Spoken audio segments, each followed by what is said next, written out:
Time for some good old-fashioned UFC. Kiwi, what's going on, my man? I know it's morning time for you right now.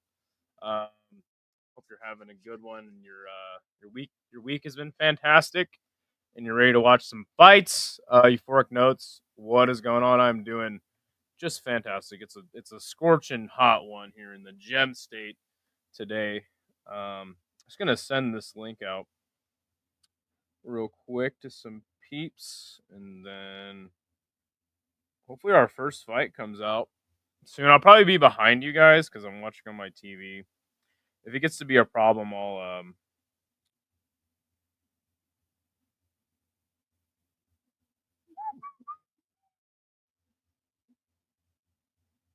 probably switch to my tablet. But yeah, how are you guys doing today? What's the news of the day? What's up, Scott Young? What's up, Sean? Good to see you guys. I know I've been gone for a little bit. Was down in Sydney, mate. Eating some Vegemite and stuff. What the hell? Gosh, Discord is just a cesspool, isn't it?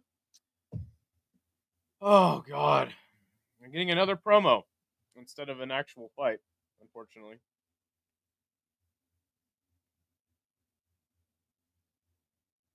No, I'm good. I'm just chilling. Just been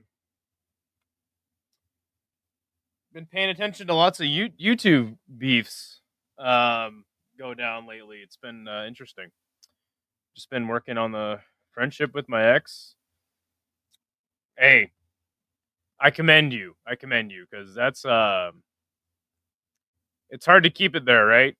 Keep it right at friends and not banging each other again. So I don't know what you're trying to go for, but I hope it goes well, my friend. Ready for fights? Yes, me too. I feel like I'm like way too close to the camera. You can see all my fucking acne and stuff. Just back that off a hair. I'm pumped for this UFC card, but more pumped for the sumo tournament starting later tonight. You sent me that in my Discord. I haven't checked it out. But you know what, Scott? Keep me posted, and I think we'll have to do a sumo tournament at some point on the channel here. I'll totally do a fight companion for that. Oh, what's up, Autumn? Good to see you. How are you doing? You look great. No, I just want her to realize what love is, and it's learning of it's a learning of various yeah. No, dude, like all my ex-girlfriends hate me besides like two. Uh so yeah, man, it's a tough gig. That's a great link to a great sumo podcast. The guy does a really good job. Okay, cool. I'll have to. You know what? I'll say I'll have to check it out, but I won't. I just won't. But yeah, I'm sorry. Um, I just don't know if I care about sumo wrestling. Like, I would love to do a fight companion for it because I'd love to see like what it's all about. But I just don't know if I care enough to watch two fat men push each other around. I did watch the fucking JMMA martial arts expo, and there was this shit called Ganryujima. It was like a mix of MMA and sumo. They basically just took the cage down and had sumo fights, and that was pretty fun. Like, so the rules were, it was like an MMA fight, but like if you got a ring out 3 times, then the fight was over. So that was like, it was only 3 fights of Ganryujima. That was when Bukao boxed Cozy. There were some kickboxing fights in there. It was pretty fun. But yeah, like that's the like my extent of sumo knowledge. I was watching fucking Ganryujima. I'm doing amazing. I just woke up from a fat nap. There you go. Yeah, I've been sleeping most of the day. It's been hard to adjust to back to American time. Oh, I need to get the stupid card up. Good to see show weather. What's today? Just one day. If you're going to do anything, you'd want to do it on day 50. Okay, got it. First time trying 2 times spice and 4. Well, everybody pray for our friend Isha because he's trying 2x Bulldog. I have some here, but it's deadly, and I'm not about to shit my brains out during day one. So most definitely not for everybody. I feel like I'm more drawn into it because it has a long history similar to boxing. I would like to be as educated as you are on sumo, but no. Yeah, let me know when day 15. Just keep me posted on the sumo shit. I mean, maybe during the week we can just cover it one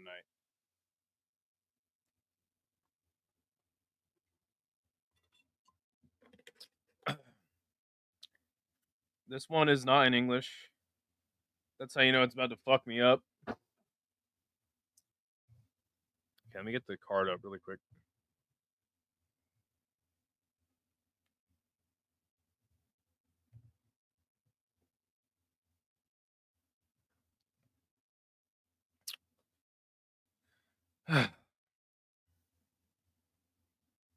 Fight World.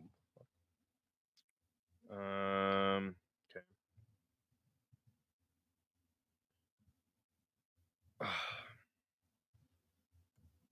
By the way, thank you all for joining.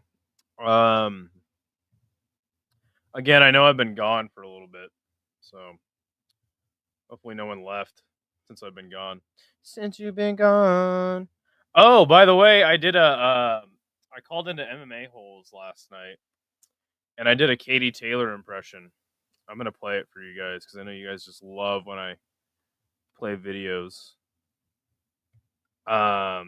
Katie Taylor, she's a fantastic boxer, and I mean no disrespect to Irish people, but she sounds like I don't know how to explain it. Like the cadence of the Irish accent is like it's a very continuous rhythm, and Katie Taylor, especially after she just boxed a woman for fucking 12 rounds, or was it 10 rounds? Her voice bothers me, really bothers me. Scott's getting me into sumo. It's a lot of fun. But Bellator pacing, god damn. Her voice is hideous. Yeah, I'm gonna play it for you. Well, Juliana will be pissed if I play it, but I've been editing very little pasta. Oh, I've been eating very little pasta and sugars, but I'm splurging on gut melting ramen tonight since you've been gone. She sounds almost like she sounds like a coked up mixed sledding. Mixed sledding. I told everybody Katie Taylor would win. Her voice is hideous. I could just do it now, but okay, here I called into. I'm sorry, Juliana, but I just wanted to show people, and nobody else was live. I was like, "Who's live where I can call in to fucking do a Katie Taylor impression?" And he was the only one live. I was gonna call into Rush Hour, but he wasn't answering my fucking calls during his stream, like a fucking dick. Hate that guy. But no, it's all good. Let's see.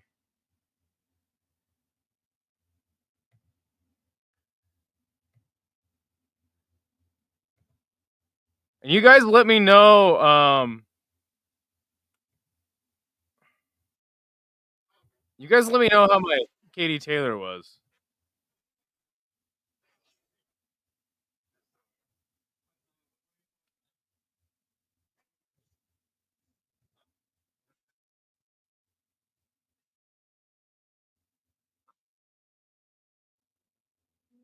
I know the fight's about to start, but I gotta get this.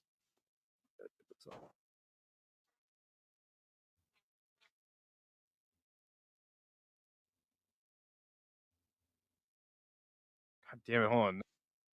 Tell me. Let me see. Okay, the fight's about to start. Um. Holy shit!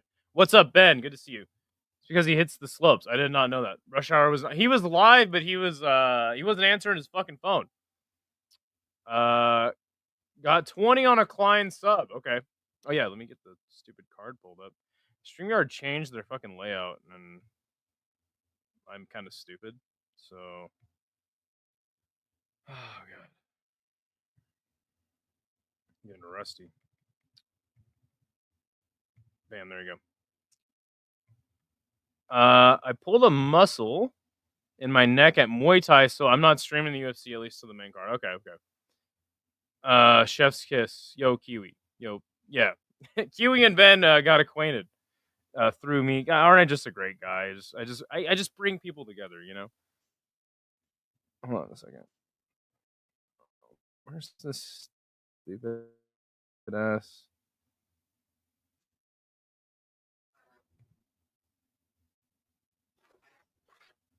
Where is this stupid impression that I...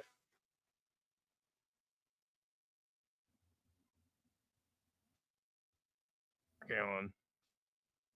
Here we go. Yeah, I found it.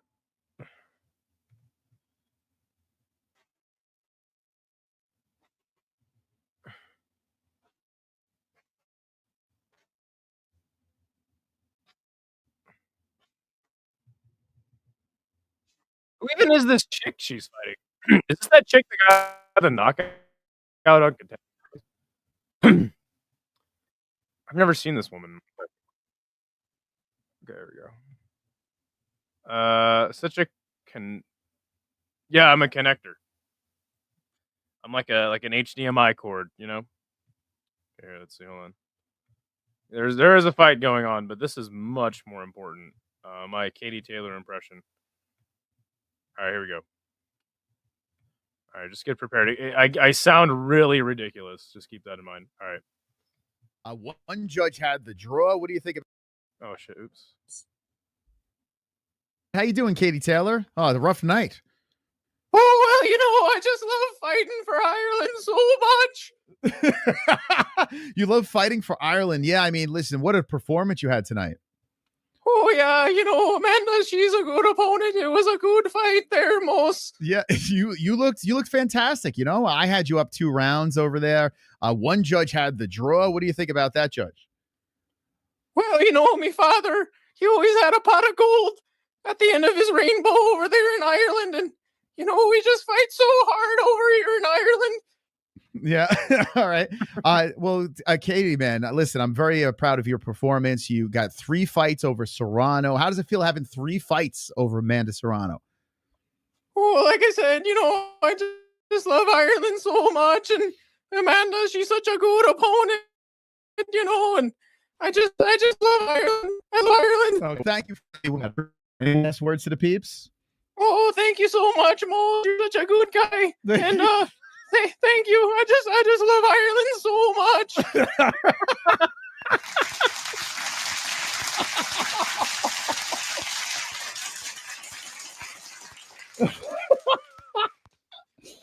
Oh, that's pretty spot on. Spot on. What do you guys think? What do you guys think of my Katie Taylor? Anytime you do Katie Taylor, you have to sound like you're on the verge of tears. So that's why I sounded like that. Bang on. Better than Hank's impressions for sure. Vinny is gonna love you. Well, I don't really want that. What the fuck? I feel like she loves Ireland. No, she likes Ireland. No, she loves Ireland. I love Ireland. She does sound like that though. Like, am I wrong? Like, she does sound like that. I should have said more like ting and it was a great ting. It was a great ting to get in the ring with Amanda Serrano. She I don't know why her voice it does this. I feel bad for her wife. She has a wife. That would make a lot of sense. Oh shit! Somebody just punched each other. They're punching each other now. All right, I'm at 2 minutes. Let me know if I'm behind you guys. I'm probably way behind because my fucking TV for some reason is always so far behind. If an accordion had an Irish accent, it would be hurt. Right. I'm not crazy. Katie Taylor. Yeah, it's an accordion. That is a great comparison. God, why do I just suck at the English language? I think it's because when I'm streaming, I try to find the right word and I think about it too much, and then I'm like, that's a great an analogy comparison. My brain just doesn't work very well. Sorry. Yeah, it's an accordion. It's an accordion. I just love Ireland so much. Like what is she doing? And I've listened to interviews with her before, and like she talks pretty as normal as you can speak the English language in Ireland. But when she has a fight, after she has a fight, she's like kind of gassed, and she just fucking got punched in the head for 10 rounds. So she kind of has this thing going where you can't really understand what she's saying. It's like what is that? What like that's like medically fascinating. I wonder what it would sound like if she sang. Probably sound like Sinead O'Connor. Who is Melissa Martinez? Does anyone know who this woman is? Has she had fights in the UFC before? She just kicked Fatima Klein in the face. 20 seconds to go in the first round. I like the purple fit. She sounds like Tiny Tim. She's consistently on the verge. That's why you have to sound. I just love Ireland. I love Ireland. Look up Tiptoe. That's a good one. Tiptoe through the wind. Yeah, that's Katie Taylor. Well, I really wanted to get the pot of gold reference in there. That was like my like fucking my best idea I had for a Katie Taylor impression was like talk about a pot of gold. Say her father like owned a pot of gold because like she's a leprechaun, right? Ha, get it?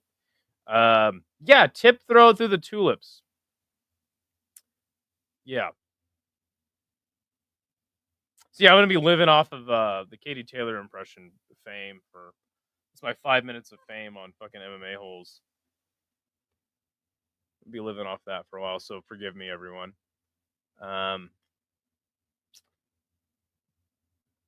It takes guts to do a Katie Taylor. You got to really go for the gusto. Oh God.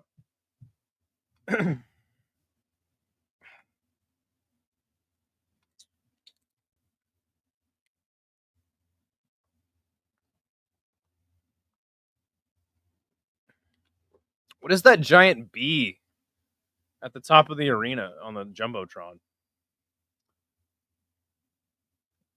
think I've seen that before. It's like a tire company or something. All right, round 2. I like this pretty squared up stance by Fatima Klein. It's nice near the body. I think Fatima Klein is pretty good. What did Ben have a sub in this round?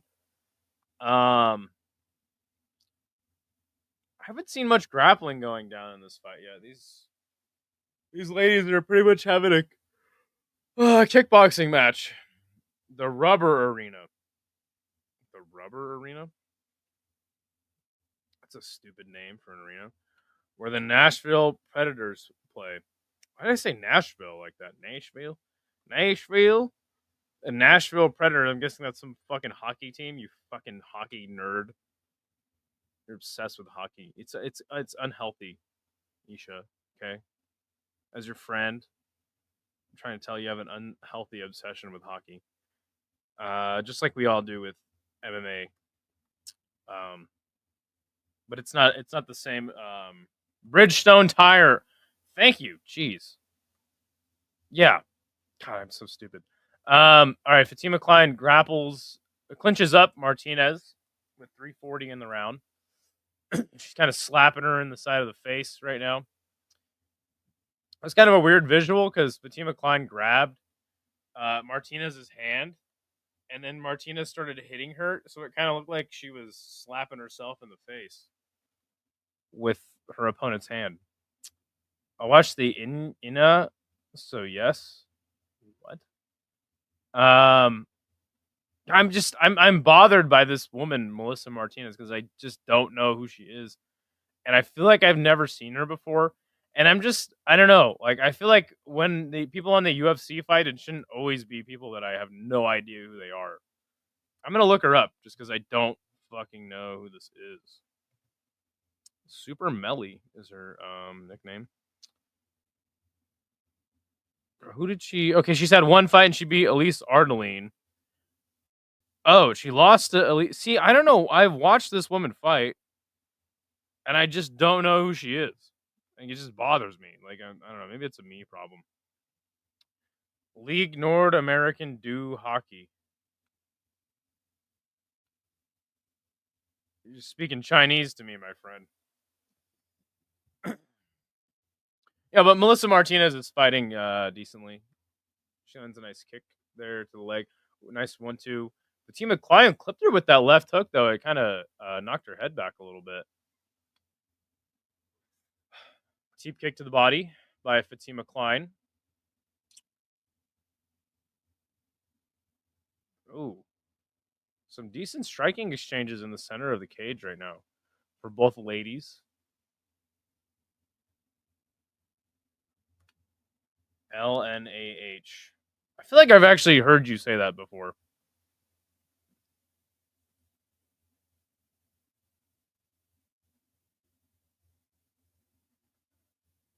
Nice 1-2 for Martinez. Left hook by Klein. She tries to push her up against the cage again. I haven't really seen her commit to a takedown attempt yet, but we'll see if she goes for one here with 120 left in the second round. Ugh. Nice elbow there in the clinch by Fatima Klein. Another one. Jeez. Surprised I didn't cut Martinez.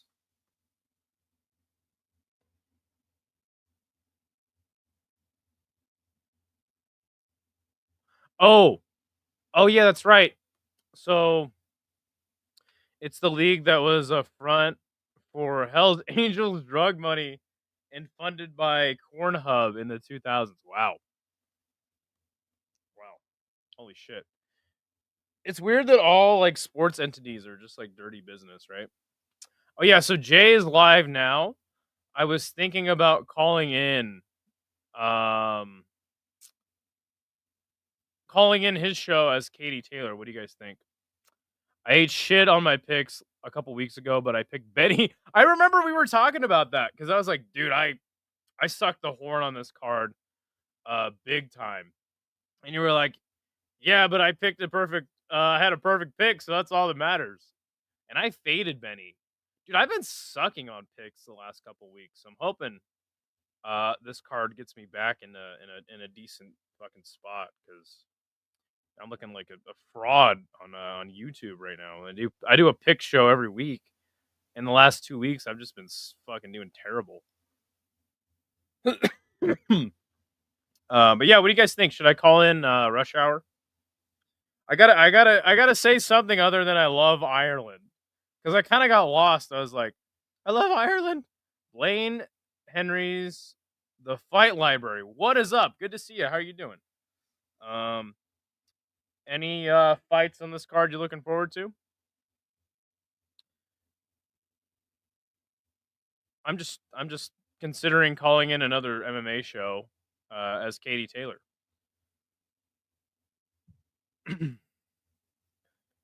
I don't know. You guys got to help me though, because I'm not very creative, and I need more things to say. The pot of gold I think is good. We'll keep that.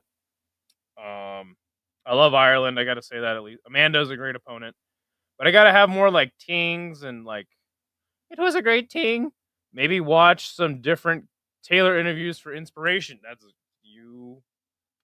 But see, I can't. Yeah, just like an interview with her. She is an Olympic gold medal. Chidi's fight. Okay, yeah. Who do you got? Chidi? I'm guessing. I'm actually picking Jake Matthews. Just start singing Tiny Tim. Potatoes. Potatoes. Oh, I love potato. Lass. Oh, that's a great one too. I'm gonna start making some notes. Some euphoric notes. Lass. Oh, well, we had the potato famine over here in Ireland. It was a horrible thing. Lass, that's a good one. Yeah, I'll start watching some.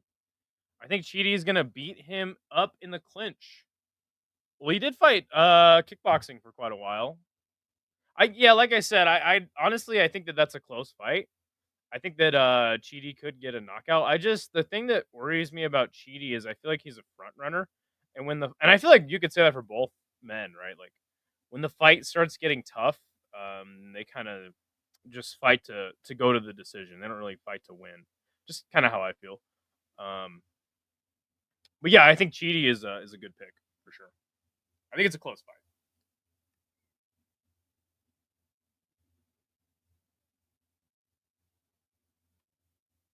Team Klein with a 1-2, backing up. She has been backing up Martinez this entire fight. Has had a really nice jab throughout the fight. But I like how both ladies are mixing up their weapons, like leg kicks, teep kicks, hooks, straights, and I like the elbows from Fatima Klein and knees to the body when she's in the clinch. But yeah, this fight's winding down. I had Matthews and I switched last moment to Chidi. No, I think it's a close fight.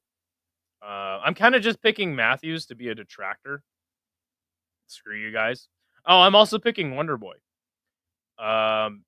Because everyone's picking Bonfim, and I'm like, you know what? I'm just gonna pick Wonder Boy.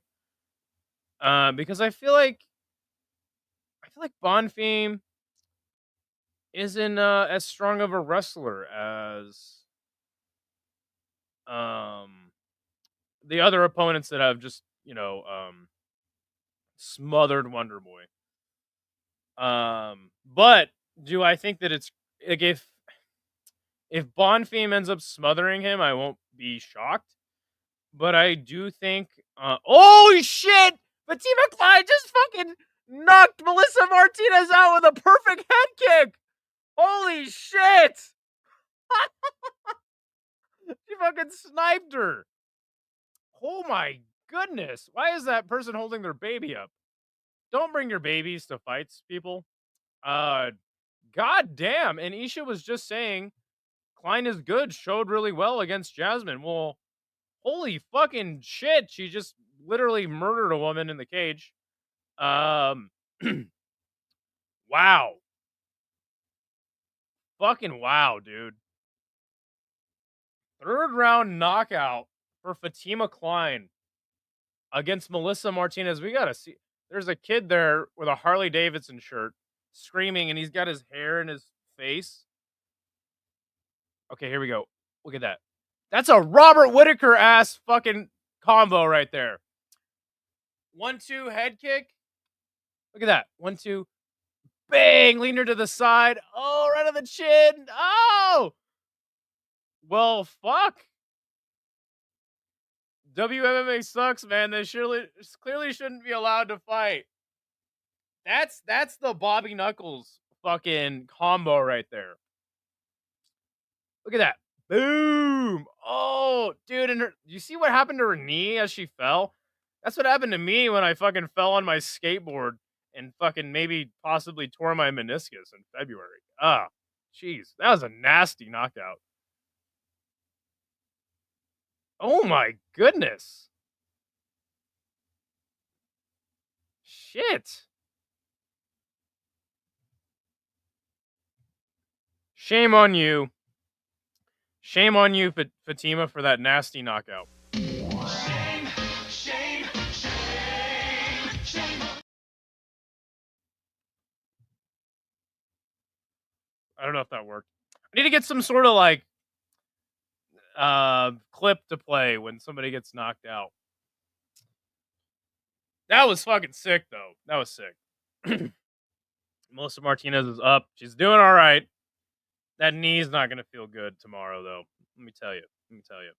Yeah, I feel you, though, Isha. People hating on WMMA, and then we get fights like that.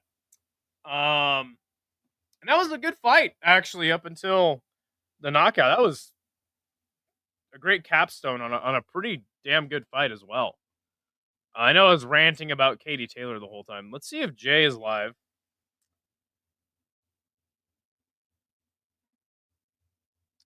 Well, he is live. Let's see if he's got some downtime so I can call in and pretend to be Katie Taylor again.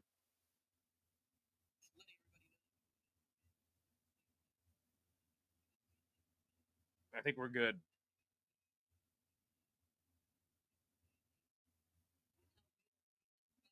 All right, we're gonna do it. He's not going to be happy with me when I first call in, but then I'll turn him.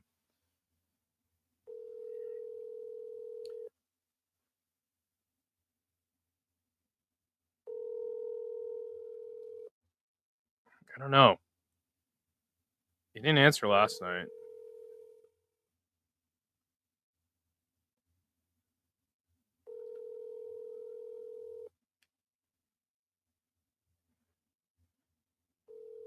Your call. That's all right. We're gonna send him some money anyway.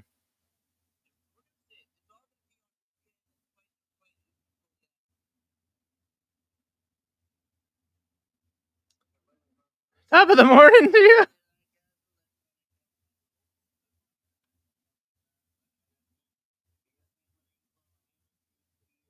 Oh, top of the morning to you. Fucking Katie Taylor, man.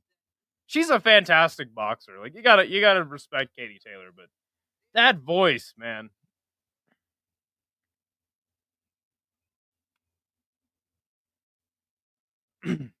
Shout out to Scrappy by defending his title in Shamrock FC tonight. He is a full-time fighter, 7-1, tough alumni, and also catches Preds on YouTube part-time. I was watching MMA Academics video about that guy. Well, to be fair, if she called me, I wouldn't answer either. No, Jay, he usually has his phone line open, but I think he's had it on like silent for a while. His channel is 516 PC. Yeah, I was watching MMA Academics, like MMA Iceberg video, and yeah, he mentioned that guy, and I did not know about that. All right, Mike Davis is gonna fight next. A fighter that I really like a lot. I love watching Mike Davis fight, and he's just been so inactive the last couple years. But I'm just happy to see him fighting consistently. So I'm looking forward to his fight with Mitch Ramirez. Hopefully, he does a podcast with us after his big win. Cool. Yeah, okay, that was the guy you were talking about. Yeah, that'd be sick.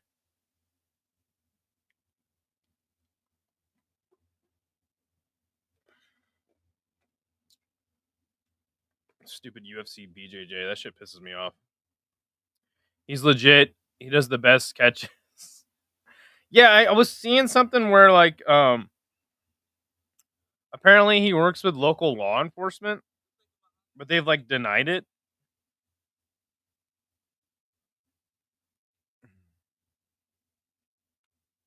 Like that's weird. Why would they be like, nah, we don't? Gonna cover their ass in case of entrapment. Really good channel too. 516 PC. I'll have to check it out.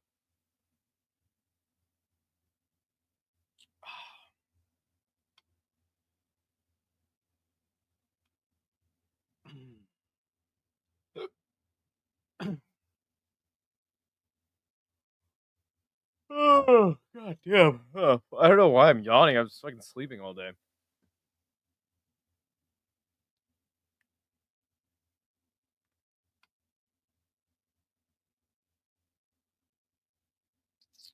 Because Vitali ruined for everyone. Long story. You have to give me some context on that one, though.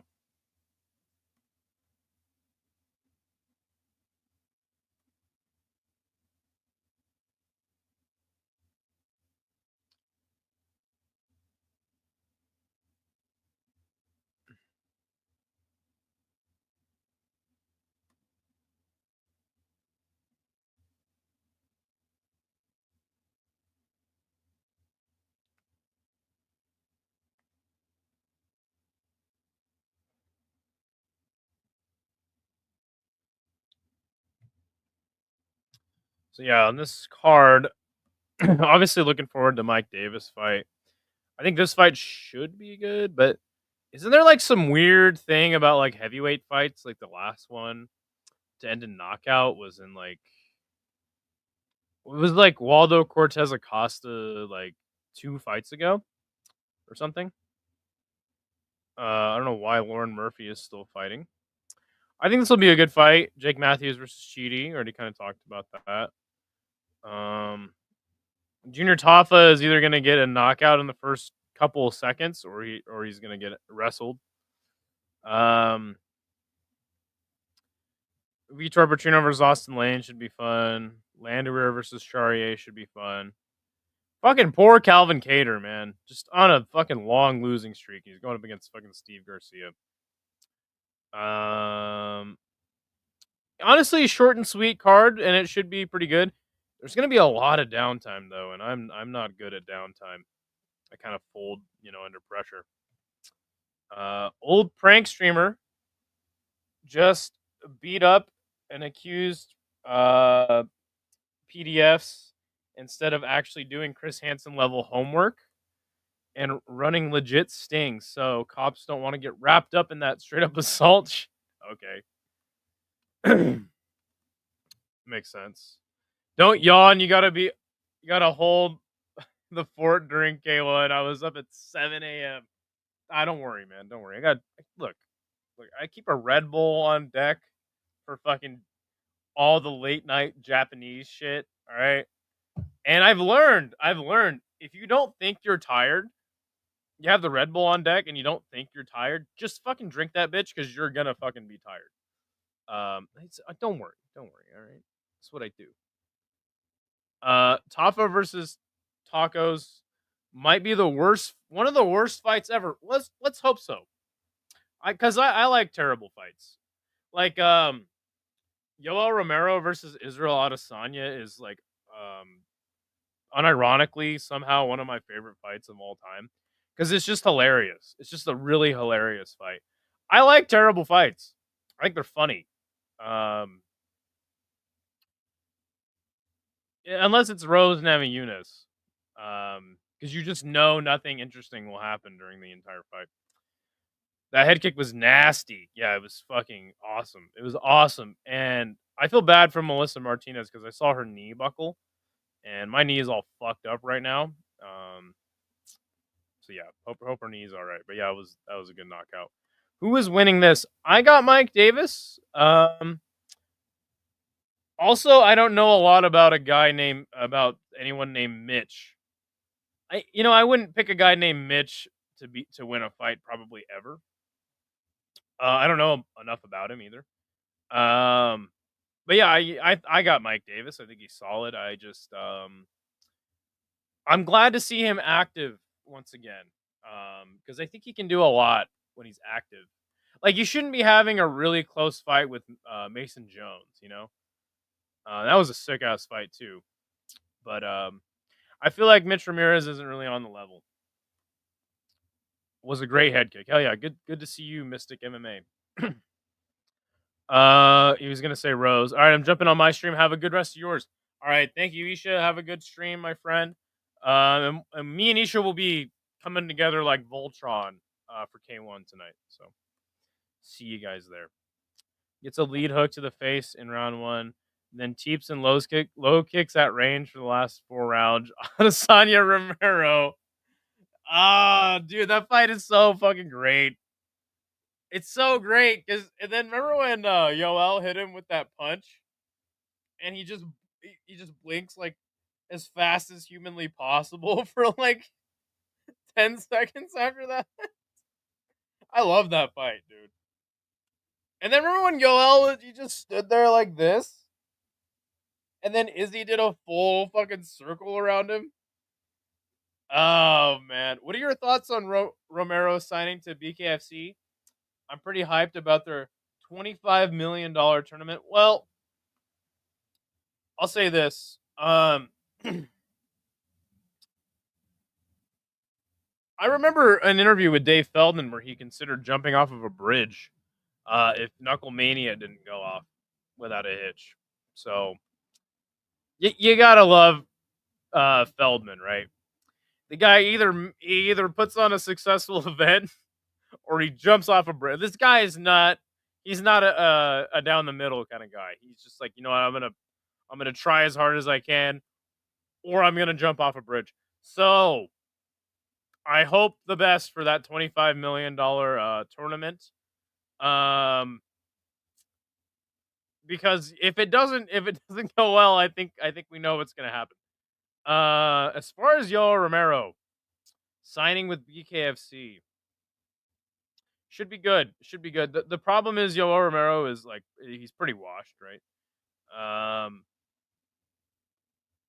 He doesn't throw enough punches, but I think that BKFC is a good fit for in this case because I think that it's gonna. I mean, all you do in BKFC is throw punches, right? Yoel Romero's got a lot of power. So yes, KFC for 25 million sounds yummy. I'm not a KFC guy. Not a KFC guy. But I do like their mac and cheese. Tress, what's up? Hope Ben Askren recovers quickly. Yeah, totally. Jeez. Poor guy. Glad that he's doing good. It's gonna be a long road to recovery. But he's a fucking fighter, man. He's a fighter. So I think he'll be all right. The mustache, that's a stash. It's dope as fuck. Hey, thank you, man. I appreciate it. Feldman is Philly personified in one man. Are you from Philly, Mystic? I went to Philly earlier this year, and what was that? Somebody was like, I was like, "Yo, where's the best place to get a Philly cheesesteak around here?" And they were like, "Yo, you got to go to fucking whatever the fucks." And I went there, and it was like not good. Like it was fine, it was edible, but I was like, dude, I've had better Phillies in fucking Idaho. Like, the fuck? This guy, I was like, maybe that guy just tried to rip me off. He's like, I'm not telling you the good Philly spot. What is up, Xenu? Good to see you. I think Feldman is from there. Yes. Lord Xenu is in the place. He's finished catching souls for the day, and he's just hanging out watching fights. You know. So, I like to think that all supervillains, just enjoy watching mixed martial arts from time to time. No, I'm not from there, but I think I already read that. Sorry. Yeah, they actually at that Philly. I just remembered this. At that place where I got the Philly. By the way, the fight started. They had a picture of fucking Dave Feldman. I just made the connection in my fucking mind. They actually had a picture of Dave Feldman there. Like, took a picture with him. So, he's got to be. Sick takedowns in this fight. I don't know if that was ironic, but yes, we're 4:30 left in the first round. Mike Davis, I think he stuffed the takedown from Mitch Ramirez, who, by the way, this guy looks like a fucking absolute unit. Oh my goodness, he just fucking picked him up and fucking, wow, he's actually got a hook in for the rear naked choke. Mitch Ramirez is fighting it off. I think I might be way behind again. Because Xenu mentioned that takedown. Let me know how far behind I am, and I'll switch up the way I'm streaming this. It's my fucking TV, dude. It just, I don't know why every time I stream off the TV. Mitch Ramirez staying very calm. But he is in this rear naked choke. We're fighting for position with the hands. 310. Yeah, holy shit, you're 30 seconds ahead of me. God damn, okay. That is significant enough.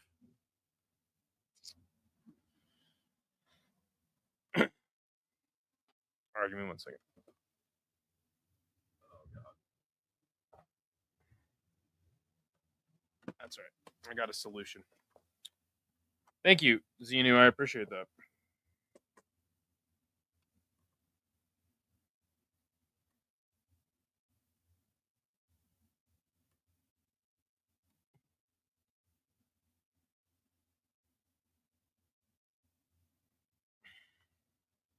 In the third round of the Vittori. Damn. I'm way behind.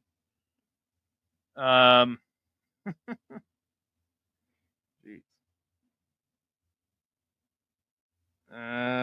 God. Okay. So many apps. Yeah, I'm 35 seconds behind. God damn it. All right, give me a second. I don't know why my stupid ass TV is always so far behind. It's just more convenient. Oh my god! And then I always have to log back in. I'm watching Lewis walk out. Jeez, what a quick! I said it'd be a quick night. Derrick Lewis is already walking out. Is he walking out to Top's drop? By Fat Pat.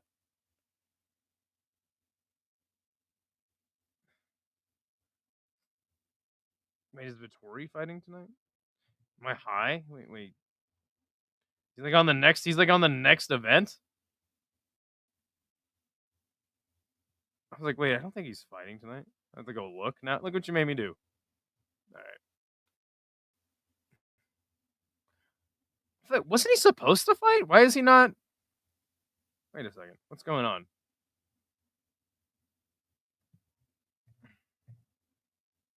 Do you have a laptop or a phone connected to your TV? Maybe some input lag.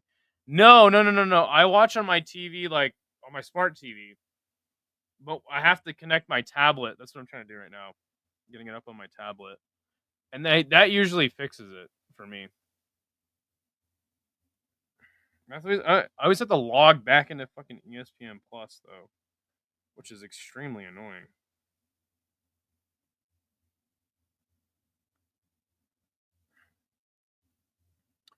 Okay, now I'm at 23 seconds on my fucking tablet. So I'll be ahead of you bitches.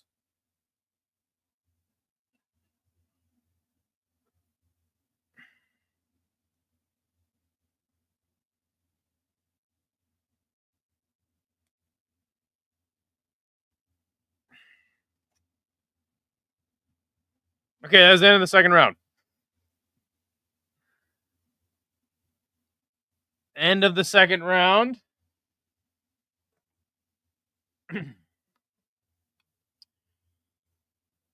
Oh god.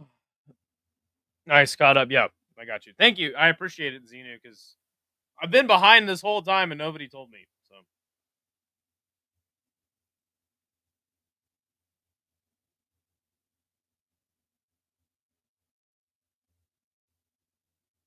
okay, so Mike Davis,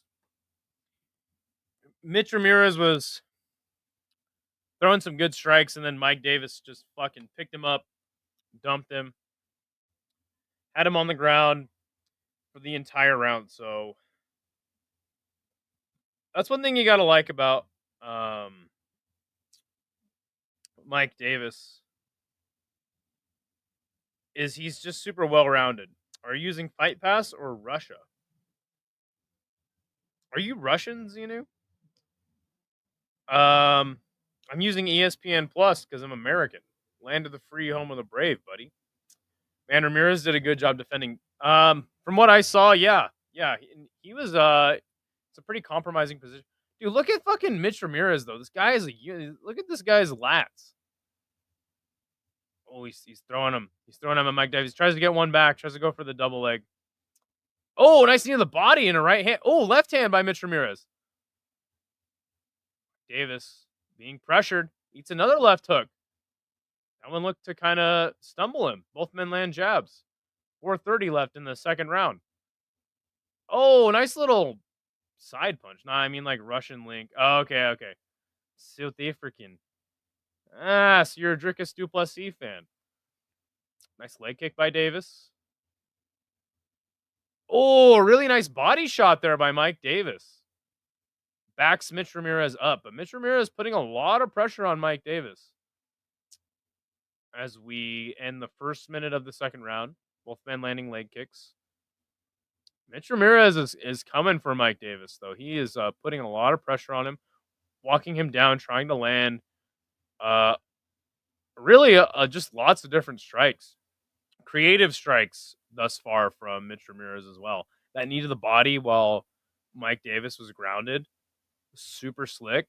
Nice jab that gets there before the uppercut of Mike Davis. All right, this guy Mitch Ramirez on my radar now. Oh, right hand by Mike Davis, though.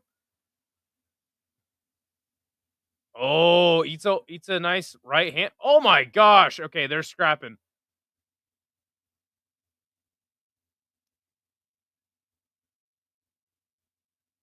This dude has the Majin Buu tattoo from Dragon Ball.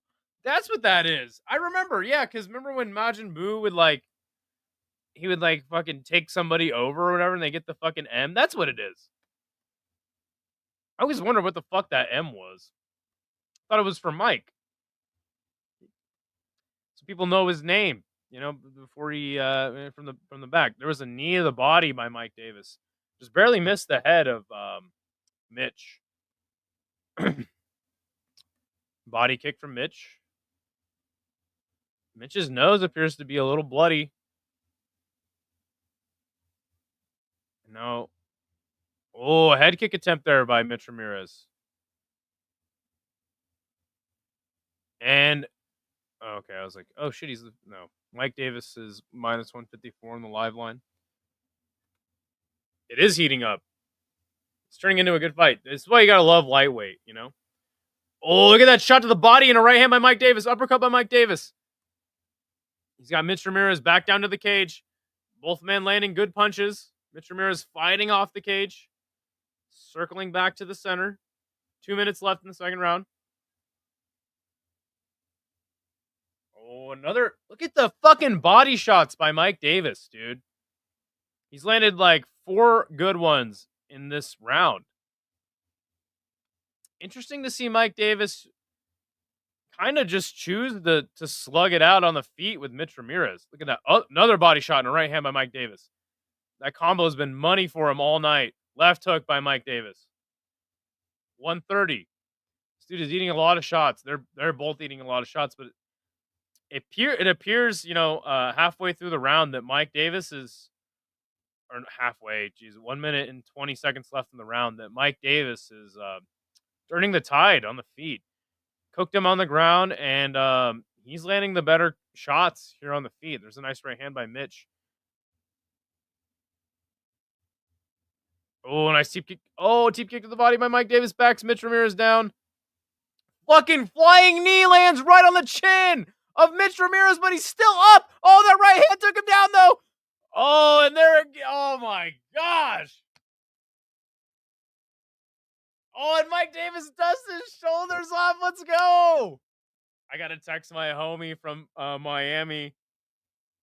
Let's go. Dude, that flying knee. Dude, Mitch Ramirez fucking stayed up after he ate a fucking flying knee from Mike Davis. Let's check that out. It landed kind of on the side of his head. I don't know if it landed that clean, but it was that left hook, and Mike Davis just went for the kill. It sort of it like half landed. It really was that punch after the flying knee that landed cleaner, but just the flurry from Mike Davis ended up putting Mitch Ramirez on the ground. He landed a bunch of clean hooks as Mitch was up against the cage. Fucking sick, dude. This is what I'm saying about Mike Davis, dude. He's so good. He's effective on the ground.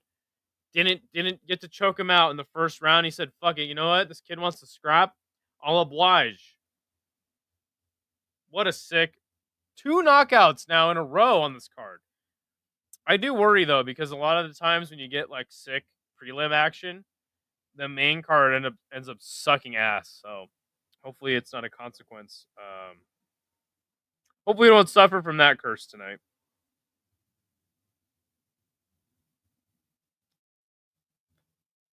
Rebook Davis in like 3 or 4 months. We need him active. Yes, exactly. Yeah. No more of this Mike Davis fighting fucking once a year or once every 2 years crap. To be fair, I think that let me look at when his last fight was.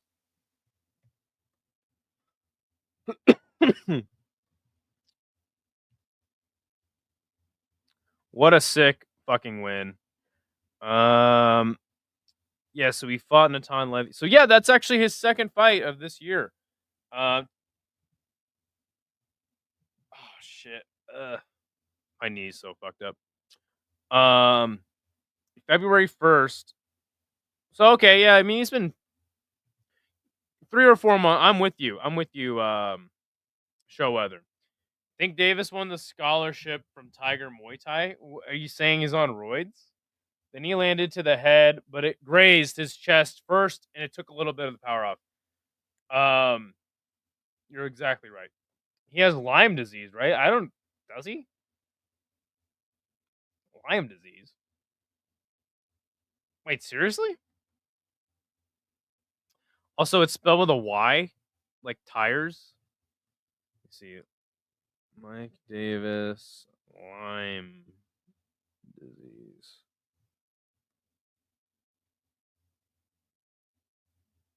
Holy shit! No way. Wait.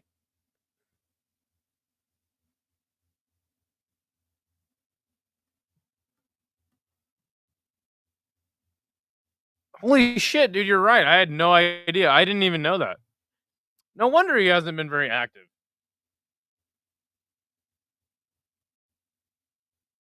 No, they have a tournament, and the winner of the tournament gets to train and get living and food arrangements there for free. Wait, I did not hear about that. You have to tell me who put on this tournament. That was a sick ass fight though. Or maybe I should like listen to his fucking interview. Maybe I could find more information out. It's my stupid ass.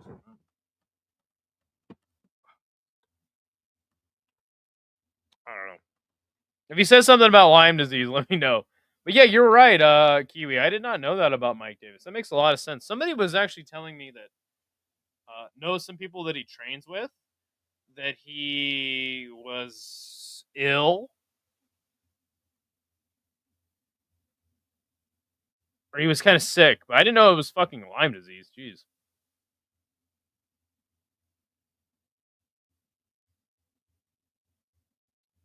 Where's my stupid ass remote, dude?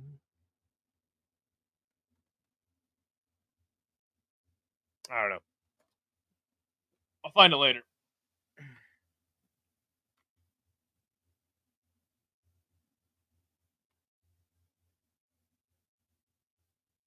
Good shit for Mike Davis, though.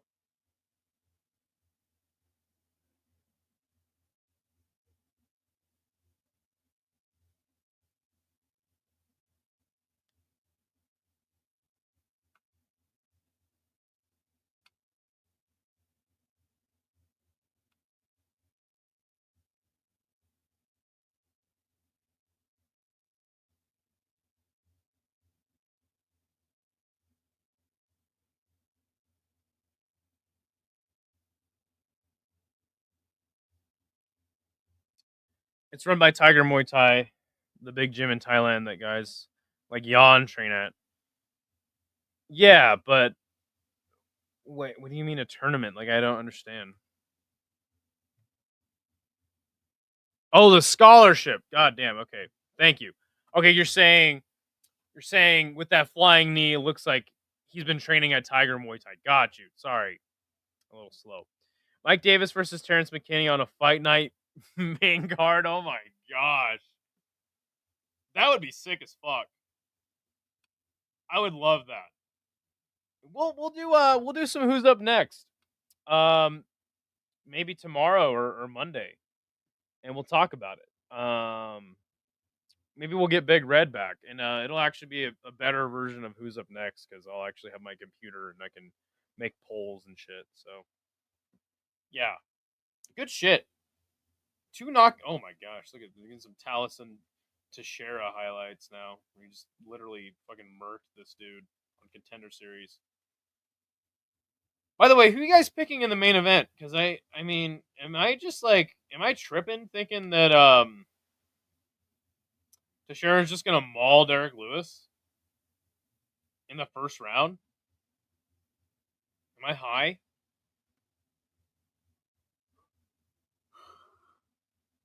Speaking of getting high, I think that I'm gonna drink some of my whiskey. Yeah, this was a few years ago, so he trains there, and I think he was able to start training there because he won that tournament.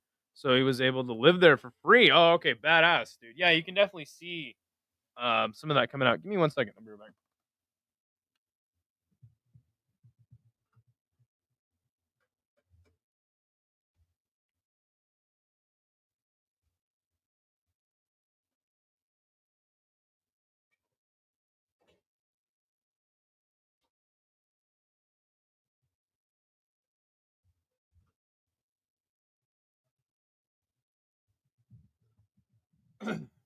All right, so guys, I've had this bottle of whiskey in my freezer. No, it's cool. I didn't even have any idea of that. So yeah, thank you for letting me know. So I've had this bottle of whiskey.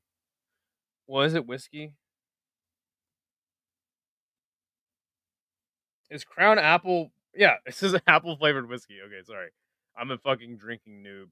I had this bottle of whiskey in my freezer since December, and this is how much I've drank of it so far.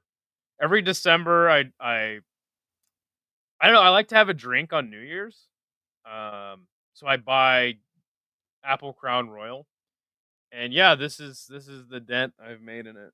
So it shows you how much I fucking drink. But cheers, guys.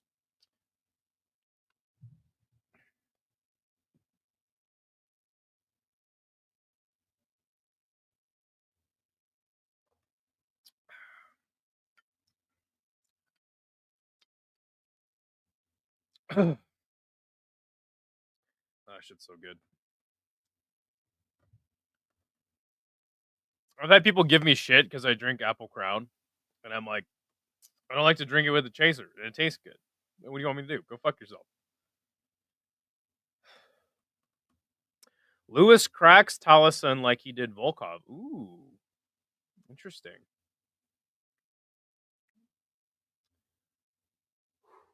Ugh. You, I want to puke watching you chug it. Did I chug it though? Did I chug it?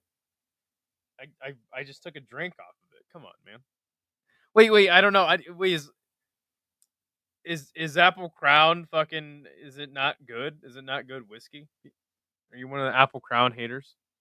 I'm like that with Fireball. Ew. Even just thinking about Fireball, I'm like, because I drank so much of it, like in high school and as a teenager and shit. I hate that shit. I hate thinking about Fireball. That's gonna help the Taylor impression. Jay won't answer his phone. Jägermeister. My buddy he fucking was obsessed with Jägermeister. And I never really was a fan of it. I've been sober for like 2 years. Hey, good on you, man. No, and my biggest thing was like I never had a problem with drinking. Because again, I've had this bottle in my freezer since December, and I've drank this much of it. But smoking weed was a big problem for me. And again, I'm not against smoking weed. Just for me, like it was an obsessive thing. It's like this fucking vape is now. Like I had to smoke weed all day long. So I had to quit smoking weed just for me. And I haven't smoked for like a year and a half. So I'm coming up on 2 years. So shout out to you, Showweather. Just yeah, like drinking for me has never been an issue. I had a really weird childhood. Um, Everybody around me was drunk pretty much all the time, and it just kind of turned me off from drinking from a young age. So, I drank. Like I try to do the partying thing, but I'm just total loser. I'm a lame-o, and I just sit in my house and watch MMA and go skateboard. So, yeah, I don't do any partying or anything. So, hence why I've had the fifth of fucking Apple Crown in my freezer for fucking literally almost a year. And I buy a fifth of Apple Crown, and it takes me a year to drink it. You know what I'm saying? Drinking bad, weed okay, everything else so in moderation. I don't think I agree with that. But again, like it just for me, like I think if anything, yeah, like you said, in moderation. I think anything you're doing like constantly, like I had to smoke to do anything, and before, after everything, while I was doing anything, I haven't had alcohol since 2019. Just never really been my thing. Yeah, I like to have a drink, like in social settings. Like I'll have a drink. I just don't like to get drunk. Um, yeah, getting drunk sucks ass. It's terrible.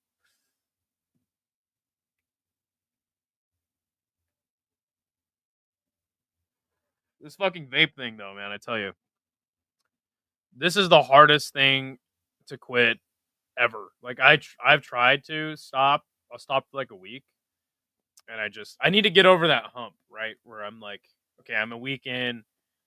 I need to just go one more, and then I can be good. But yeah, usually about after a week, I'm soft and I just fold. I see you didn't put picks in this week. I didn't? I must not have saved them.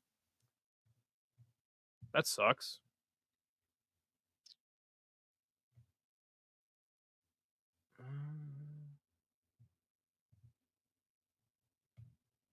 That sucks. You know what? I didn't. Because when I made picks, I was on the train in Sydney. And I was just talking about the picks I was going to make. So that is my dumbass fault. I will tell you guys how I did, though. Because I do remember the picks that I had. Damn, that's fucking dumb as hell. Thank you for reminding me that I fucked up and didn't make picks. Good thing I'm not in a contest anymore every week with fucking Hank. It doesn't really matter.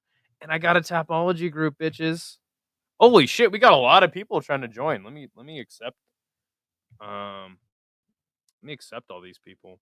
Is this is this Euphoric Notes? This has got to be Euphoric Notes with the fucking goose. We got 3 people trying to join. Let's get him in there. And actually, Sean, you're actually number 1 right now. In the running for the Tapology contest. I gotta see who won last week or 2 weeks ago. All right, right now we got Matua, CBD delivery, Aaron Tats, the UFC ape in the Granite, Strickland's burner. We got Giuliano, Thal, Skeletor, Nick the Dane, Deep Threes, on the Ambro, all fucking tied at 4th. The Goose is loose. Euphoric Notes. Chico Pick, Sean Moody, Brutta 9000, Bodak, Showweather, Cheddarhead, Kiwi, and Brandor all tied for 13th. So everybody's pretty much got it. Picked both fights correctly. Good on you. Good on you, blokes. But the next fight will be Kennedy and Njokuani versus Walter Walker. Who you guys picking for this one?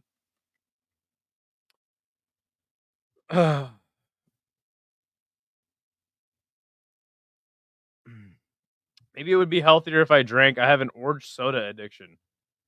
I was gonna make a joke, but it would be in very bad taste. You know what? I'm obsessed with ice cream. You know? So everyone's got their vice. That makes me a better picker than you. Well, you know what I have to say to that? Easy, but just because you get more picks right doesn't mean you're better at predictions than me. I don't know what you're talking about. I took Kennedy and Njokuani. Me too. Yeah, I'll tell you guys my picks. I picked by the way, Walter Walker is being introduced now. So I picked Klein, Davis, Njokuani, Mora, Matthews, Curtis, Tafa. Who did I think I picked Vitor Petrino. I might have picked Austen Lane. I picked Nate Landwehr. I picked Steve Garcia, Thompson, and I picked Teixeira. So there you go. Those are my picks. I feel stupid I didn't make picks now. That's all right. Ice cream is great. Mint chocolate chip is the go-to. See, I'm more of a strawberry ice cream guy. Like everybody's like chocolate ice cream. I'm like, chocolate ice cream. I'm like, live a little. You know? Eat some fucking strawberry ice cream, you fucking pussy. What? I don't care if I look feminine eating strawberry ice cream. It tastes good. I got Kenny, says Showweather. All right, man. Let's go. Round 1. By the way, Kennedy and Njokuani looks fat as shit up at heavyweight. Does he not? Walter Walker pressuring Kennedy. Kennedy doing a classic. Oh shit! Right hook for Walter Walker. He's got Kennedy on the run. He's landing. Oh, he's landing a flurry, and he goes for the single leg, and he gets it. He's got the body lock. Kennedy and Njokuani trying to scramble up. He's on one knee. A real man orders cotton candy at Cold Stone. I'm a real man. Damn straight, mister. Shout out to you. Kennedy trying to stand up. See, I'm a fucking lightweight because that little pug I took. Feeling good, boys. Well, Kennedy tries to fucking do it like an M&R roll for a heel hook, and he got it. Holy shit! What? Or Walter, sorry. Jesus, that was fucking sick, dude. He dived to his back for a heel hook, and it worked. Look at all these confused, casual-ass fans in the crowd. What happened? I don't even know what happened. That was badass. Holy shit. Dude. I mean, what is this? Fucking... Are we in Japan and not Nashville? I didn't think heel hooks worked in America.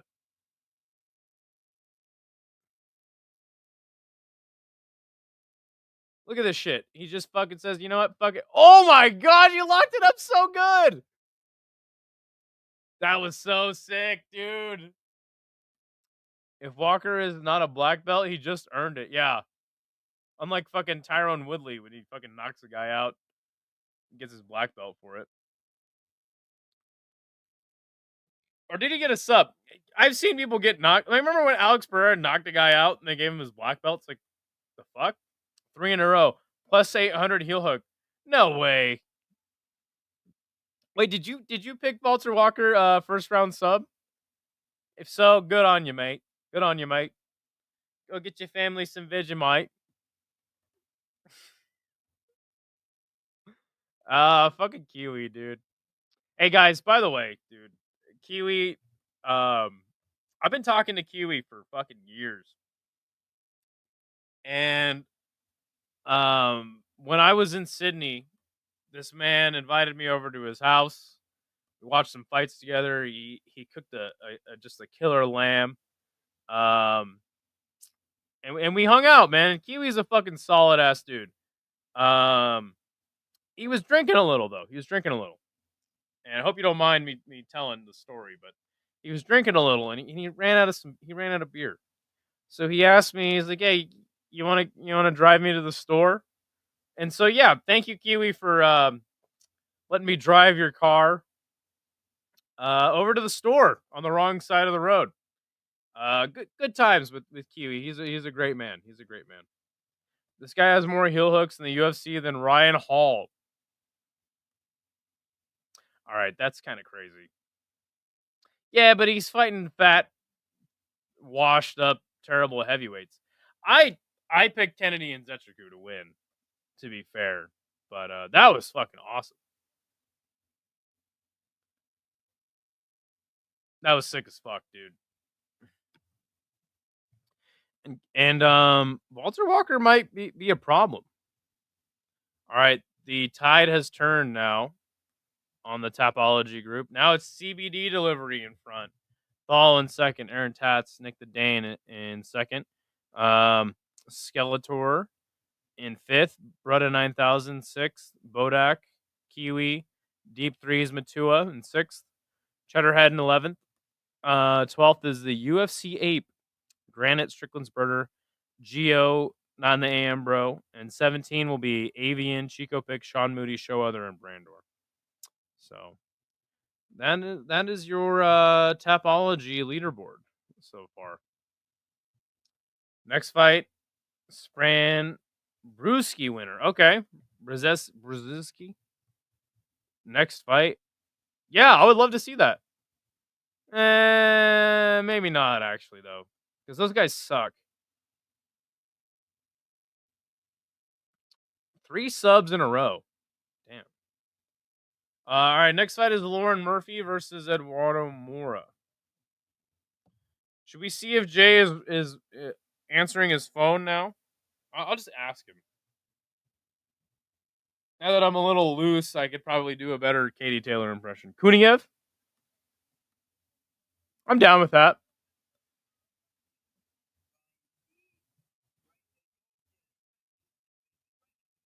Oh, he's in the middle of the fight. Walker versus Almeida. Dude, that's... I don't know, dude. Heavyweight matchmaking these days is fucked up. That might happen, but I feel like Almeida is too high up for Walter Walker. I want to see Almeida get a good fight. like a better fight, not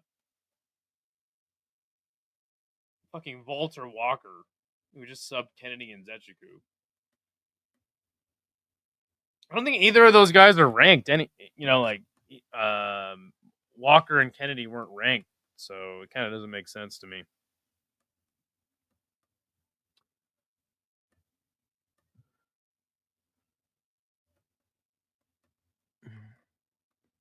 David Morrell is fighting?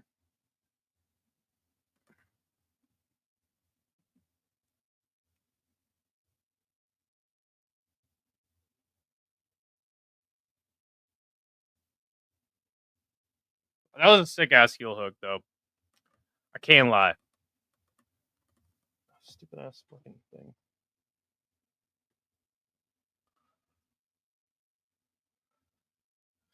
Here's another heel hook on Dontel Mays. I forgot this even happened. Heel hook, stupid ass fucking Tafa brother. Junior Tafa. God, I can't stand the Tafa brothers.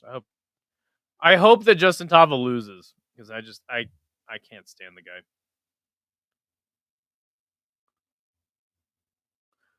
Hold on, David Morrell's getting his ass whooped? Mike Davis Dober. Ooh, that would be sick. Don't worry, Mystic. We'll do a matchmaking show again. Maybe Monday, maybe Sunday. And we'll talk about it. We've been matching up Drew Dober quite a bit, though. Drew Dober's got to fight somebody fucking soon. Ugh.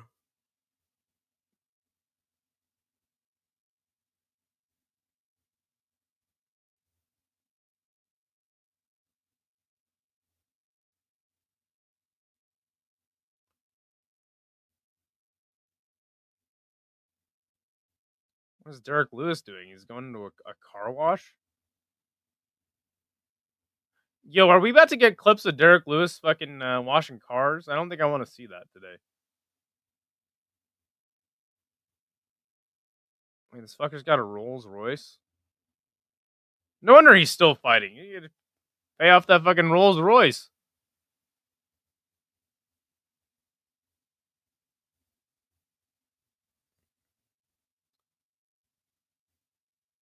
I think I heard an interview that he owns a car wash. Yeah, this must be his car wash.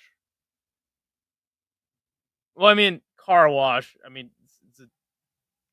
it's a detail shop, but it's a little more prestigious than just owning a car wash.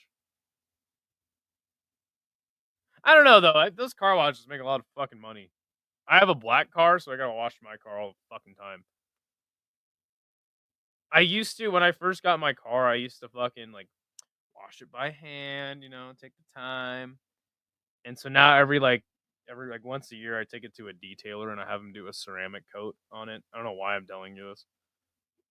I don't think it matters. But yeah, dude, I wish somebody would have told me before I fucking bought this car that you don't get a black car. I'll never do it ever again in my life. Buying a black car is just stupid as fuck. Should have gotten a white car. Stupid ass me.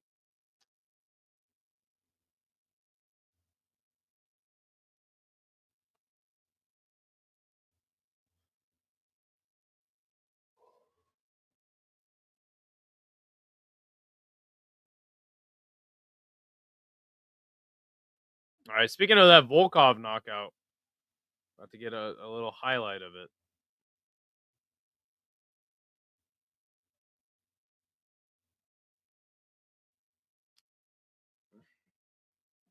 And that's the way I feel like Derrick Lewis could win this fight. Like, I feel like it would take him a little bit of time to knock out Tallison. Like, I feel like Tallison's going to come out swinging in the first round. And then I think if Derrick Lewis can weather the storm, and it is a 5-round fight. Oh, God, this is such a nasty knockout of fucking Curtis Blades. This one is, like, burned in my brain.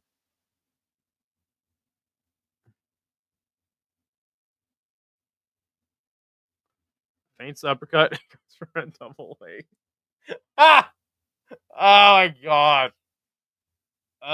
Such a brutal knockout of fucking Curtis Blades. I remember that fight so well. I've mentioned it a bunch of times. I remember when he knocked him out, and then like when they came back from commercial, like Curtis Blades woke up in agony, and he was like screaming, and John Anik was like trying to like talk over it and cover it. Let's see.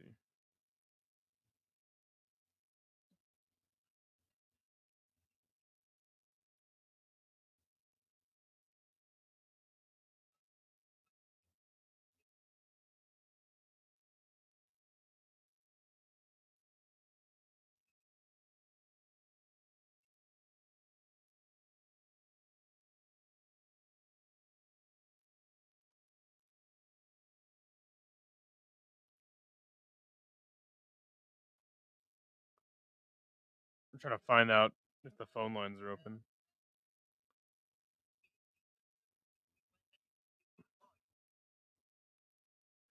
Dennis Bondar versus Carlos Hernandez. KO haunts my dreams. I have to look that one up.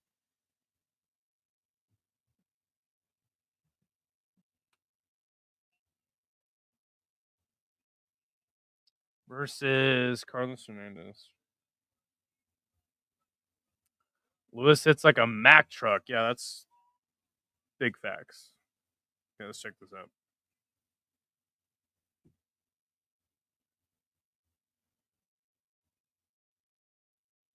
Okay, they're clinched up. 10 seconds left in the third round. Oh, gosh. Ugh. That's so brutal. Did he, oh, his head. Oh, yeah, because when he slammed him, their heads kind of clashed, and then he just elbowed him into oblivion, into dust on the mat. That is brutal as shit. And we're getting a Canelo Crawford fucking promo. Okay, let's see.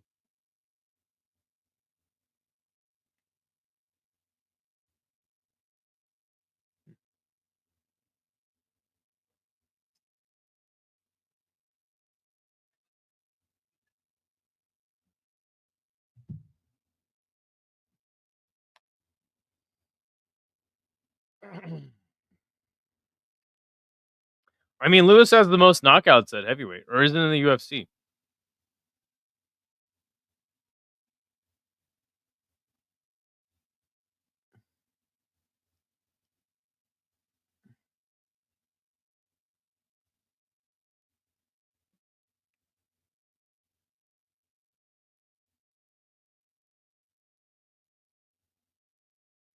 All right, I'm trying to tell Jay to open up the phone lines. We'll see how it works out.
Okay, we're trying to.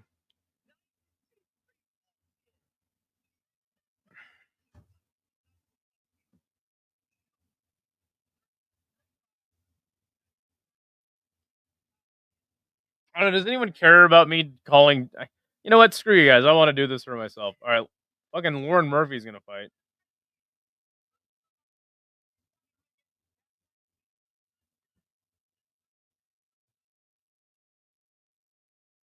Why is Lauren Murphy still fighting, dude? Like I said, she had a good run. on her way to fight Valentina, and then Valentina just obliterated her.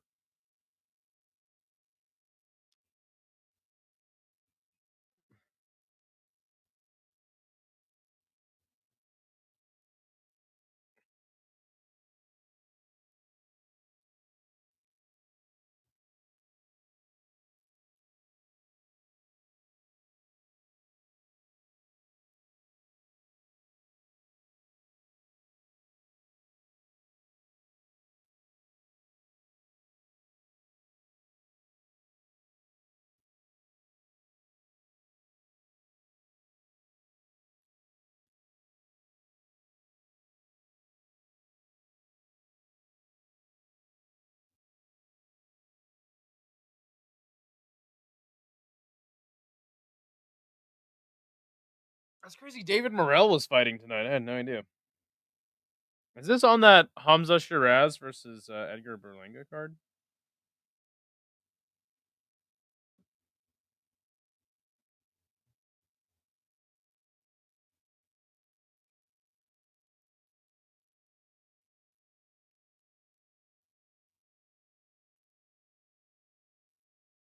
Okay, we'll try again.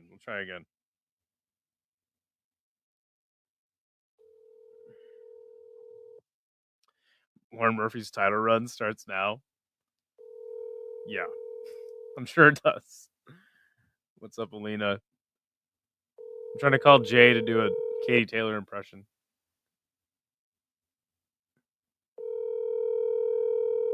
Yeah, that's a good card.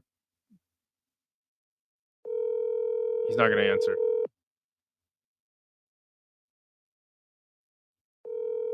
Your call. Fucking bastard, dude.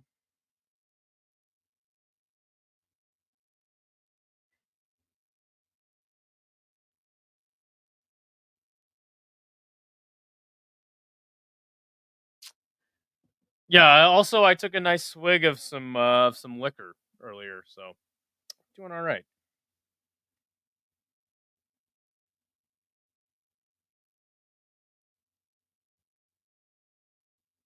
I'm trying to call in the show and trying to call in Jay's stream and do a Katie Taylor impression because I couldn't do it last night.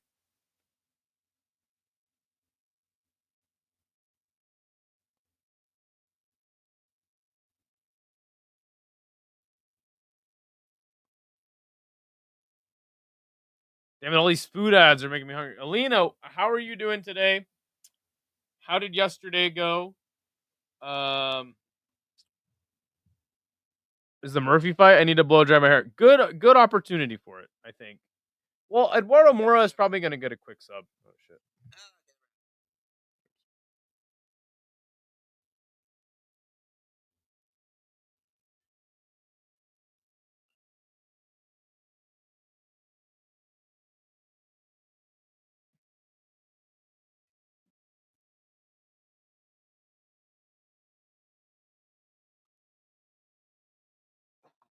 Fucker, dude.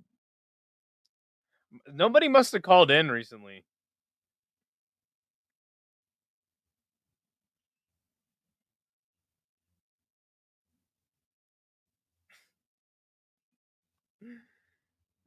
Cubans are mad about David Morrell's performance, I guess.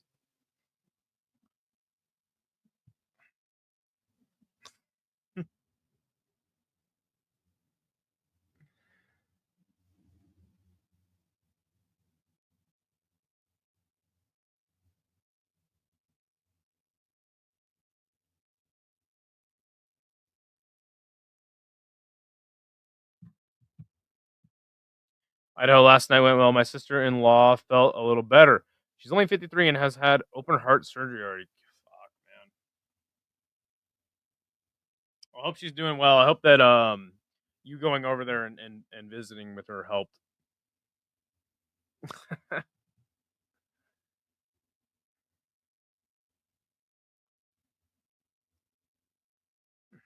Okay, we're getting our next fight now. Bruce Buffer is in there.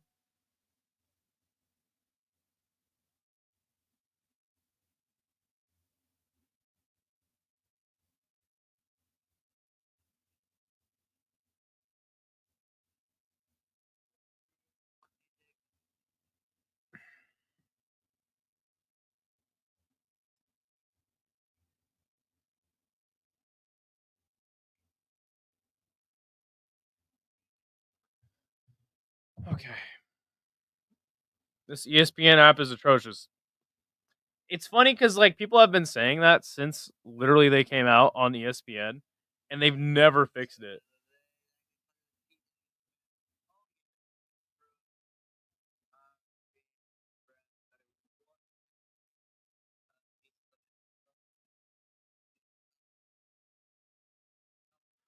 What a fucker! He's like, yeah, we'll get to the phones in a little bit. What the fuck? Jay's too big time now. He's too big time for phone calls.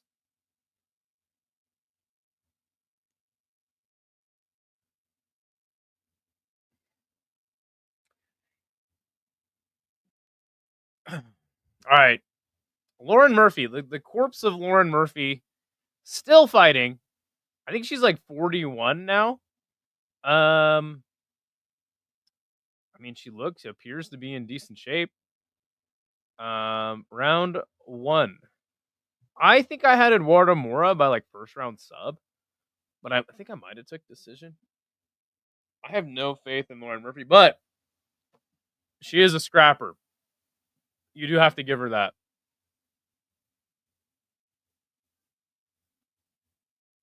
Eduardo Mora swinging punches from way outside of distance, landing on absolutely nothing. There's a leg kick though.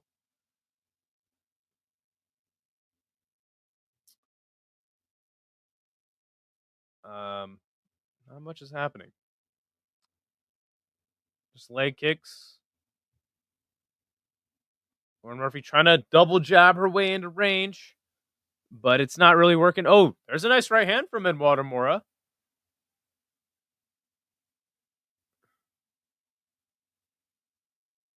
I take Mora by decision because you can't kill what's already dead. Facts. Big facts. By the way, euphoric notes. I mean, it's summer. Where are you gonna migrate to this winter? Where are you thinking? Oh, there's a takedown there from Eduardo Mora. She is in side control now in half guard, trying to I don't know what she's trying to do. Trying to do something. Nice elbow on the ground there from Lauren Murphy. 2 of them. Let's see what Eduardo Mora does with this takedown.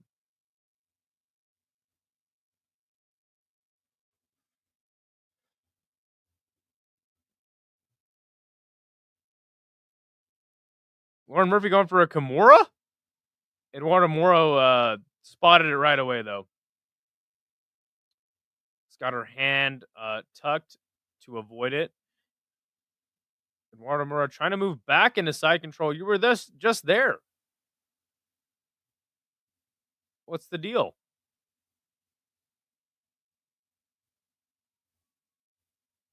She's kind of just smothering right now. Either the body by Mora. I don't know if it was intentional. Still in half guard. Lauren Murphy landing some strikes on the ground, but not really seeing much effort to get back up to the feet from Lauren Murphy.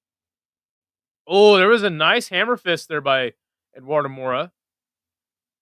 2 minutes 20. Oh, nice elbow. A little 12-6. And now she's in the guard. Little up kick there by Lauren Murphy. The ref just lets it slide. He's like, I didn't do anything. You're fine. And now they're on the feet again.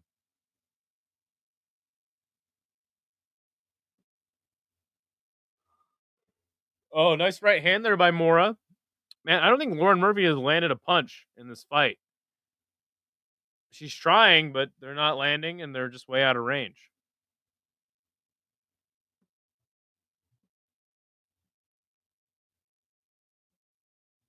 $140 left in the first round.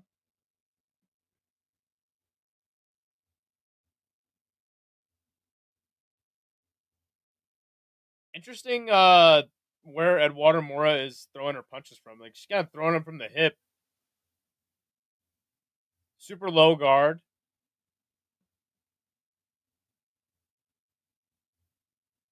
Oh, there's a big left hand by Mora. But as Euphoric Note said, you can't kill what's already dead. Geese fly east. My friend Geese fly east. It's instinctual, a fixed act of my behavior dating back 25 million years. Okay. So you're gonna fly east. So where are you gonna go? That's what I'm asking. It's like a vacation for you guys, right?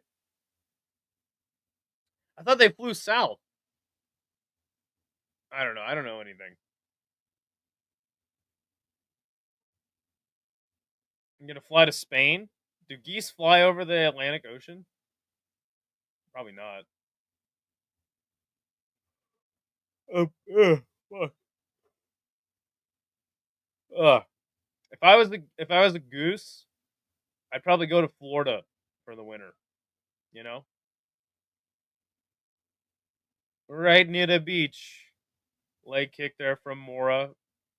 10 seconds left in the first round, and I don't think Lauren Murphy has landed a punch in this whole fight. Every time she throws one, it's out of range. She is totally washed and gun shy, unfortunately. This is kind of hard to watch, not gonna lie. And I get the same Burger King ad again. Stop doing this to me, Burger King. All right.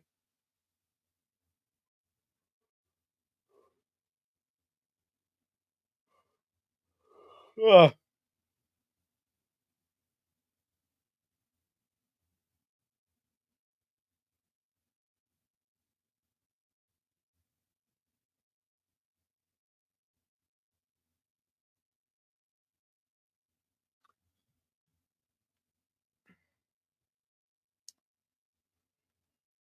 Don't worry, it's her retirement fight, so the judges will give her this round. Is it really her retirement fight?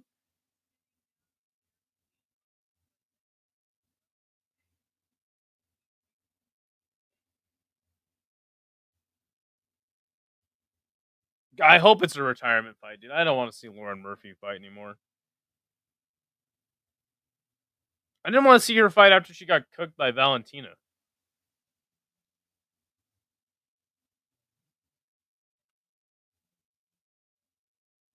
Oh shit, Subriel Matias is about to fight? That's what they said? Okay, thank God.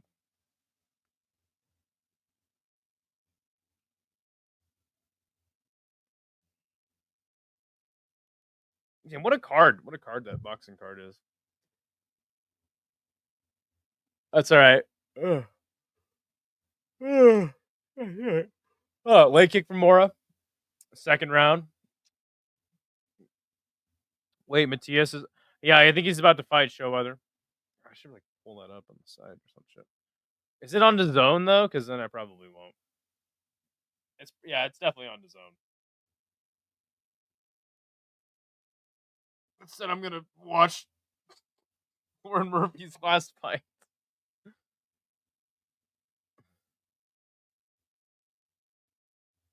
Head kick by Mora. They should have gave her a main event on a pay-per-view in her hometown. What is her hometown? I don't know. Fuck this fight. I'm gonna watch that fight. I don't blame you whatsoever, Showweather. I kind of want to watch that fight now too. Fucking Lauren Murphy. Also, Eduardo Mora is like not that good. He's not a good prospect. And I still don't think Lauren Murphy has landed a punch.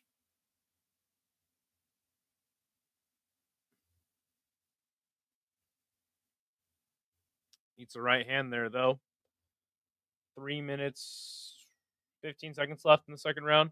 There's a takedown attempt by Lauren Murphy. Almost got reversed, but she stayed up on the feet. Why am I going so much? Oh, nice right hand there from Mora.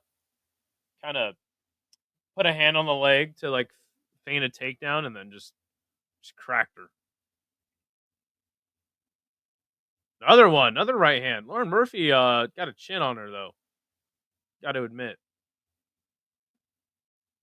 Another right hand from Mora. And what is Lauren Murphy just not seeing the punches coming? Like I don't. She's just eating the cleanest punches from a mile away, and just not able to do anything. Oh, there's a double leg attempt from Murphy again. Oh, what a terrible fight! Why was this put on this card? think this is what they call a bathroom break fight.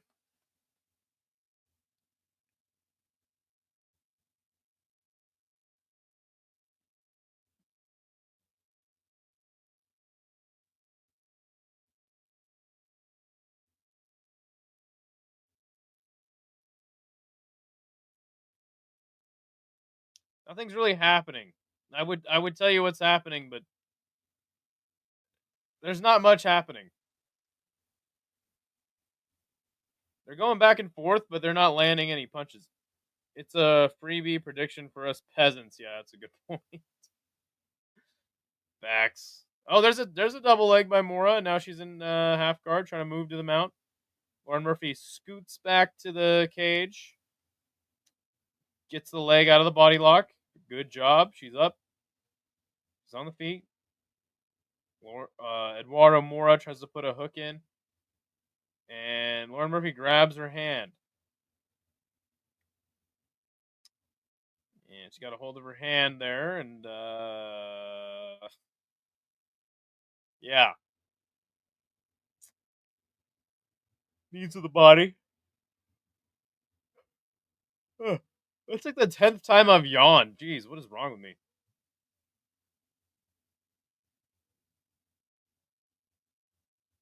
There's some good shots by Lauren Murphy, though.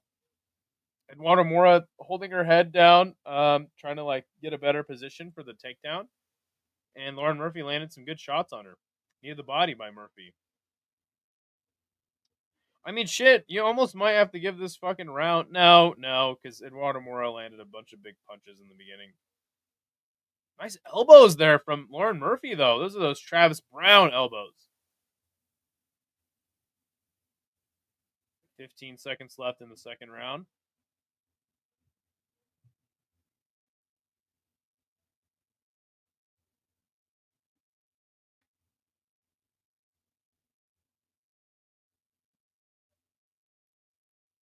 Okay, end of the round.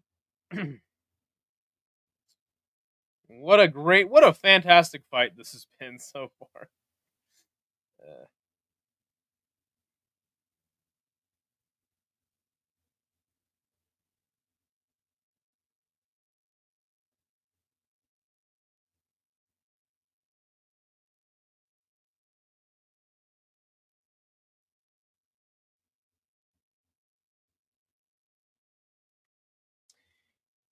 Hey, you said you like bad fights. Well,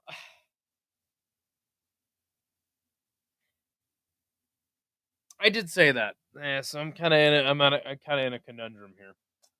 I like bad fights that are like supposed to be good, right? Like this fight was nobody had high hopes for this one, you know? I like ridiculous fights that are bad, you know? Like Yoel versus Izzy. Like that fight was just so stupid that it was just very entertaining.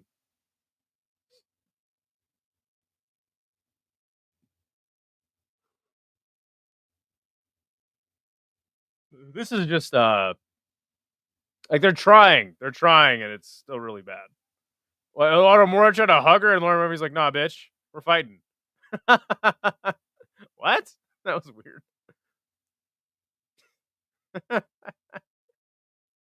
That was really strange. Lauren Murphy should have punched her while she tried to hug her. That would have been funny as hell.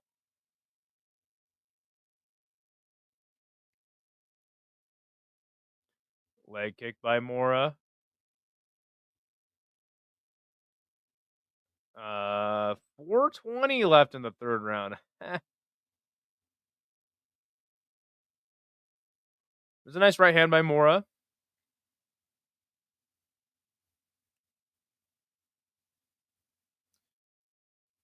I have to check in on the Subriel Matias fight.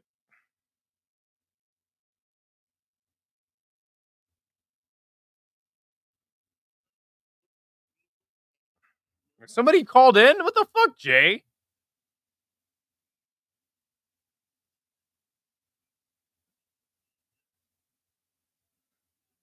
Bruh.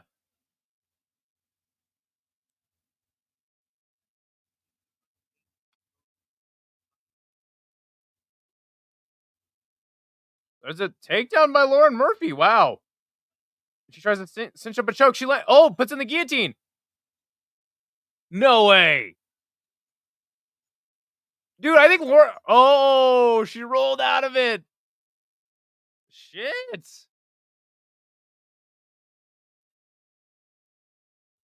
Knee to the body by Lauren Murphy. She's got her in a fucking... kind of a ninja choke. Kind of a guillotine. Standing guillotine now by Lauren Murphy. Dude, can you imagine if she pulled this shit off? Knee to the head there by Lauren Murphy. She's kind of like not committed to the guillotine now, and now they break off. Holy shit.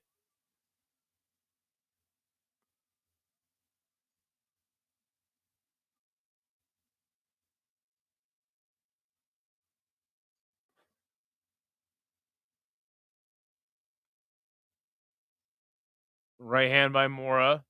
Well, shit, this fight just got interesting. Halfway through the last round. No! Says euphoric. Oh, right hand by Lauren Murphy. What the fuck? Yeah, Eduardo Mora sucks. If you're letting Lauren Murphy get you this, you got to cut Mora. You know what? We're on the same page there, buddy. Yeah, like you can't let Lauren Murphy shine against you. Oh, right hand by Lauren Murphy there now. Well, ain't that some shit?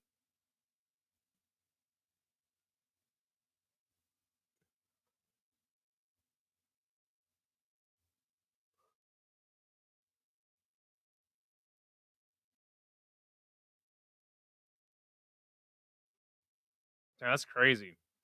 I would say she's going to win this round, but the fight is going to be won by Mora, and that's why Lauren Murphy's got to finish her somehow.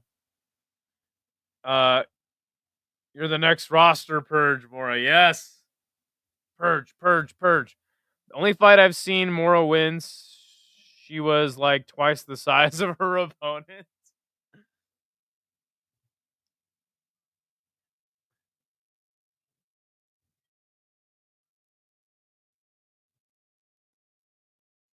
I'm trying to listen to this call that Jay has so I can call in after.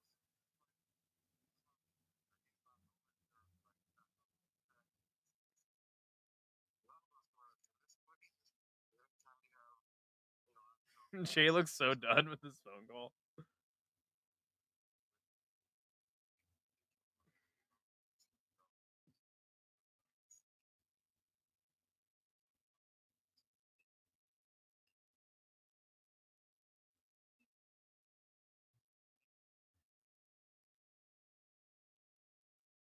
All right, 25 seconds left. Eduardo Mora is going to get this one done.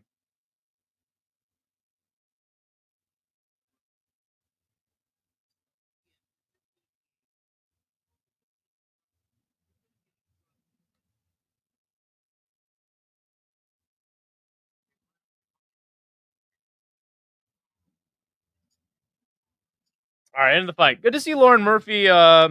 She is scrappy and she had her moments. So if this is her last fight, not a bad way to go out.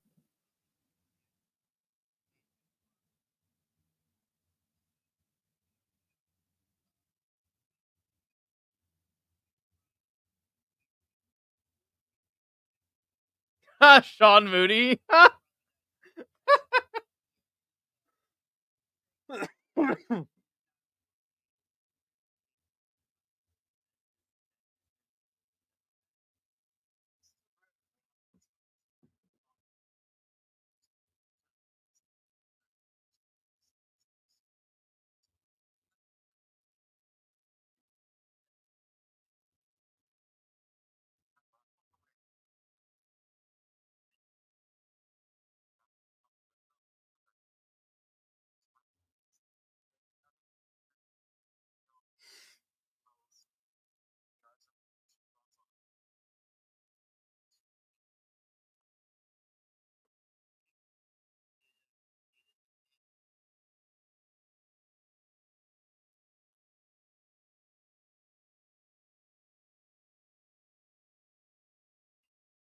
Okay, Superio Matias is walking out now.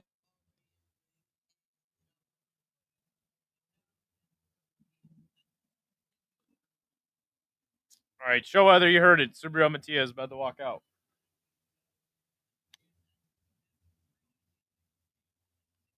I kind of want to watch this fight, low-key. What is the next fight on this card? Oh, Jake Matthews versus Chidi is going to be a good fight.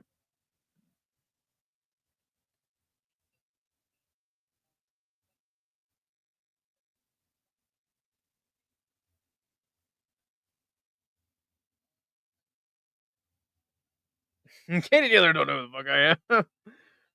Murphy should get an interview, yeah. No, she shouldn't, actually. They can interview her later. Someone from MMA Fighting can fucking interview her.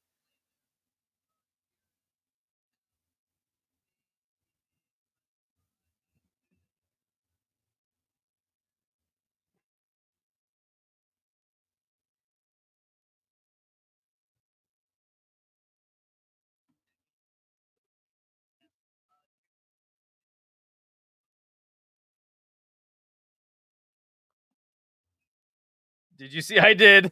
That's funny.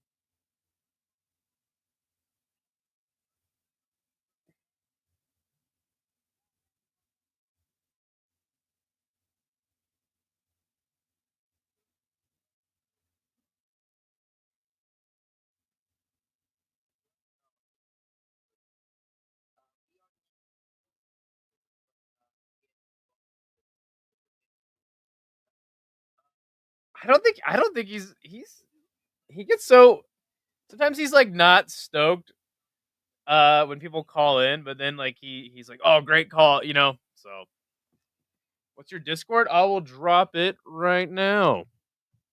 We have a Discord for the channel, but I'm kind of trying to wait to like actually do anything with it. It's really dead right now. I know that's a great advertisement for my Discord. I'm trying to wait to do anything with it until I get monetized, and then I can I'll start streaming like K1 and stuff that's geo blocked on there.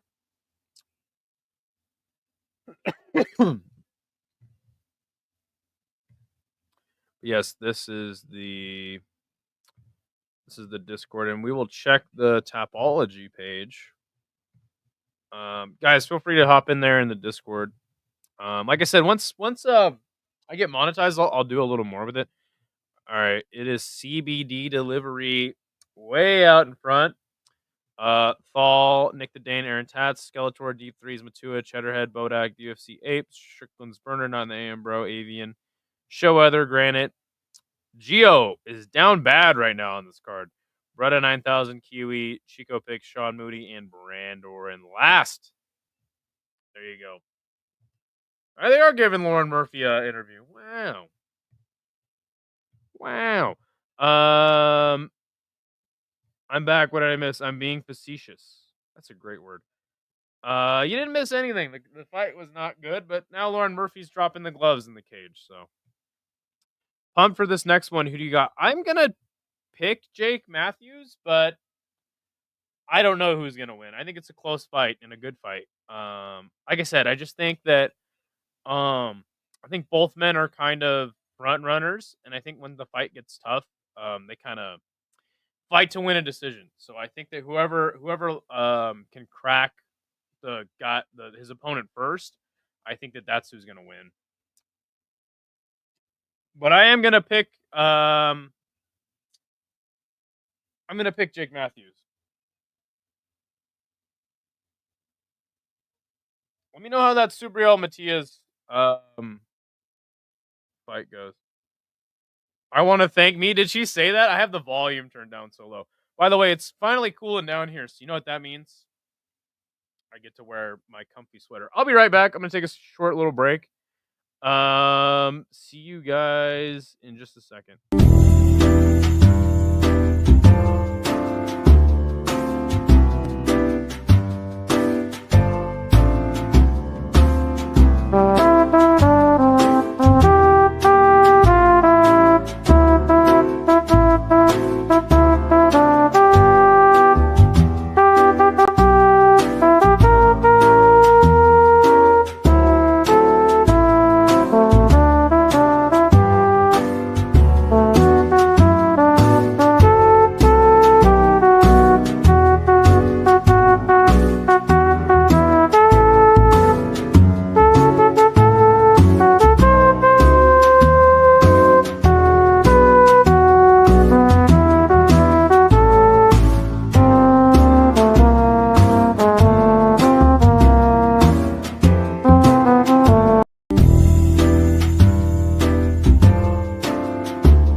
All right, Sean Moody's going Chidi.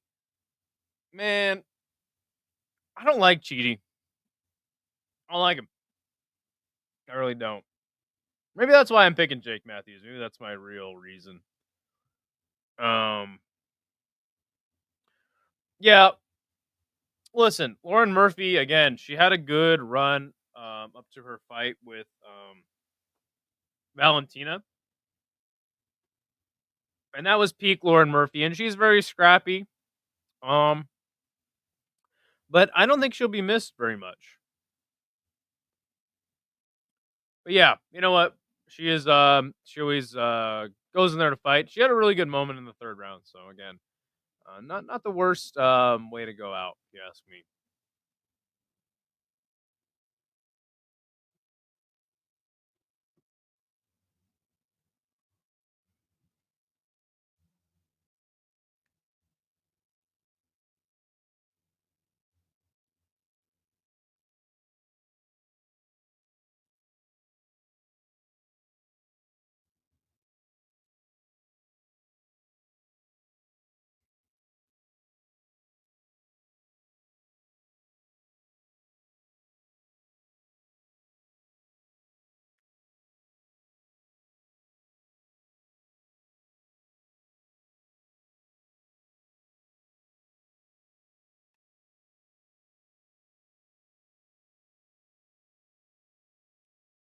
I'm so stoked for K1 tonight. What time is it?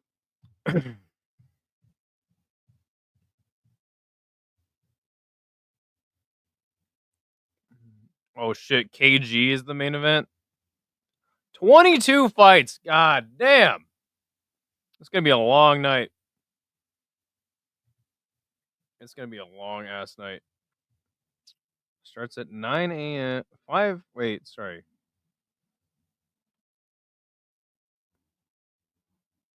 Wait. At 2 p.m. in Japan. So what would that be?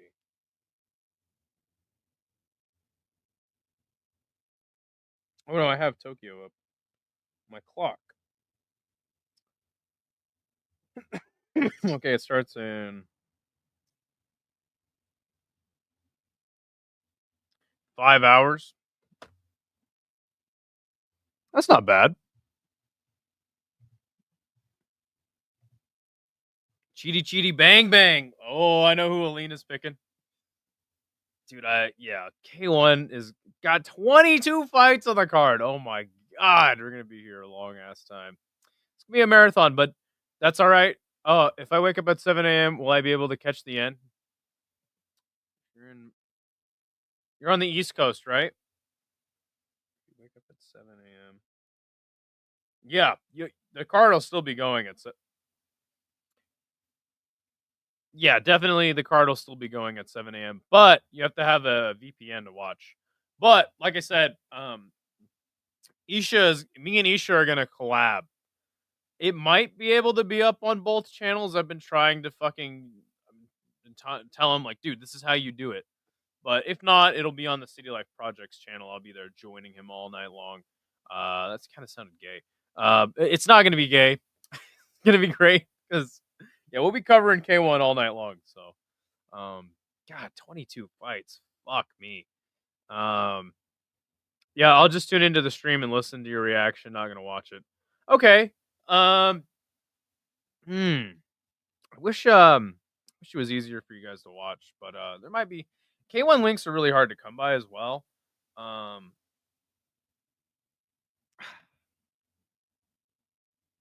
Soon when I get monetized, I'll drop I'll stream it through Discord. All right, I promise.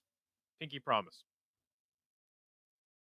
All right, Jake Matthews being introduced now.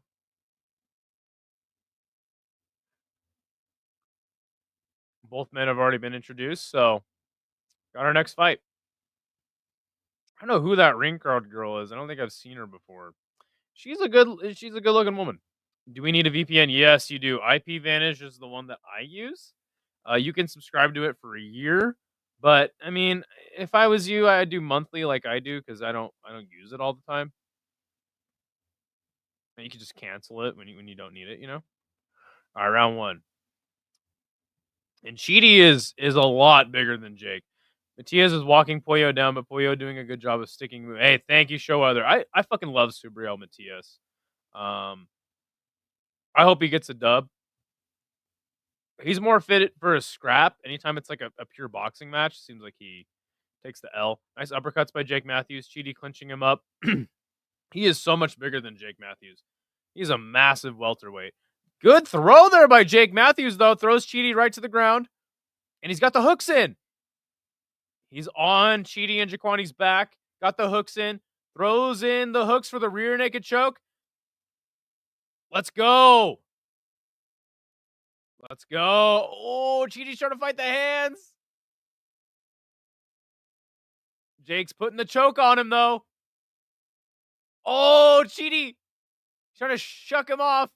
Oh, and he tapped. Let's go. Oh, let's go. Damn straight. Let's go. I got some gloating to do now. Fuck yeah, dude. I got some people to hit up to gloat real quick. Give me a second. Give me a second here.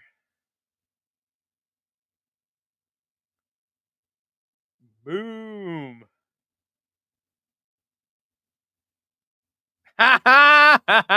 Let's go, Showweather. Yeah. Damn straight. Dude, he was hanging off the side and got that choke. Are you kidding me?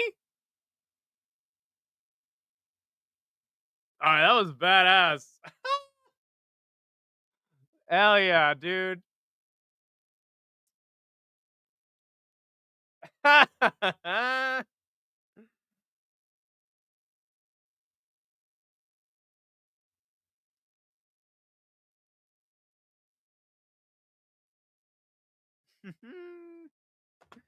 to do a little gloating there.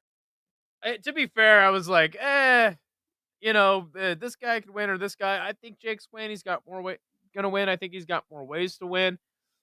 I didn't really have like a first round sub prediction, but I was like, I'll pick Jake. Let me tell you, all finishes except for the boring bitches and the.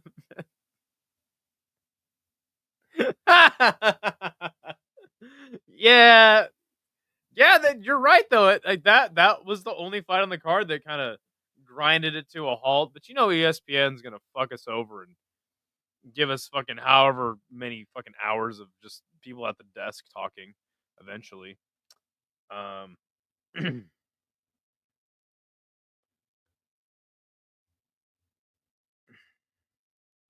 Now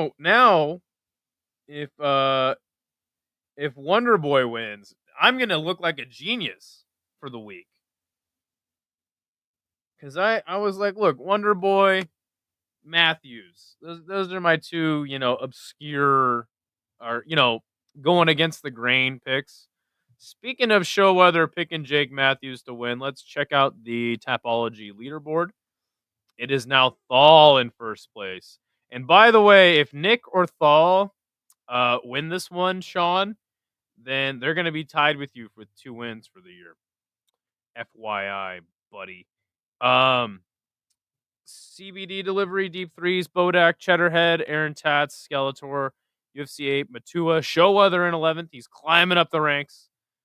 Strickland's burning on the Ambro, Avian, which is euphoric notes. In the Granite, Geo down bad.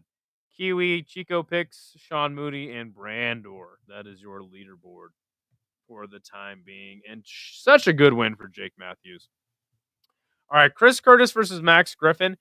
I don't think there's any humanly possible way that this will end in a knockout. If it does, I'll do something.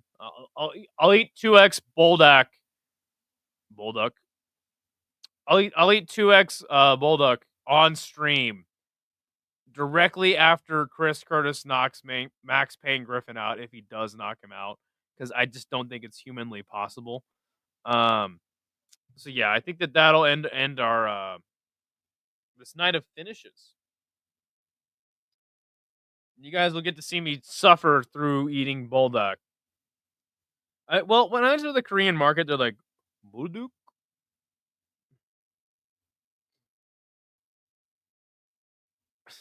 Meth base. All right, let's see what's going on with Subriel. All right, I'm just gonna turn it on my phone. Fuck it. Yeah, Matias and Pollo are throwing down. Yeah, I'm gonna pull it up. I'll do a little commentary for it too, because they're about to fucking stall so hard. I wish it wasn't on DAZN. I'm not I can't justify subscribing to DAZN.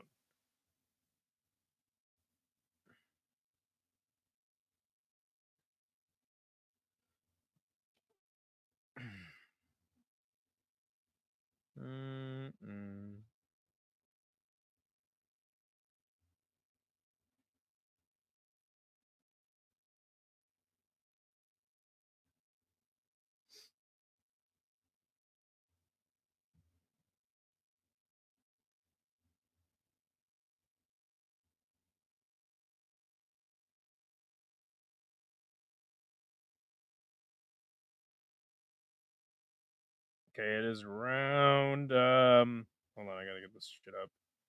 You can spam with ads right now.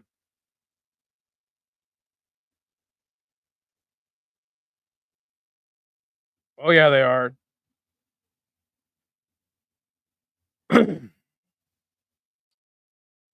It's round 4.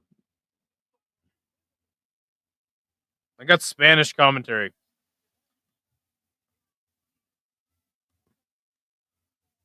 Subriel Matias walking Pollo down. Shots to the body. Ooh, but Pollo, he's fighting back. Just because Matias putting pressure on Pollo, Pollo's not letting him tee off on him. They clinch up. Referee separates. But yeah, Matias coming with the pressure.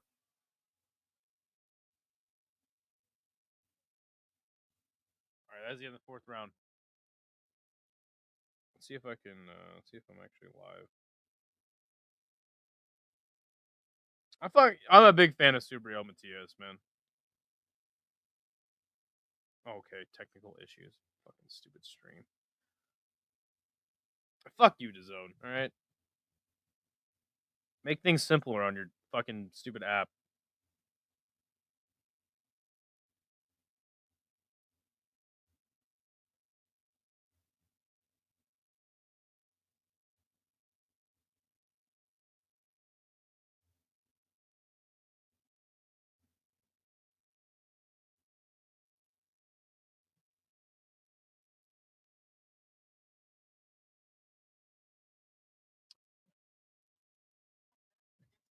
What is up, Benjamin? How you doing? All right, round 5, Matias and Pollo.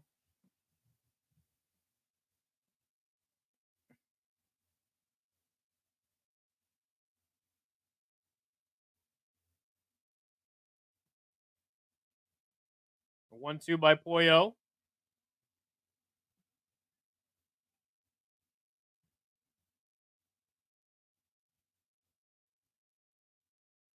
Oh, right hand by Matias. Matias with some body shots. And they're just standing right at they're standing right at clinching range, but throwing shots. Now they clinch up. Oh, big left hand by Pollo and a 1-2 by Pollo.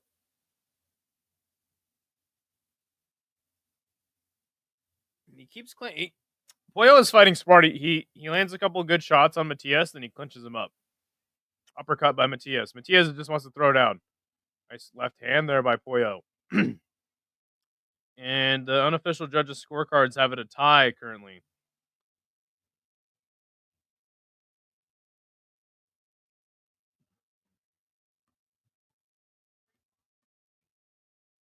Nice body shot there by Matias.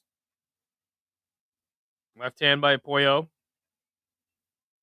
Nice right hand to the body by Matias. Left hand by Pollo. Ooh, nice shot. Nice double jab and a left hook there by Pollo.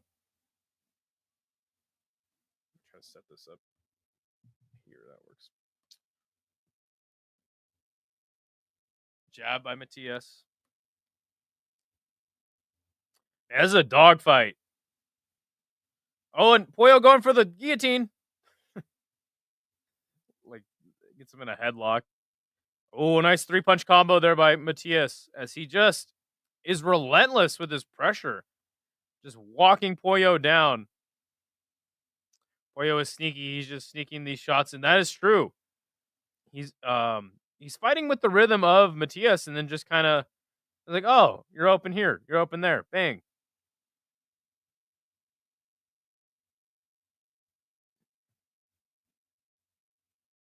Left hand by Pollo again as Matias moves forward, clenches him up. 10 seconds left in the round. Nice body shot there by Matias, and he hits him as the referee was trying to break them in the clinch. Referee warns him. Left hand there by Pollo. Another left hand by Pollo. That was the end of the fifth. Yeah, the fifth round. Let's see if I can get this up real quick.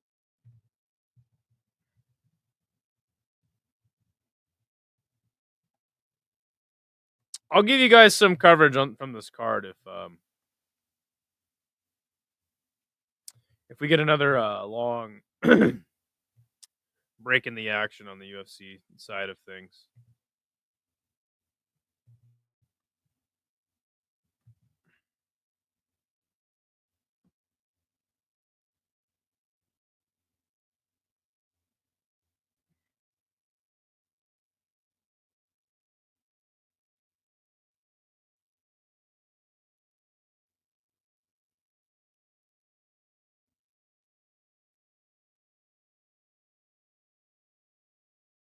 Okay. Sixth round about to start between Pollo and Matias.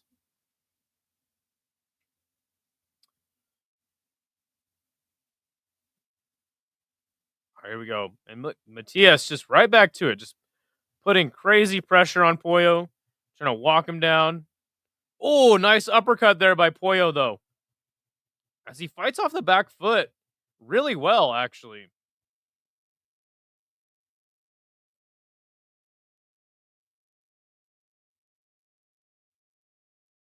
Oh, left hand to the body by Pollo.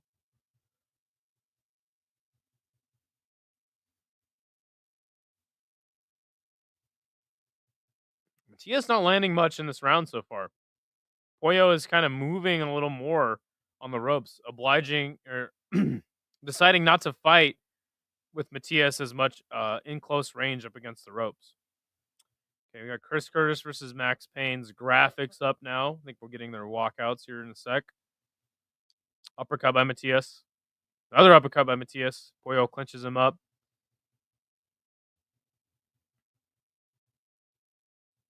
I feel like if you can outbox and just kind of clinch up Matias, then you can beat him, you know?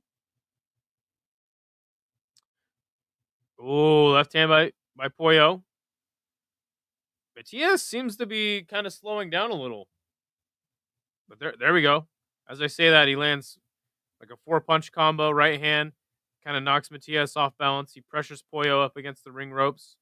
Left hand over the top by Pollo. Oh, big left hand by Pollo there.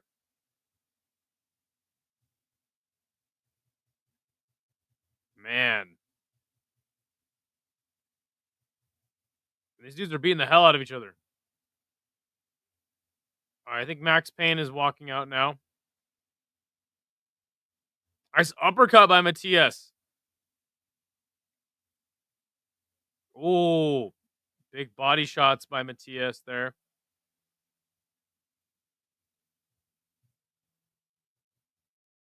Man, this fight is so back and forth, man. It's close. And Max Payne is... Oh, no, that's Chris Curtis. He's running out to the ring. Or the cage. Sorry, I'm watching boxing and fucking UFC at the same time. Come on, Subriel. Nice right hand. Knock this motherfucker out. 20 seconds left.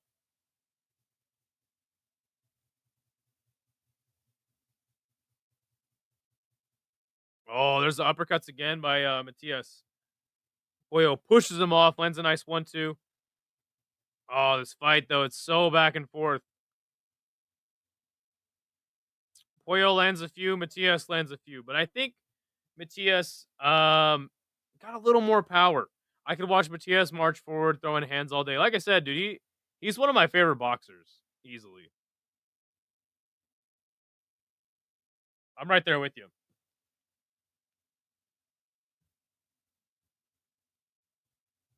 Remember that string of fights he had? What was it, like 3 or 4, where he just made dudes quit on the stool? Every fight, they were just like, yeah, fuck this. And now it is Pollo's eye is swelling up a little bit.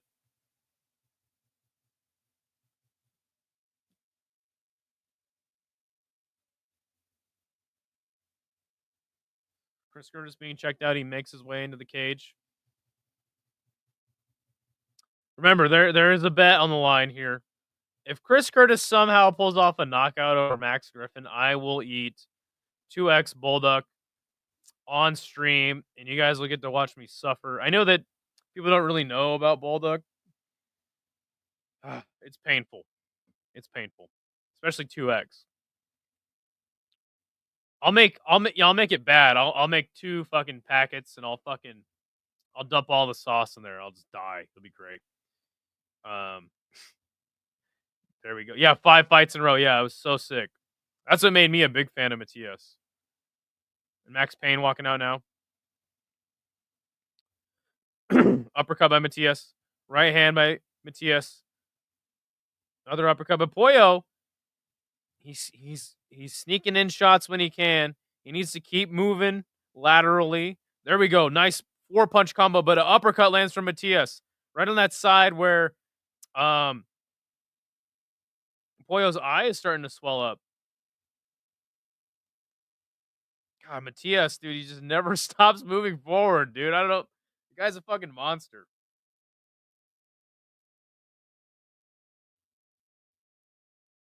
He fights at a really steady pace. Look at that body shot.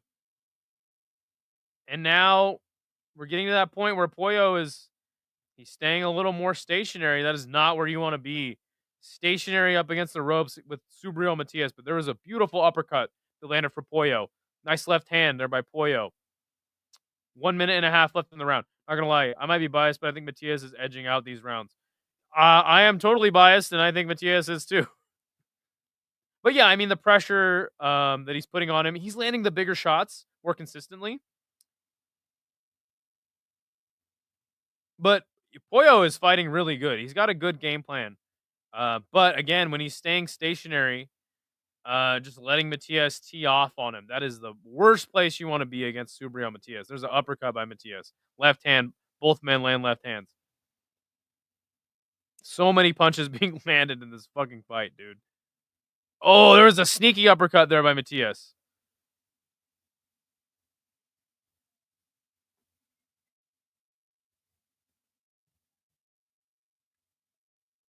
They break off the clinch. 40 seconds left.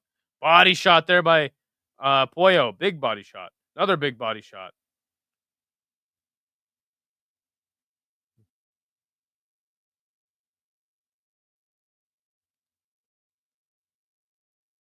Oh, man. Left hand there by Matias. Landed a flurry, tried to land a flurry, but most of those punches missed. Good job by Pollo to keep Matias just out of range with the jab, but there's a good flurry there by Matias.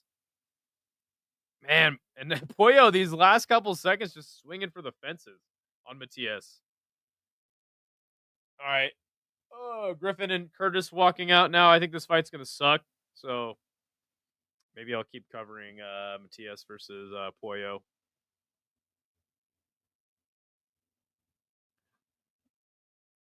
I'll attempt to cover both at the same time, but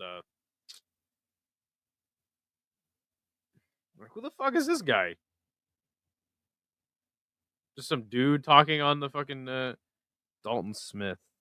Some boxer. I don't know. Who cares?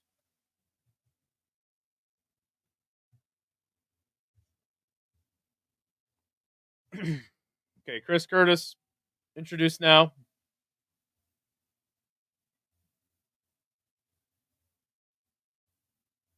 Guaranteed to go to a decision is this fight. And I don't think it'll be fun. I don't think Chris Curtis is entertaining. I really don't. I think he fights too safe. He doesn't do enough in fights to win it definitively. Max Payne is not good, though. So if he gets a knockout, I guess it wouldn't be the most shocking thing. But I'm kind of hoping that he doesn't, so I can be right and not have to eat bulldog. Nice left hand there by Pollo. We are in the 8th round now. Left hand by Matias.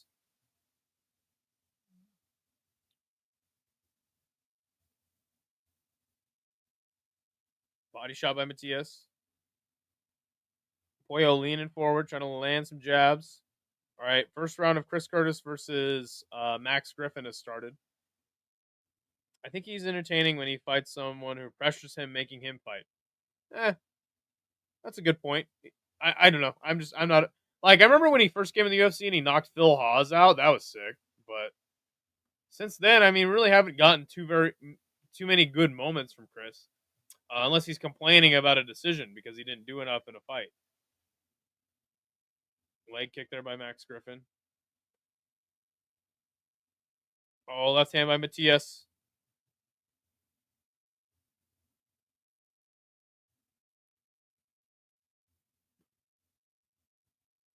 All right, now my eyes are everywhere now. Come on, Gabriel, knock this fucking guy out so I can watch this UFC fight.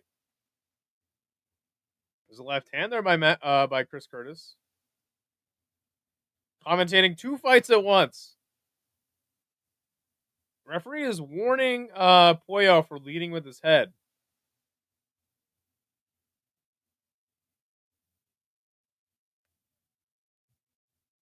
Gabriel, oh, nice, man. Pollo working the jab a lot this round. Nice body shots there by Matias.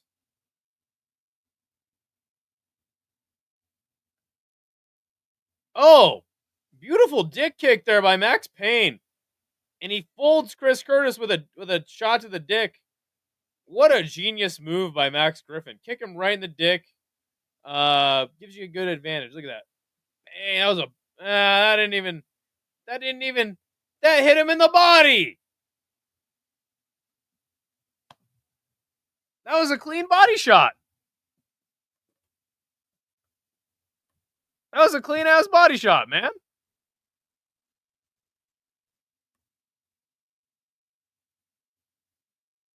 Are you kidding me?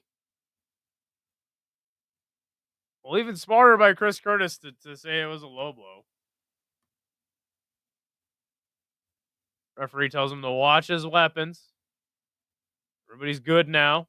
That was a clean body shot. Come on, Chris. All right, 3 minutes, 15 left in the first round between Chris Curtis and Max Payne Griffin.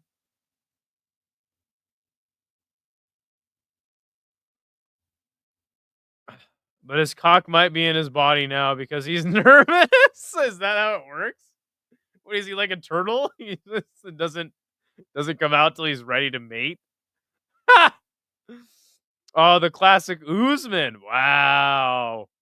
That was a clean ass body shot. That looked like a okay, and now Chris Curtis said he got poked in the eye. All Chris Curtis does is complain. Body kick there by Max Griffin. Oh, Max Griffin swarming Chris Curtis with a nice knee to the body, going for a double leg, maybe. Dude, if Max Payne beats Chris Curtis, I will laugh till the end of time. All right, round 9 of Gabriel Matias versus Alberto Pollo. And it's just Matias again, just walking down. Pollo trying to get some offense going, and he does at times.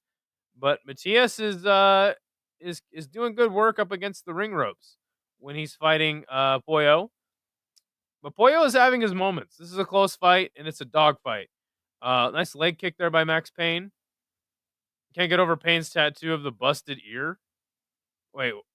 Oh, nice little combo there by Mr. Chris Curtis. He has a tattoo of a busted ear. Wait, really? Uppercut there by Curtis.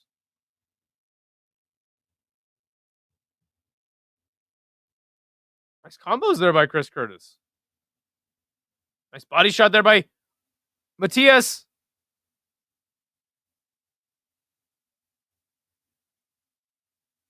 Not gonna lie, this Chris Curtis versus Max Payne fight's getting good. Nice right hand there by Max Payne. And Chris Curtis is bleeding out of his eye now. Jeez, maybe he did get eye poked. Remember when he busted Brahimai's ear? He commemorated it with a tattoo. I did not know that that was Max Griffin that busted his ear.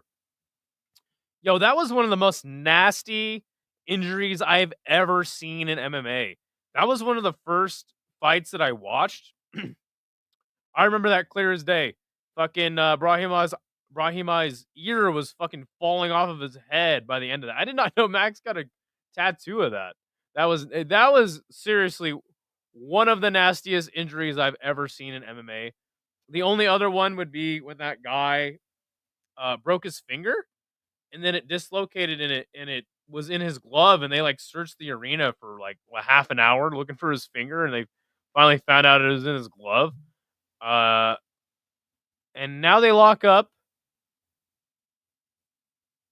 against the cage. I'm trying to commentate two fights at once like a fucking retard. And Subriel Matias pushing Pollo up against the ropes. More of the same. Oh, knee to the head by Chris Curtis. Chris Curtis looks like he's having fun in there, man. Oh, spinning back fist lands for Max Payne, though. Good round for both men. Matias and Pollo. They're in the last 10 seconds of the 9th round. Oh my God, the missing finger. Sorry to unlock a core memory that was you were trying to suppress. All right, end of the round. I think this one's going to go to decision. Matias is not able to hold Pollo up against the ropes long enough for sustained offense. But that's just kind of how Matias wins fights and gets guys to quit too. Is he's just so relentless the whole fight. I don't know. I just don't feel like anything like super damaging and clean has landed. There is a cut up above the eye of Pollo. And look at Turkey Al-Sheikh wearing a Ring Magazine hat. I got the hat. Overeem's lip was sick. Yeah, that was pretty bad too. Especially the fashion in which it happened, right? Because he was winning the entire fight, and then Rosenstruck just lands that fucking bomb. And with one punch, just splits his lip open. Yeah, that one was fucking nasty, too. All right, here we go. And it's the beginning of the round for both men. For all four men. I think Pollo has been turning the tide a bit the last couple rounds. Yeah, he has. He's landing. He's just fucking swinging for the fences. Look at that uppercut by Pollo. I'm surprised Max Payne versus Chris Curtis is actually this good of a fight. I thought it would be kind of boring. Nice right hand for Max Payne. Stiff straight right. What the fuck was Max doing? He was like waving something. Was he waving to his mom in the crowd?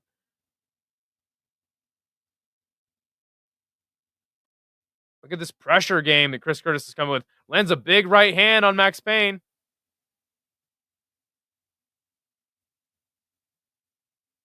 Look at this. Look at these whole shit ton of jabs that Pollo is landing on fucking Matias. I think Subriel is slowing down a bit.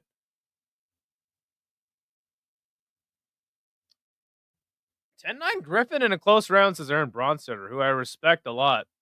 Head kick by Max Griffin now. Oh, right hand. I think that knocked Max down, or at least he slipped off of that. Man, they're scrapping now.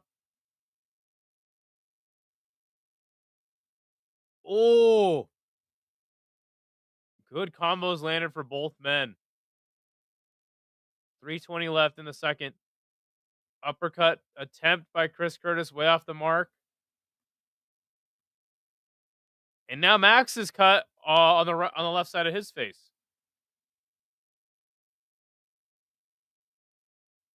Nice left hand there by Max Griffin. Man, Chris Curtis is not able to do much with the pressure that he's putting on Max Griffin. There was a glancing right hand that landed half on the guard for Chris Curtis. He kind of waits to land something big until he pushes him up against the cage.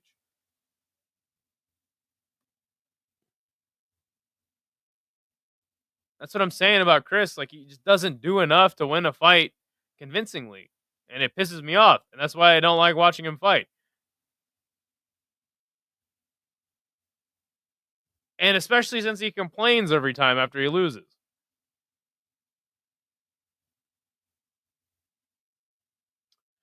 There's a nice 1-2 by Chris.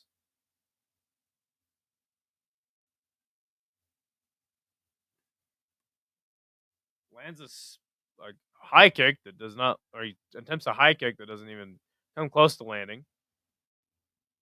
Oh, a head kick for Max Griffin. Dude, Max Griffin is fighting very well in this fight. I'm surprised. Max has the body lock now. That was the end of was it 10th or 11th round for Matias and Pollo? I think it was the 10th.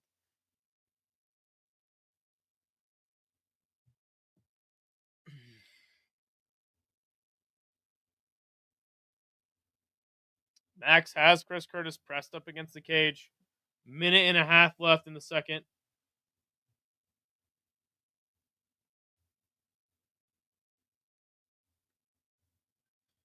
Chris pushes him off. Nice 1-2 by Max. Oh, left hand lands for Chris Curtis. That one clipped Max. Pollo getting warned for clinching. He won't be able to clinch as much anymore. Ooh, let's go. This is turning into a pretty damn good fight between Max and Chris Curtis. Ooh, right hand lands for both men. Chris Curtis is not very tight with his defense while he's swinging. Nice right hand by Chris there, though. Uppercut. Shot to the body there by Max.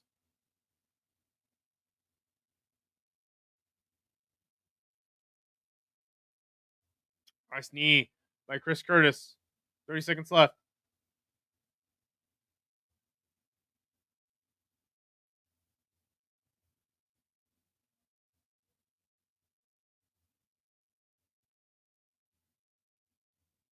Man, I should have went to my fucking local MMA promotions event last night. I gotta go to it someday.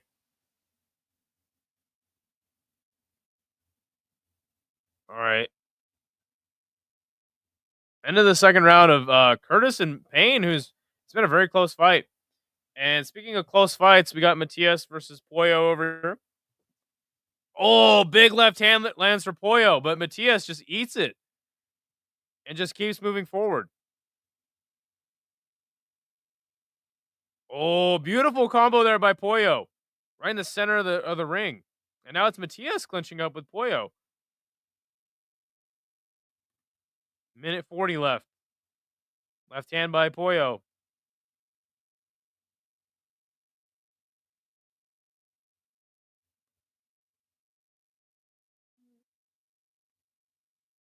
Pollo landing a lot now. He is. And he's actually pushing Matias back now at times. Left hand by Pollo. Oh, big right hand by Pollo. Nice left hand there by Matias. Oh, uppercut by Matias.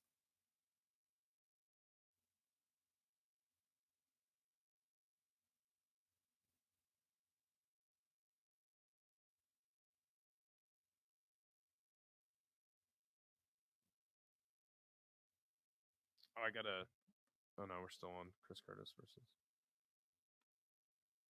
50 seconds left in the penultimate round. And it's the last round of Chris Curtis versus Max Griffin now. And they're slugging it out. This has been a pretty decent fight, not gonna lie. For all the shit I talk on Chris Curtis.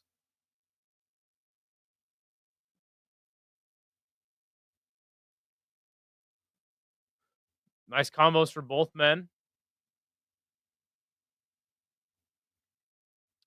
But Chris Curtis still coming with the pressure.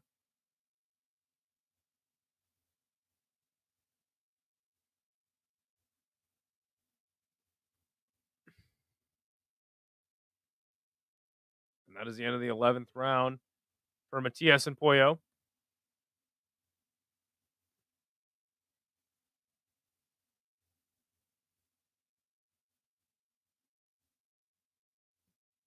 Left hand by Curtis. He's got a kind of goofy fight style. He lands shots at weird angles. Does Chris Curtis.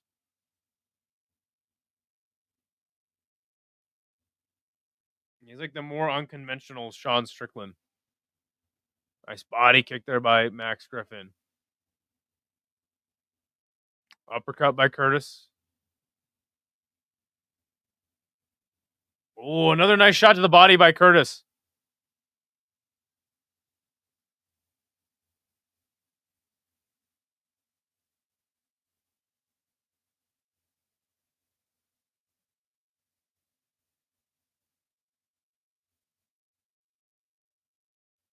Three minutes left.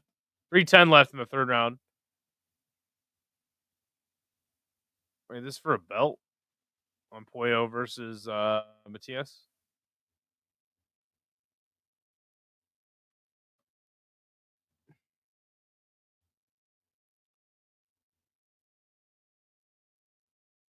Body shot by Curtis.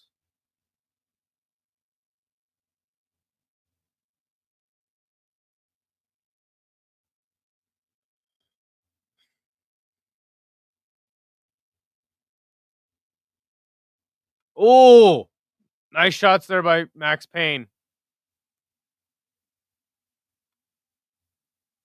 I think Curtis tagged him with that uppercut, though.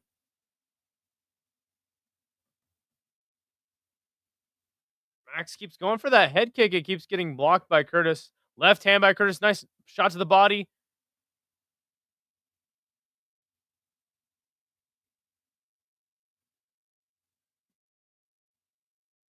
Oh, the left hand landed clean there for Curtis. And a right hand lands clean. 2 minutes left.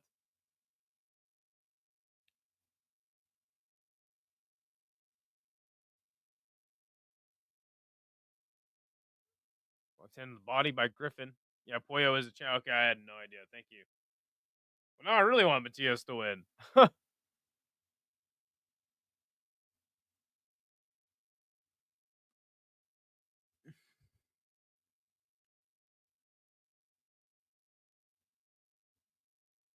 There we go. There's a left hand from Curtis.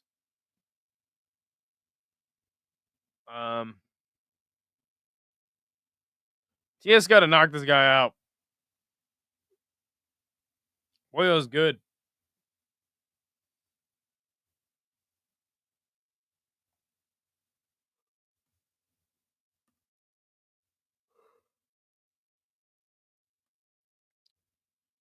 There we go, Chris. Lands the left hand. He's got Max just moving laterally now. Max is not moving forward at all.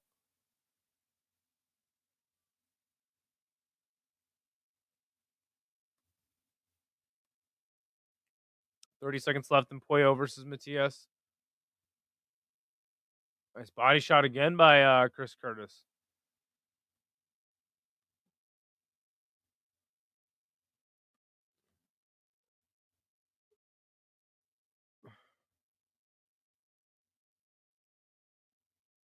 Nice body kick by Payne.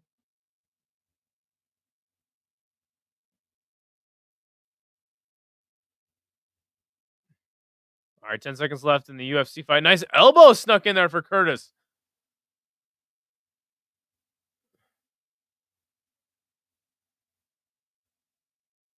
All right, that is the end of the fight. No ball duck for me. Thank God. Somebody sent in a $10 donation, and I'll eat that ball duck though. All right, let me know who wins. Show weather. I'm gonna close this. And maybe now will be a good time to do the Katie Taylor impression. What a fight. I think Pollo probably got it, but very close fight. Yeah. That was a great fight from what I watched. I think I watched from the 4th round on, so good 6 rounds. And actually Curtis versus Payne ended up being a good fight too.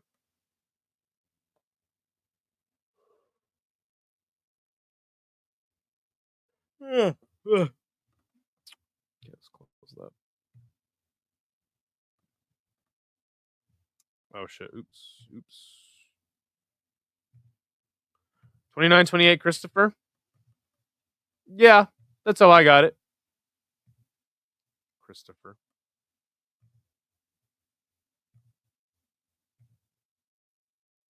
Get this shit out of here. Stupid ass ads piss me off.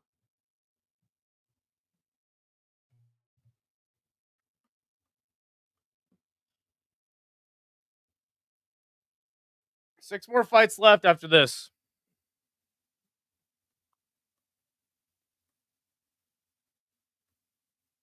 All right, we're gonna get the judge's decision now. Let me know who won. Show other Matias versus Pollo.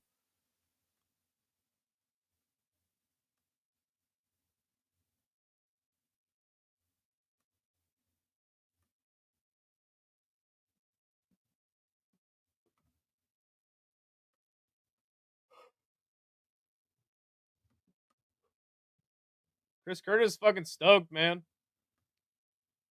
He's hardly ever happy after a fight, so that's surprising. This fucking thing. Judge's scorecard. Oh, it's gonna be a split.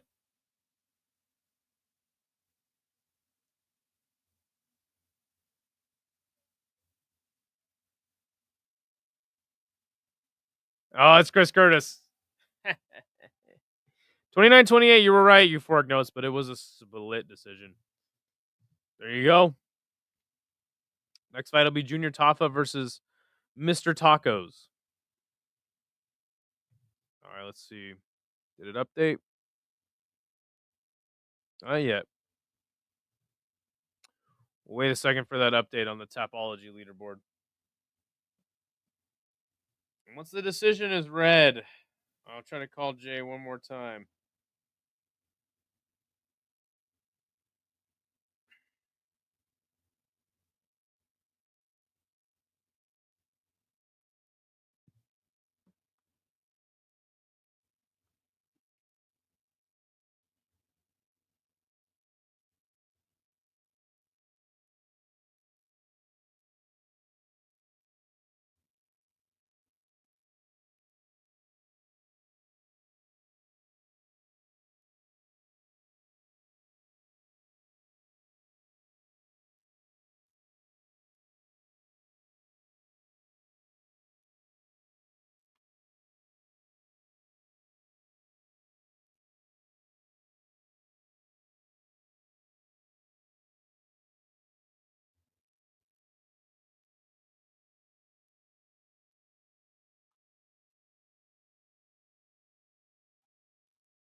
They had finishes. If they didn't talk so much shit, they'd have time to interview all the winners. Humbug. A draw for Matias and Pollo. One scorecard and a draw. 115, 113. By the winner, for the winner. It's a new Matias. Let's go. Subriel Matias. Yes. I don't care if it was a robbery. I don't care. Let's go, Matias.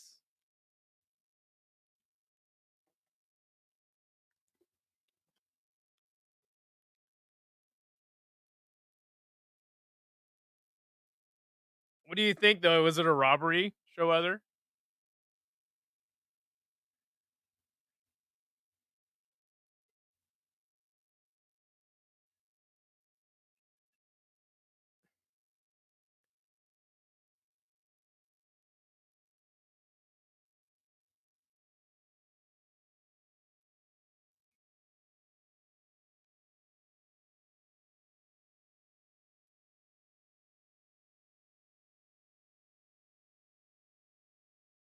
Jay's getting cooked in his chat because he said Matias won, and then when the decision was read, he's like, "Oh, a robbery." I think there's definitely an argument for Matthias. Okay.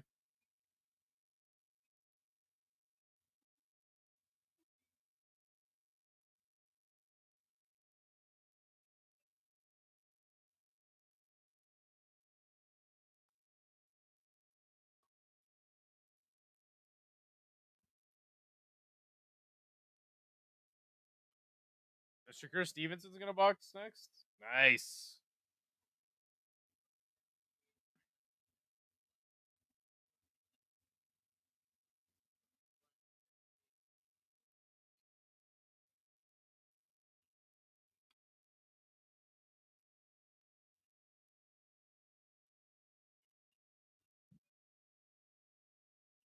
Clinching doesn't score. That's all I'll say.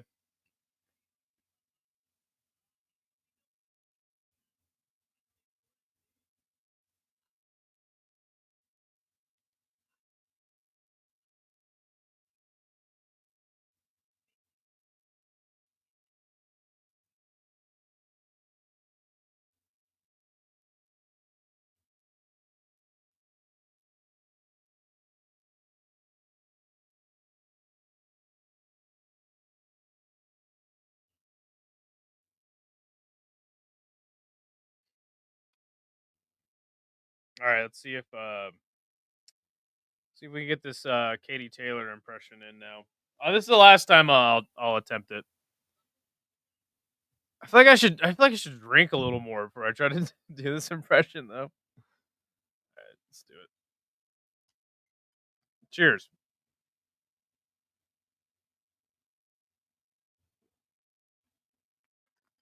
A little rough for now. It's not frozen. Ugh.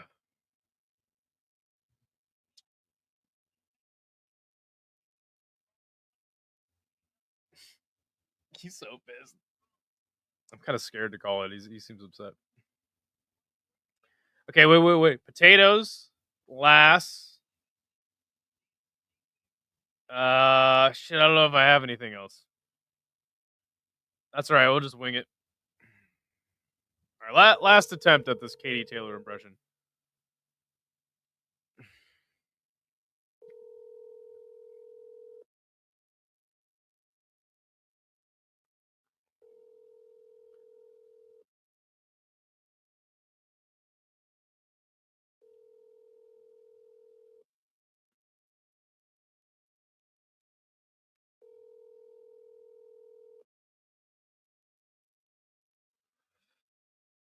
I don't know it. Your call has been forwarded to. All right.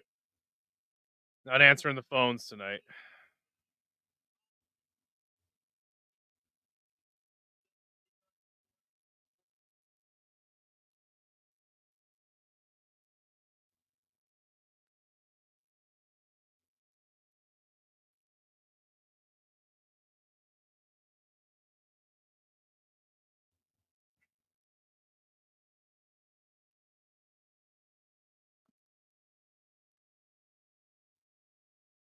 All right. Well, I'm gonna take a little break, guys. I'll be right back. Put this shit back in the freezer, so I'm not tempted to drink it anymore.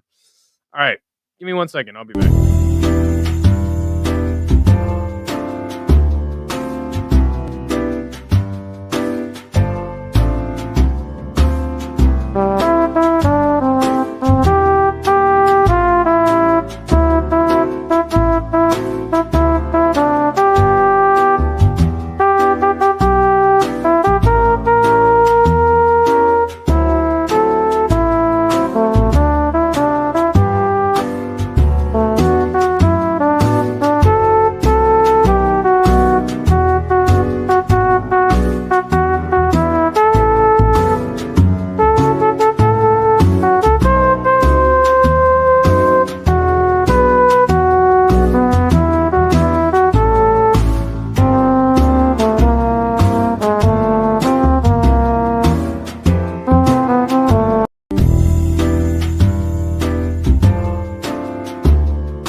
Who is Jay? Oh, Jay from Rush Hour Fight Club. Rush Hour Fight Club was like the first fight companion I ever found, and I used to hang out in his streams all the time. So yeah, he goes live for like all the boxing events. You might actually enjoy his show. Let me link his channel.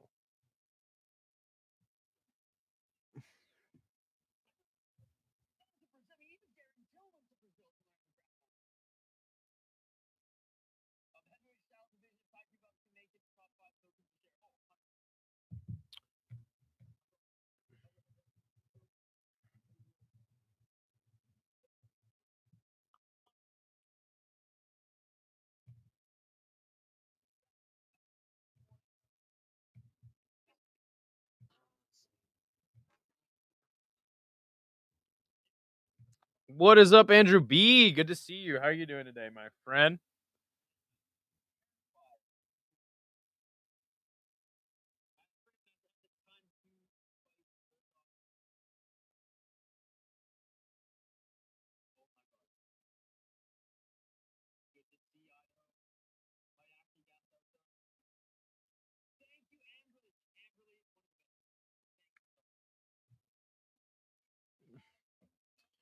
All right, so we're just getting a long, extended commercial break before the main card starts. I know this guy. I've seen you in his chat before.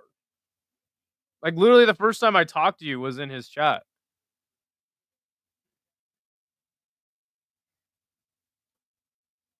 I'm pretty sure the first time, because I've been in there for like 5 years. And then I actually started my channel kind of because I was just talking to them all the time in the chat. And then, I mean, really what, like, he kind of started covering boxing more. And I just wanted to get my talking about MMA stuff out there. So I started hopping on some different channels, like making picks. So yeah, that's kind of how I started my channel.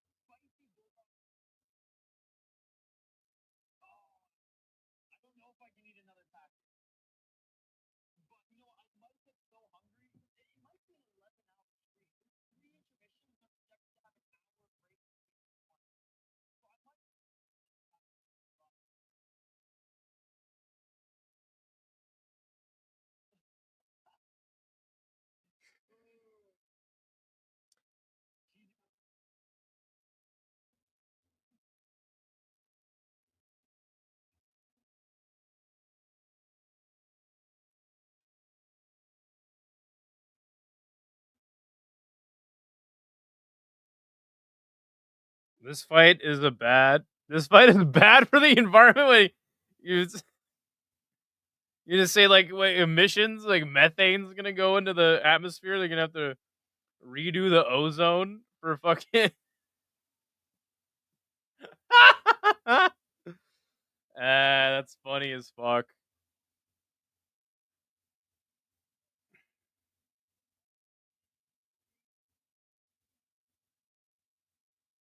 Tafa looks like a new guy. He does, dude. Holy shit! I'm just looking at him for the first time. Who the fuck is that guy? Yeah, dude, you're absolutely right, Alina. I mean, yeah, he does look like a new guy. God damn. I did pick him by round 1 knockout. We'll see how it goes. Um,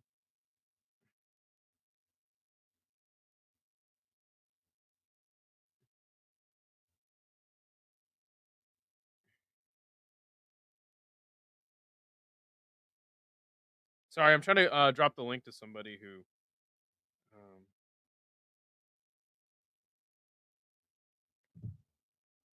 All right, round 1.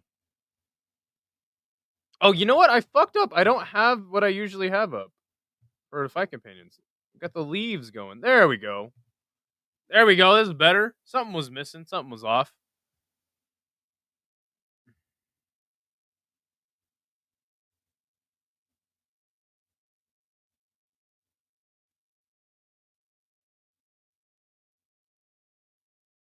All right, there is a takedown attempt there from Tuco Tokkos. Elbows. Travis Brown elbows landing for Justin Tafa, who looks like he got fucking liposuction. Really fighting for this takedown right now is Tuco. And he gets it. He gets it. He gets it briefly. He's got a hold of the leg. That's going to prevent Tafa from getting up.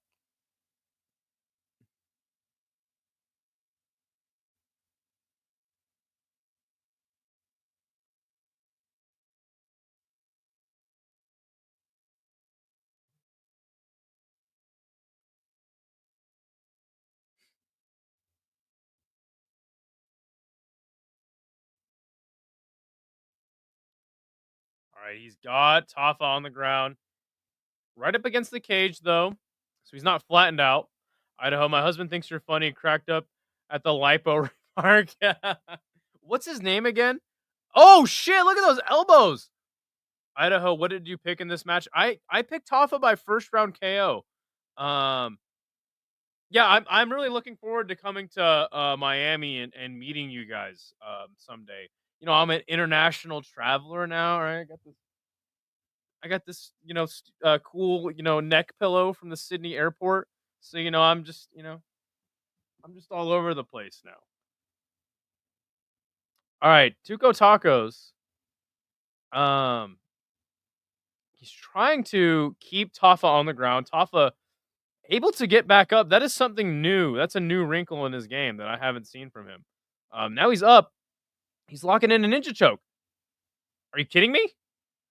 Who is this guy? Oh, more elbows. Brutal elbows he's landing on Mr. Tacos. Oh, nice little trip there from Tuco, though. And now it seemed like he had a better position. Giuliano is live, by the way. Okay, cool. Yeah, let him know that that I absolutely cooked him on the Jake Matthews pick. He's gonna have to owe me some money after this. I didn't post my picks though, so I guess there's no proof. Oh, and there's a choke attempt from Tuco. Kind of just a headlock right now. Tafa up against the cage.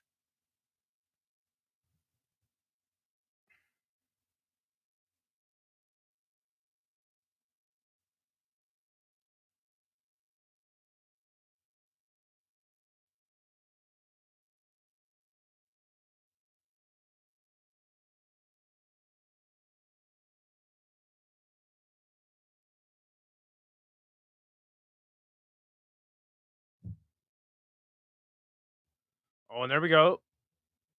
Tuco tried to get the back of Tafa. He had it momentarily. He's kind of losing it.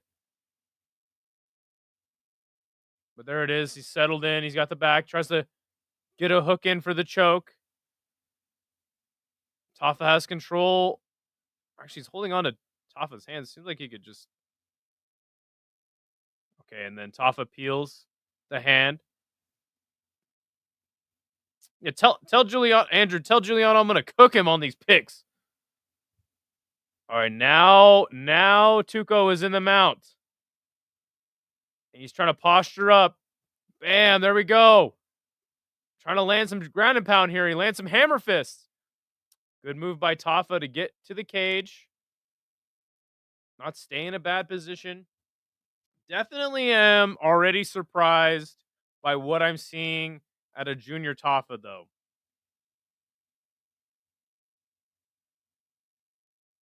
Even though my pick was wrong with the round 1 KO. And look at Tafa reversing the position. What do you know?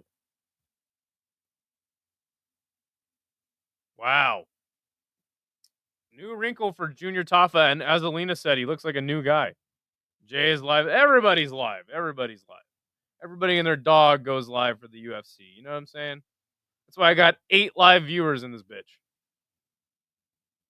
But that's all right. I just... okay, here's the real reason why I do Fight Companions now, right? If I didn't go live for the UFC, I would fall asleep during the card. So when I go live, I don't fucking just fall asleep the whole time. So, yeah, that's why fight companions are good for me because I actually get to watch the fucking fights. Yeah, look, I enjoy my naps. All right, what can I say? 8 is a great number. It's quality, baby, not quantity. Damn straight. We got 8 fucking fantastic people up in this bitch. Yeah, no, it's I'm not even tripping. Tafa had to buy a whole new wardrobe for sure, and he gave all his old clothes to his brother. That's fucking hilarious.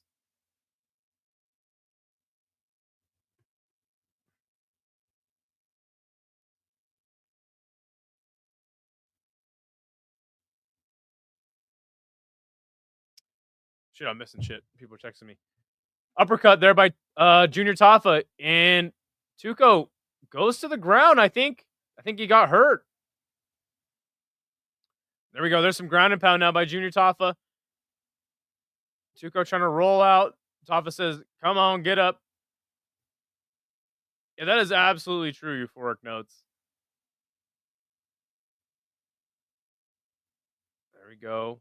Tafa trying to line him up for something big now. There's an uppercut to the body. Tuco Taco's flying around, thinking he's euphoric notes or something in there. Double leg takedown now by Tuco. And there's a heavy breath from Junior Tafa as he gets taken down. But there we go. He gets up to the knees. Oh, Tuco does a good job of kind of dragging him back down. Got a guillotine, part of a guillotine going.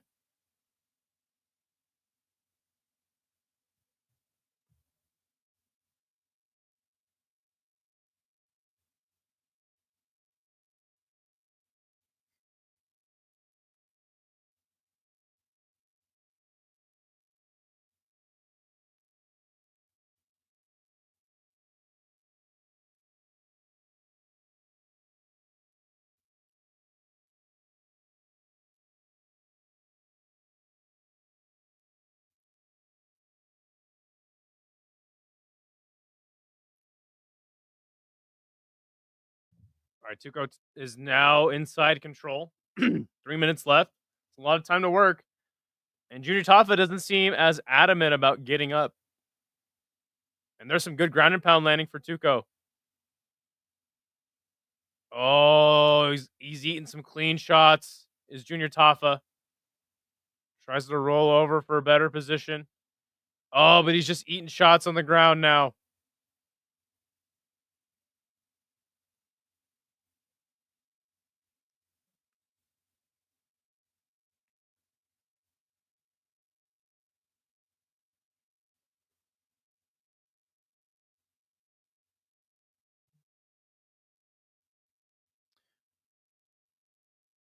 Now he's in side control. Just kind of holding on. He has Tafa flattened out. I don't know if Tafa's going to get up this time. He's got to try, though. Elbow from Tuco now.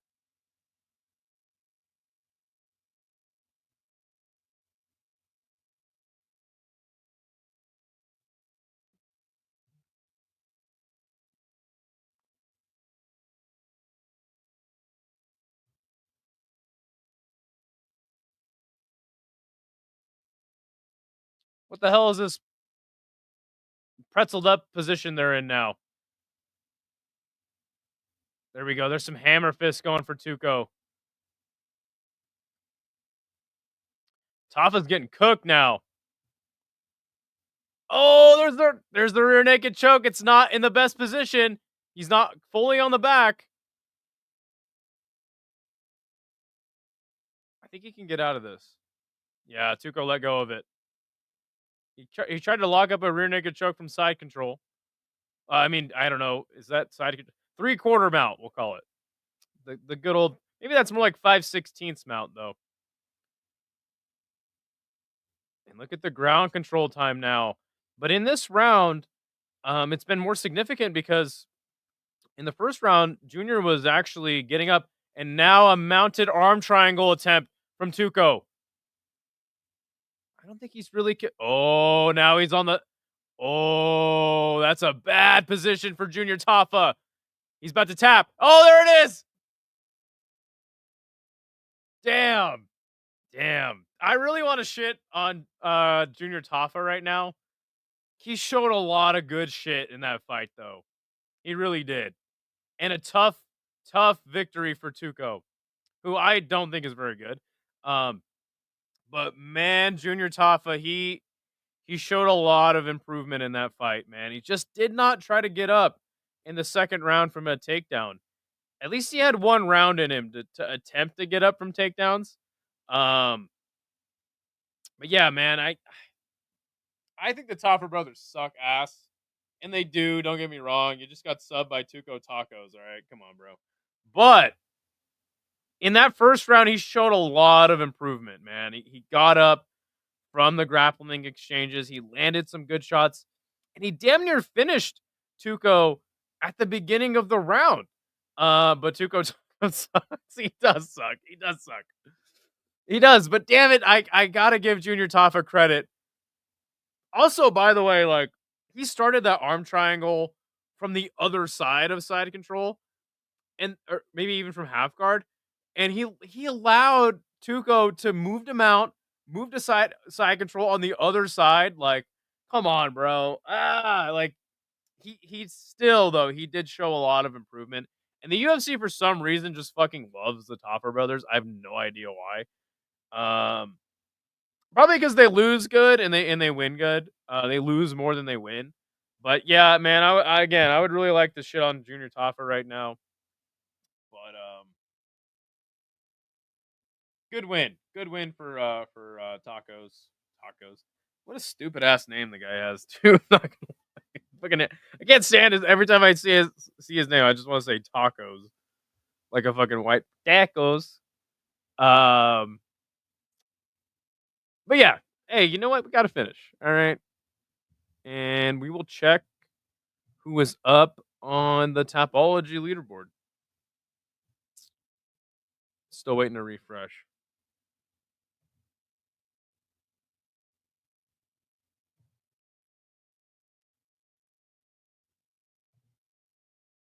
All right.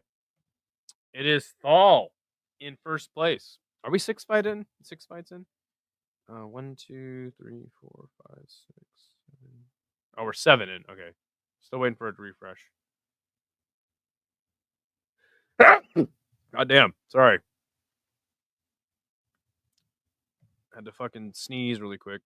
I'm allergic to Junior Tafa fights.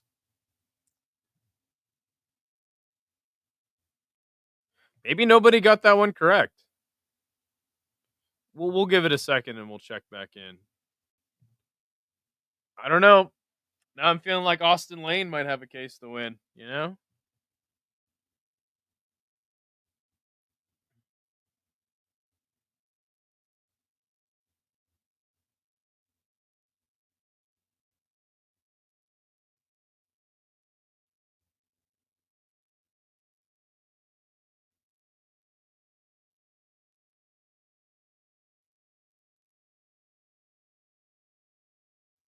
I gotta plug this fucking thing back in. What do you guys think Dana White is doing right now? Because you know he's not there.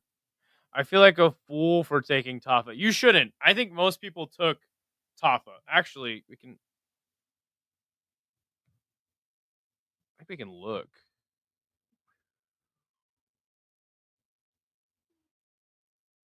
I don't know. Most people. I mean, shit. He was a favorite. Minus 180.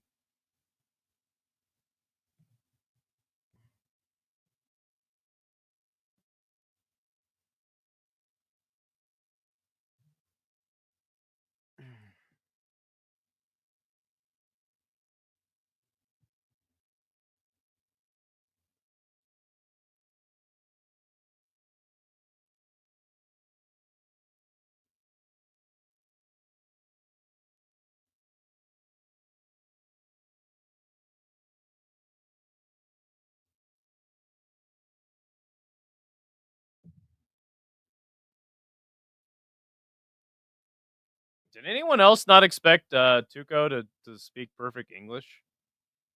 Okay, but hear me out. I took Lane by decision.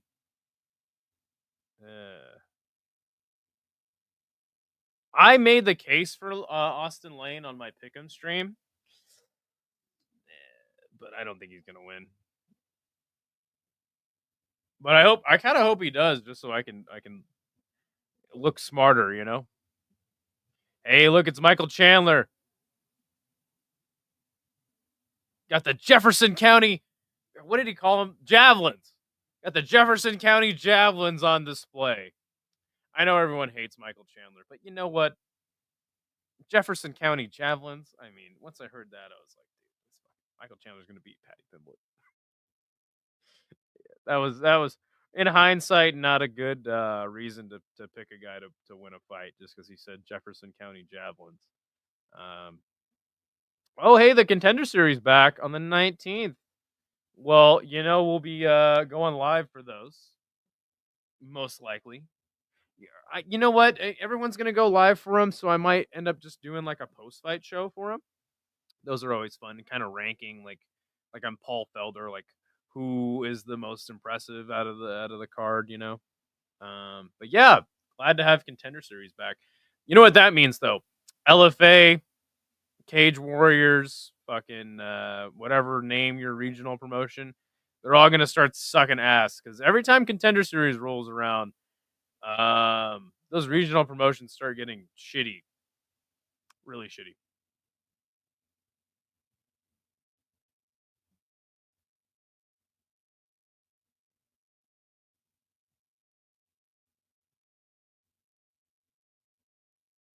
Nashville looks like a good place. I want to go there. I heard everything is like really expensive in Nashville though. Yo, what is up, Pulse? First time I've seen you in my channel. Since I had to leave my old channel, you know what I'm saying? But it's good to see you, man. How are you doing today? The homie Pulse. He's still do you still do shows on your channel? Talking boxing, and I know you're more of a boxing guy than I am. But yeah, are you still doing stuff on your channel?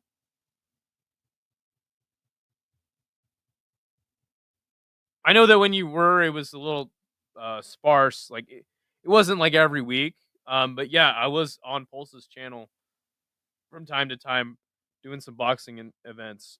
I'm gonna start it back up. Okay, guys, go subscribe to Pulse Reloaded. I'm gonna make you. Well, here I can. I'll do this.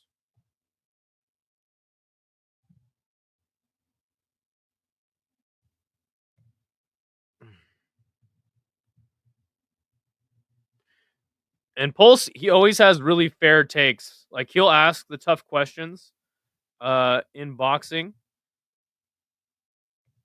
and MMA. But he looks at it from all sides, kind of like I do. So yeah, when he does a breakdown or a post fight show, like I really like the perspective that he brings in. Also, oh, thank you, Ido. Also, Beast is 40. You think he still got it? Power's the last thing to go, right? And that's what Derrick Lewis is known for. His power. Man,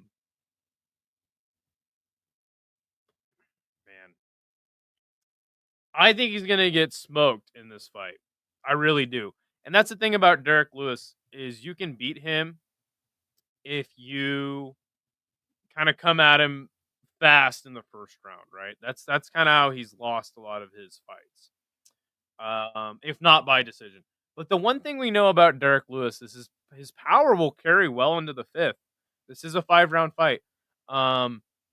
We like in that Volkov fight, right? Like he was losing the whole fight, just landed a good punch, took him out of there. So yeah, Alina said it perfect. Beast has power, so he always has a chance, 100%. But every time like he fights one of these prospects, like I think I picked DeLima against him, by the way. But when the Nascimento fight came around, I was like, this guy is gonna beat Derrick Lewis? I don't think so. But this is a fight that I'm legitimately worried for Derrick Lewis. I think he gets knocked out. Again, he always has a chance to win. I think if you're gonna pick or bet on the Black Beast, don't pick him in the first round. I think he's gonna take a little bit to get going. I'm picking Tallison Teixeira to knock Derrick Lewis out in the first round. But what do you think about? What do you think Matthews versus Curtis?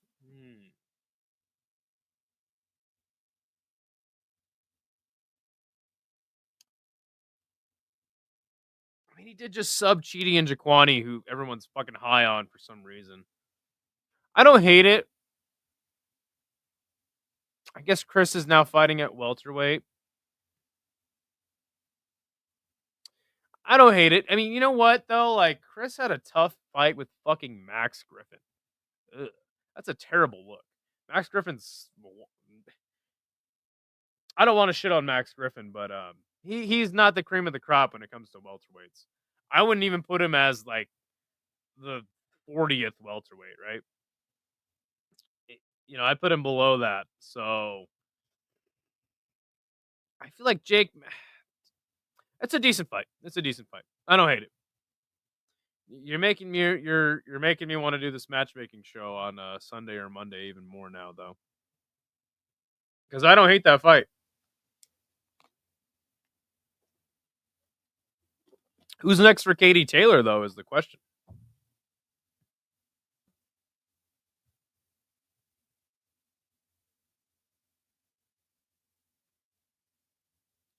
All right, Petrino versus Lane now.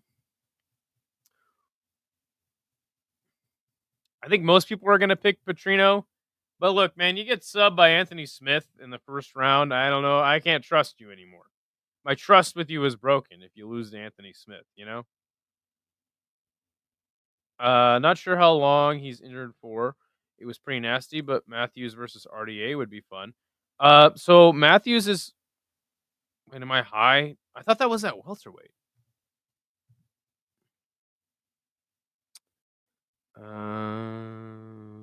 Oh, you're right. It was at middleweight. So yeah. No. Matthews is he's a welterweight. RDA is a middleweight. Don't worry. I confused Jack Della Maddalena and I thought Jack Della Maddalena was like a middleweight for the longest time. Is this AJ and Paul talk for real? God, I hope not. I sure fucking hope not. How about Anthony Joshua fight Jake Paul? Fighting Francis Ngannou is way different, right? Like, you already had a good performance against Tyson Fury. I sure hope not. And honestly, like, I don't like to speculate on, like, future fights that much. Like, people told me Canelo versus Crawford was going to happen earlier this year, and I was like, okay, well, wait till the fight's announced. That would be especially ridiculous, though, if Anthony Joshua fought fucking Jake Paul. I might have to stop watching boxing, like, for good, if that fight happens. Unless AJ knocks Jake Paul out. AJ would decapitate Jake Paul unless it was... That's how you know, right? Because they always say Jake Paul fights are fixed. Imagine if Jake Paul beats Anthony Joshua and they actually fight. That's how you know for sure that Jake Paul fights are fucking fixed. 100%.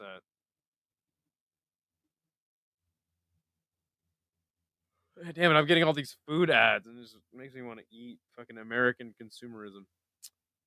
Dos Anjos is at 170. Yeah, dude, Jake Matthews would probably maul Dos Anjos, right? Especially now.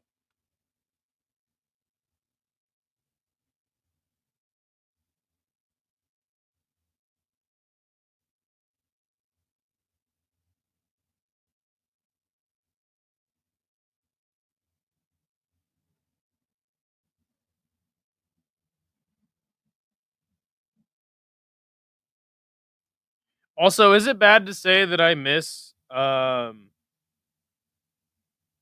Colby Covington just for his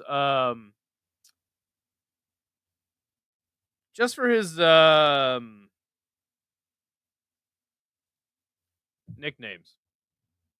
I hope so. Someone needs to deal with this YouTuber. Ha! For real, but he keeps fighting old guys. The one time he fought a guy his age, he lost. I'm telling you guys, dude, like people don't know Tommy Fury is the best boxer in the world. You know? He's the savior of boxing. He already beat Jake Paul, bro. Jake Paul's nothing, bro. Tommy Fury fucked him up. Best boxer. Let me tell you something. Joe Louis and Mike, he beat Jake Paul and Mike Tyson couldn't do it. All right. Joe Louis, is Sugar Ray Robinson, Ray Leonard. I mean, Tommy Fury. Tommy Fury. All right. Best boxer of all time. Because he beat Jake Paul. Everybody knows it. Just scared to talk about it. Because they're trying to protect Jake Paul. They're trying to silence and censor the great legacy of Love Island. Wasn't he on Love Island? Love Island contestant Tommy Fury, greatest boxer who ever lived. The savior of boxing. All right? And if you guys don't agree with me, well, that's just too bad. Sorry.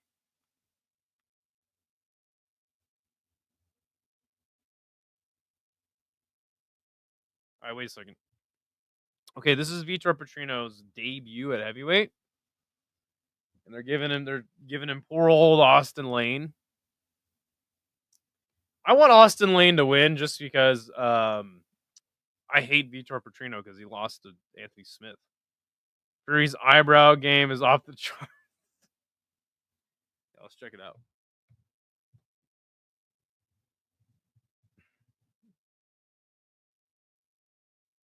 I would have to agree with you. Somebody told me I should style my eyebrows. I'm like, dude, that's gay as fuck, right? But then I'm like, sometimes I'm like, maybe they're right. Maybe I should get my eyebrows, just lined up, for the ladies. All right, Austen Lane introduced now. Man bun and beard combo is it's kind of wild. I don't usually agree with it. But I think that Austen Lane wears it well. I'm not a big boxing guy, but this Moses Atama kid he looks insane. Yeah, and he's been on the come up for a hot minute. Definitely one of the more exciting prospects at heavyweight, especially because he's taking out. They'll kind of give a bigger prospect, Ituma, and then he'll just beat him. He'll knock him out. There is a guy who did knock him out a long time ago. I'm trying to remember his name. Jade from Rush Hour Fight Club did an interview with him. Michael Hunter. And he's been clamoring for the rematch with Ituma. So yeah, we'll see if that happens. That's probably somebody that could knock him off. But yeah, Ituma is definitely on the come up. Both men have just been introduced. Bushy is in. Keep him like that. All right, bet. You're my stylist, Alina. So yeah, I take your advice very heavily. So thank you. All right, round 1. Vitor Petrino doesn't look undersized for this division. Austen Lane's a pretty big heavyweight. They're just doing a lot of this and kind of not doing anything. Heavyweight's gonna heavyweight. Keep the anticipation up for us.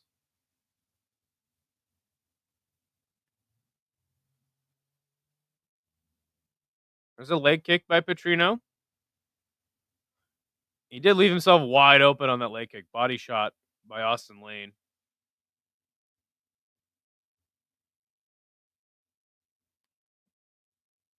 Oh, fuck.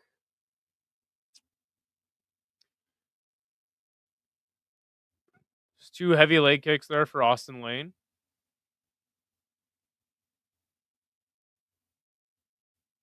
Four minutes to go in the first round. Just got to slow it down for the heavyweights. I got to start talking like a golf announcer. I got to start talking like a fucking golf announcer. Oh, there's a body kick. Oh, Catching the kick is Vitor Petrino, and now he has Austen Lane on the ground. He's in the 3/4 mount now. Oh, moved into full mount. Beautiful. See if he's able to do anything with the position. He's hooking his legs to keep Austen Lane there.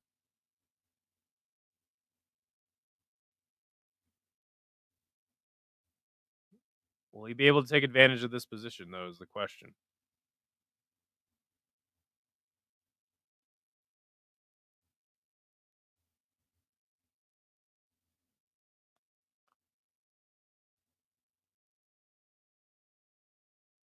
Bro's got to get that scarfold locked up like Alexei Olenek.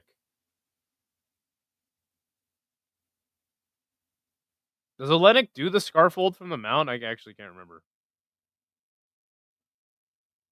Now he's getting knocked out in fucking BKFC, unfortunately. Okay.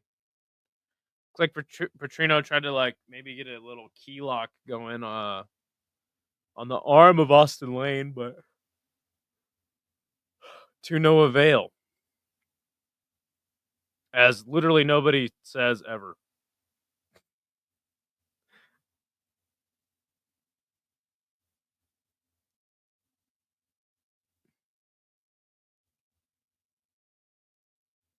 Okay, here we go. Here's the arm triangle, mounted arm triangle attempt from Vitor Petrino. It looks to be locked in pretty solid. Austen Lane trying to fight. Petrino getting to side control. He's answering the telephone. Who's calling?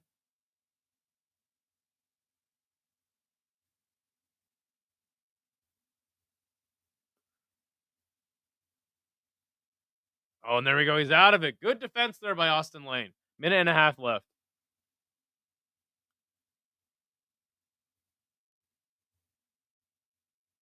I'd like to see Petrino posture up and try to land some shots. And it looks like that's what he's going to do now. Austen Lane trying to get out of it. Petrino wailing on Austen Lane. Austen Lane covering up. Oh, and now he's got the back. With both hooks in. Oh, and he's going to try to put the rear naked choke on him.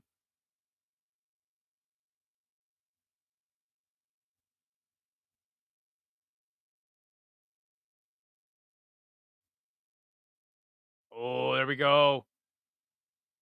He's putting it on. He's putting the squeeze on now. Oh, and he taps. The redemption arc of Vitor Petrino. Getting a first round sub over Austen Lane.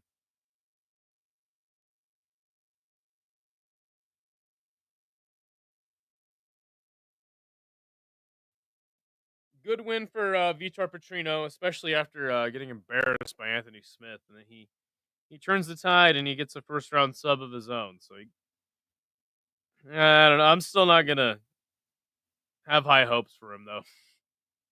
You subbed Austen Lane, bro.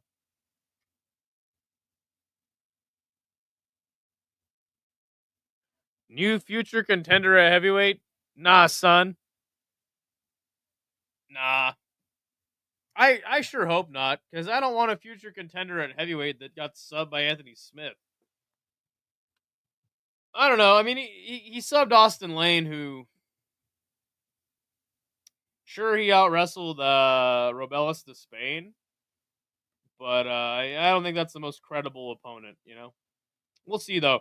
I mean, again, there's only, 30 heavyweights on the roster. I am stoked for Buchecha to come into the UFC, though.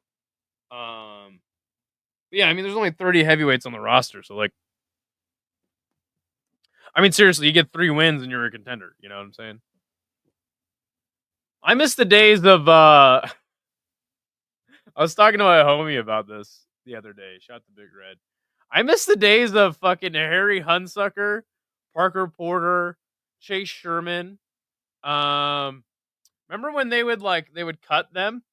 And all 3 of these guys, it happened to them. They would cut them. and then just like bring them back because they didn't have any heavyweights. It's like Chase Sherman got cut, and then like all of a sudden he's fighting because they don't have anyone else for him to fight. You're like, what? Parker Porter is a G. He's the GOAT. Yeah, Parker Porter is actually fun. He was the best out of those three. But yeah, like Harry Hunsucker. Like, you're telling me Harry Hunsucker's fighting tonight? Yeah, 3 months later, literally, they would cut him and then they'd just bring him back because they're like, shit, we don't really have any other heavyweights for this guy to fight. Chase got signed to Karate Combat. Okay. If Bones doesn't fight Aspinall, who's the biggest threat to his belt? Gon, Almeida, or Tuivasa? Tuivasa? Nobody.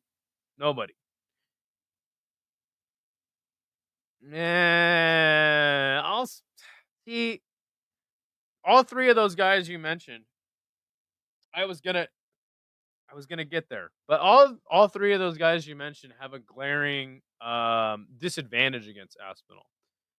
Gon, I mean, we saw what happened when he fought John Jones, right? You would think Aspinall could just take him down and just, key lock him or some shit.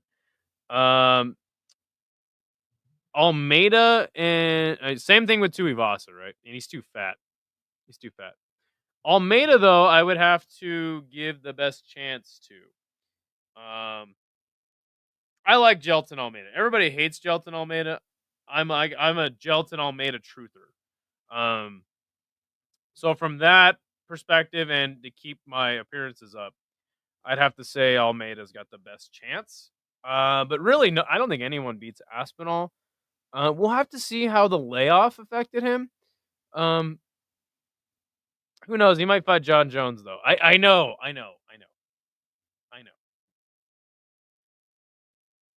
John Jones trolled him for years, and I hope. I still want to see that fight. I would love to see John. Like, I know this is gonna sound crazy, but like, I know this is kind of a separate topic, but what would you guys rather see? Tom versus John, John versus Francis, or Francis versus Tom? Yo, what's up, Degenerate Dane? Degenerate betting on Bet Online from an Indian casino in my hotel room. Degen. Hey, man, I might have to. I gotta check out the line. What's the line on Wonder Boy by decision?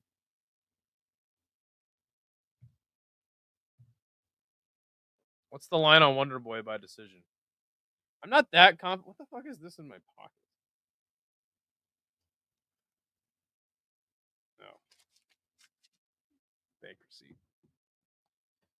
I'm gonna have to slap another $10 on old Wonder Boy, because that was another one that everyone's like, oh, there's no way Wonder Boy wins. It's like, fuck you. All right. I think that Wonder Boy could win, because I don't really think Bonfim is like that good at takedowns. Like, and it's not like Gilbert Burns is either, right? Wasn't that a main event? Anyway, whatever. But yeah, seriously, what would you guys rather? Here, you know what? I'm gonna put a poll. I'm gonna put a poll up. I forgot I can do that.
Okay, poll is up.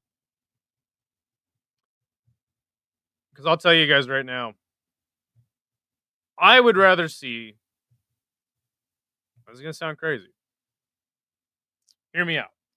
I would still, even though John sucks and we all fucking hate him and he's a troll, I want to see. I would rather see Francis versus John, the lineal champion of MMA. Oh, is it? Oh God, thank you. I meant to say Francis versus John. That's why we need guys like Showweather in the chat. Because that's what I want to see. That's why it's on there twice. Sorry. You're right, it is. I just switched them around. Tried to sneak it in there. Okay, sorry. Okay,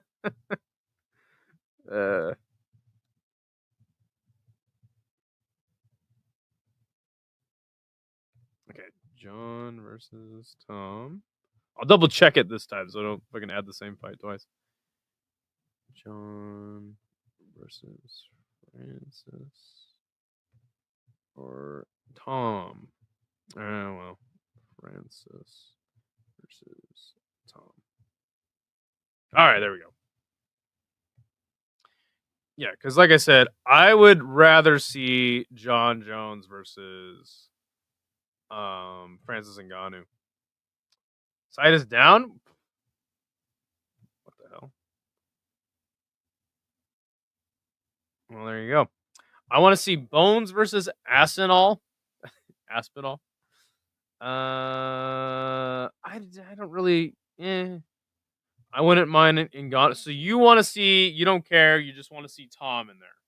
I low-key want to see Tom versus Francis to fuck over John too, but Dana is John's little bitch.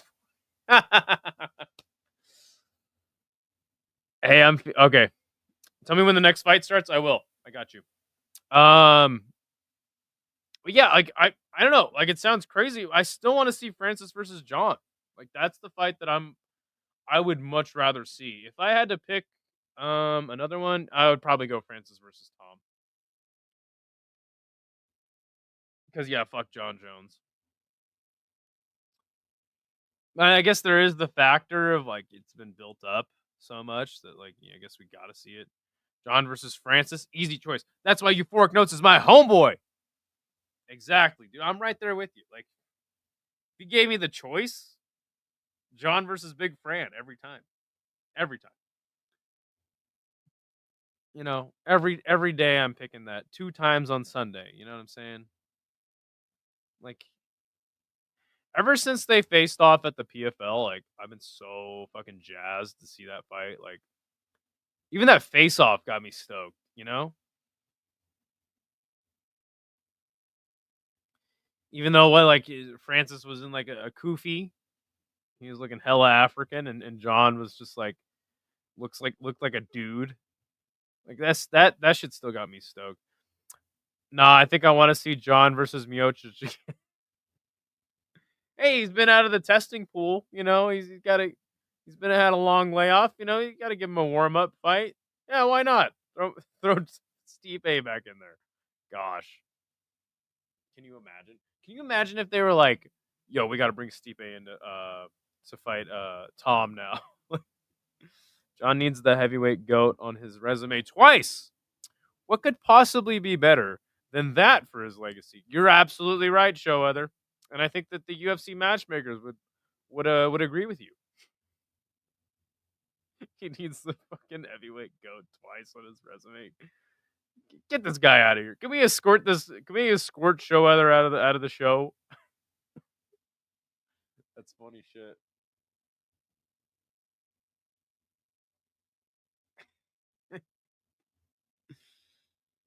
Yeah, why not? You know?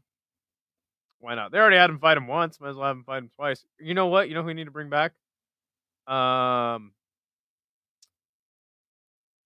a matter of fact, get Arlovsky and Sylvia. I was just about to go down that route. Get Arlovsky and Sylvia back in the UFC and line them up for John. He needs a hard challenge. How about you do Tim Sylvia round 1, you do Tim Sylvia. Round 2, you do Arlovsky. Round 3, you do Mark Hunt. You just have him every round just swapping a different heavyweight legend for John Jones to fight. It'd be like Foreman versus the 5, but instead it would be like. By the way, do you guys know about Foreman versus the 5? That was some interesting shit. But no, it'd be like when Tension was ending his kickboxing career, and so on every Rise card they had Tension fucking box 3 different people. You're like, what the fuck? I want Bader to wrestle. Oh, Bader to wrestle fuck his way to the top. Yo, how about Bader Hari versus John Jones? Special rules match, Ryzen. I'd be so down with that. Sylvia defended his belt, but Tom hasn't. I rest my case. This guy's that's bulletproof right there. That's bulletproof thinking. Well, Ryan Bader is gonna fight in Ryzen. So I don't know what that has anything to do with anything, but yeah, you know, easiest fight in the division, Ryan Bader. Okay, we got Morgan Charriere and Nate Landwehr. Got their little promo, and now we're getting a commercial. So I'd say you probably got a good 10 minutes before the fight starts, Alina. You know who we need to bring in? Askren on the come. Oh, I don't even want to go there, dude. Yeah.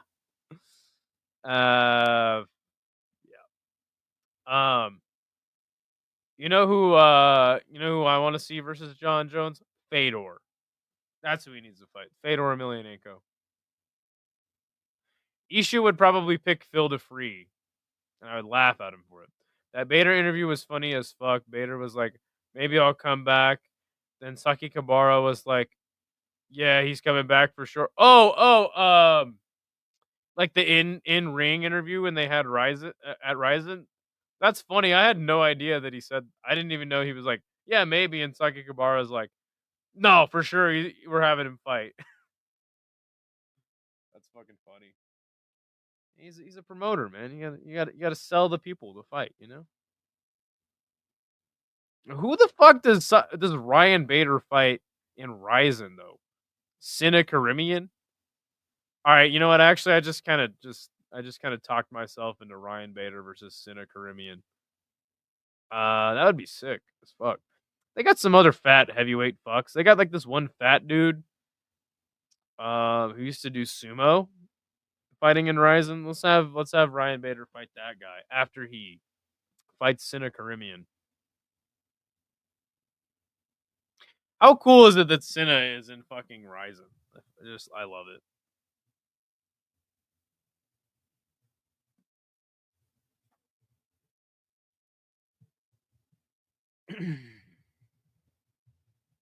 I like how Sina is like a disgraced K1 fighter, and now he's got to go jump around to like Ryzen and fucking Glory, and Glory don't want shit to do with him, so now he's in Ryzen, and he's boxing fucking Cozy. Like what?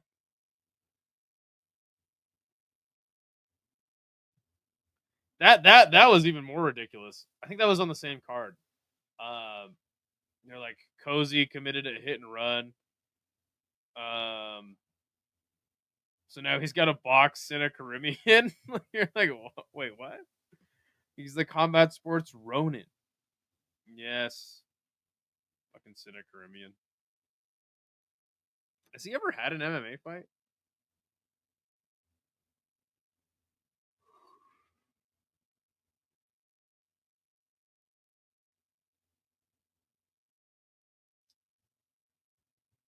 Let's see, how's our poll doing? I'm gonna vote. I'm gonna vote in it just to be a dick.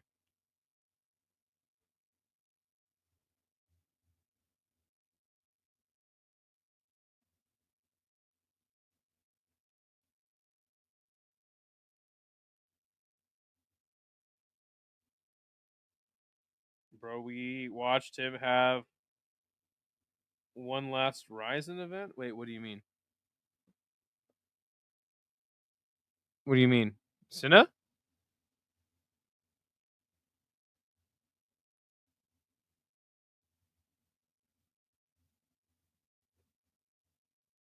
You got 5 votes so far. John versus Big Francis is in the running. Cinna MMA. Oh! Didn't he? Did he? Yeah, that's right. Yeah, jeez. Yeah, I forgot. Thank you. All right. The graphic is up for Nate. You know what? I don't even know if she's listening.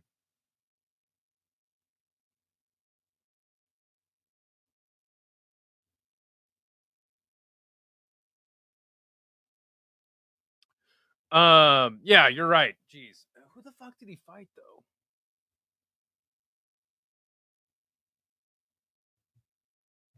Like, dude, he literally had a fight.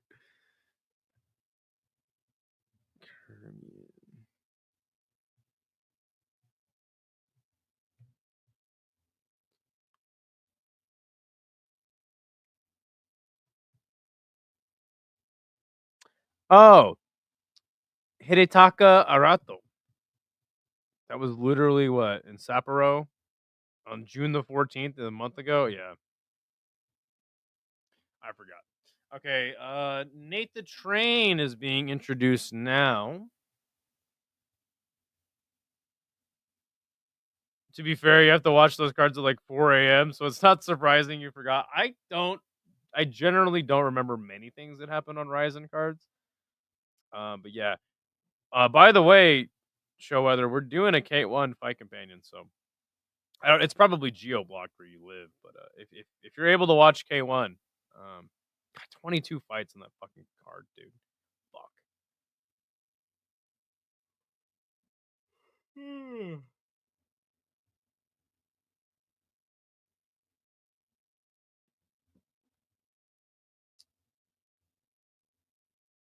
All right. Morgan Charriere not looking like XX Tentacion tonight versus Nate the Train. Yeah, K1 is blocked over here. Sad times for us. If you get IP Vanish, you can watch it for on a Bima. You can watch it on a Bima. But like I said, bro, when I get the channel monetized, I'll stream it in the Discord. Nice jab by Charriere. Morgan Charriere. I can't pick a French guy. I got Nate the Train in this one. Unless his name is Fares ZM.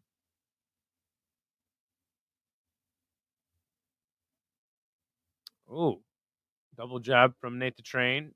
Morgan Charriere tries to land a combo on him.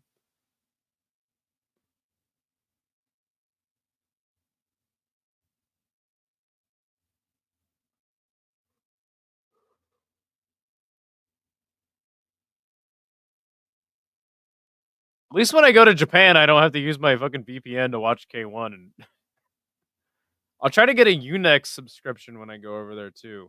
I think that there's a way to kind of circumvent it. I can probably get like a burner phone in Japan and just slap a because you have to have a phone number to sign up for Unext.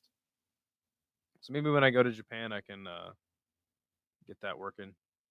Oh, head kick attempt there by Nate the Train. 3:30 left on the timer. Nice leg kick there for Morgan.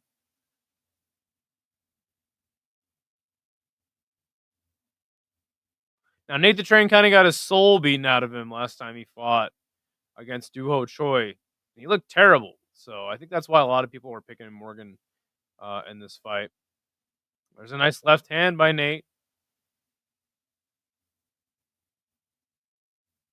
Nice teep kick by Nate. Oh, big shots landing for both men there in that exchange. 250 left.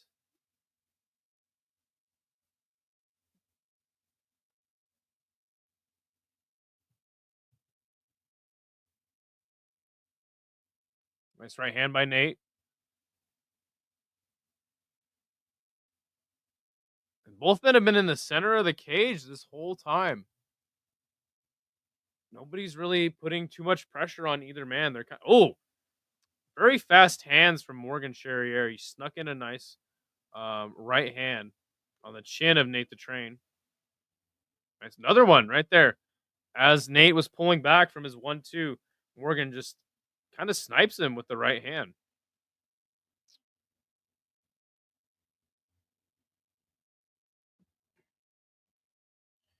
Oh, that right hand I think hurt Morgan. There's another one by Nate. I was gonna say he's kind of coming in reckless, but I think he actually caught him with that one. Both men land jabs. Nice leg kick from Morgan. Oh, and a takedown attempt by Morgan Charriere. He's got Nate the Train down. But good job by Nate kind of countering it. He did have him down momentarily. Oh, and there we go. He changed his position. Nate the Train with that kind of 50-50 position, though. He does it again to him. Nate the Train is strong, bro. Okay, now Morgan has Nate clinched up against the cage. He's going for that double leg. Good balance by Nate, though. Look at that. He gets taken down. Oh, he tries to get back to that 50-50 position, but now Morgan Charriere has the body lock on him. We'll see what he's able to do with it. He's going to just try to drag him down to the ground again.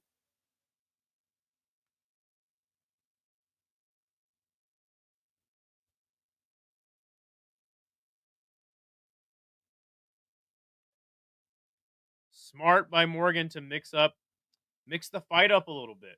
40 seconds left in the first round.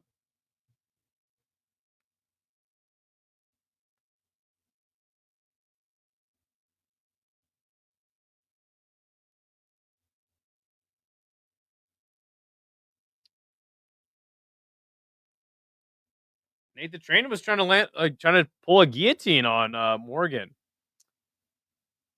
And now it's Morgan on the ground. Nate in the sprawl position. What's Nate the Train going to do here? 10 seconds left. Knee to the body. Short knee to the body.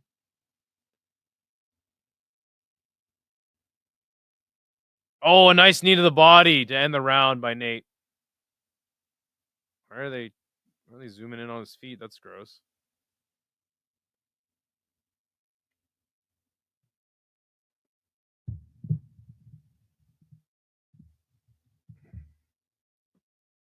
Okay, end of the first round. Close round. I'm going to give it to Nate the Train. I think he did hurt Morgan with one of those punches, but it was a close round. I wouldn't be mad if the judges scored it for either man. Tip this up just a little bit. Here we go.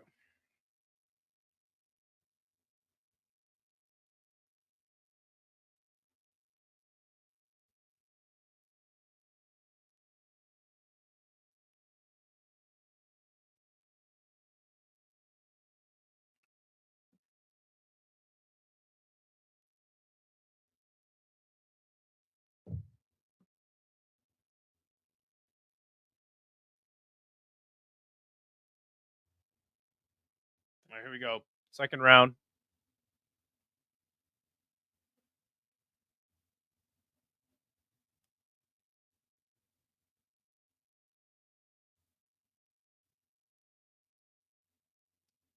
Body kick, or maybe kick to the leg by Nate to open the round. You picked Morgan. I picked Nate in this fight, Andrew. How about you? Nice jab by Nate. Body shot by Nate. He kind of fell. I think that he may have injured his leg. The camera keeps panning to his leg. Oh, when I shot to the body by Morgan. I think Nate is... Well, with that punch that he threw there, it kind of looks like he's slowing down a little, but nice jab there by Morgan. Very stiff jab. Left hand lands for Nate. Another straight left.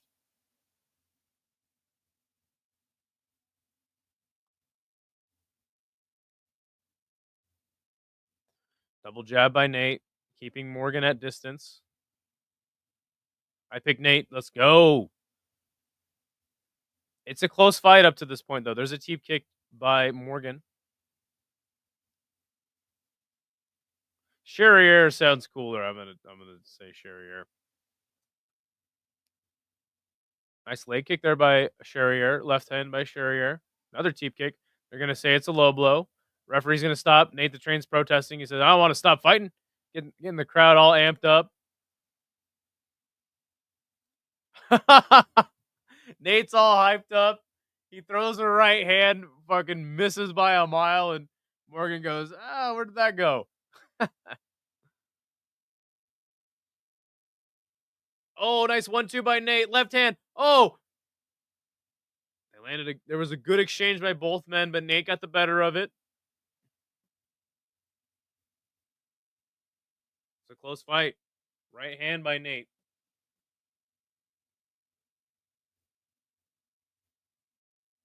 You look at the striking numbers.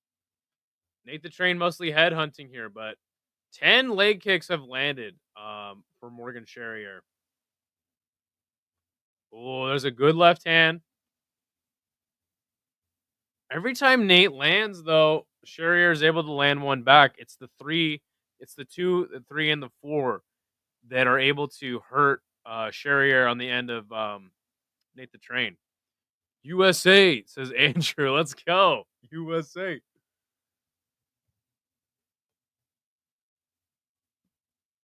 Teep kick by Charriere.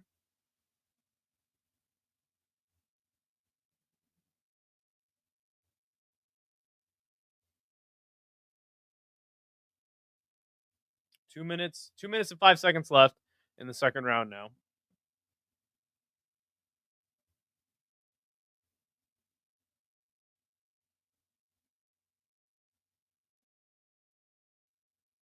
Oh, nice combo by Nate. Keeping that jab out there is Nate the Train. It's really helping him land more in this.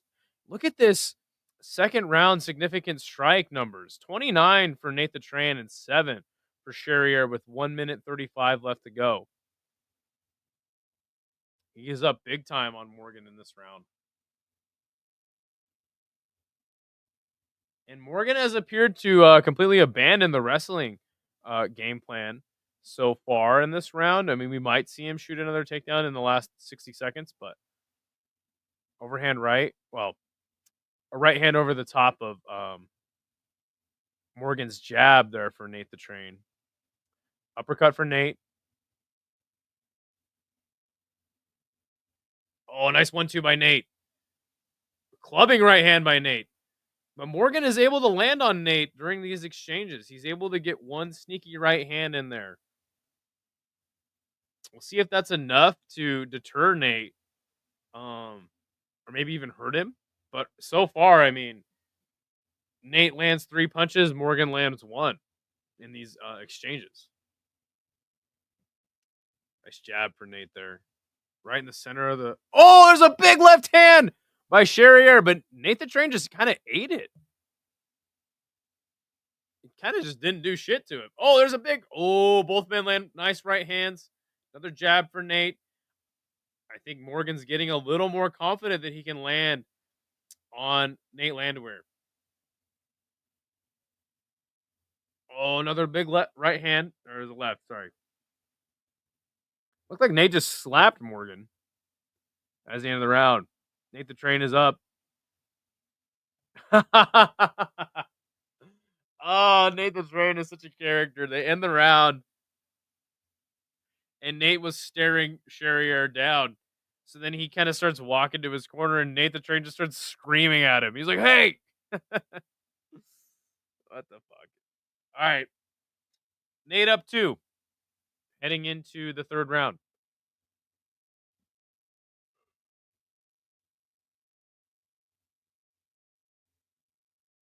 What a fight. Yeah, it's been a great fight so far. I think that, again, you know, like, you're not going to win a fight if a guy lands 3 punches on you and you just land 1 every time, you know? You got to... I would like to see Morgan try to open up a little bit. I think that maybe he got hurt by 1 punch in the first round, and that's what's kind of making him a little bit more cautious to open up and throw combos. But we'll see.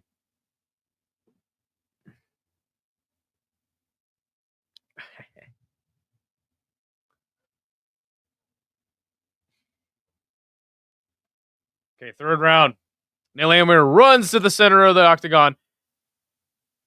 He throws a couple right hands. There's a jab by Nate.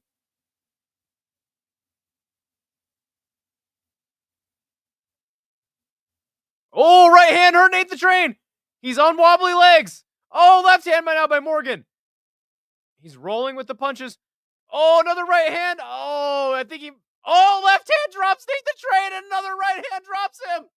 And now Nate's trying to wrestle the referee. Wow. Wow. In a fight, he was winning handily. As soon as Morgan opened up, he was kind of just waiting for that good sniper shot. And he gets it early in the third round. And man, he had Nate looking like one of those Weeble wobbles. But unfortunately, unlike Justin Gaethje, you know, Weebles wobble, but they don't fall down, right? Let's see what happened here. Yeah, it was just a big right hand on the temple of Nate the Train. Oh, and then the left.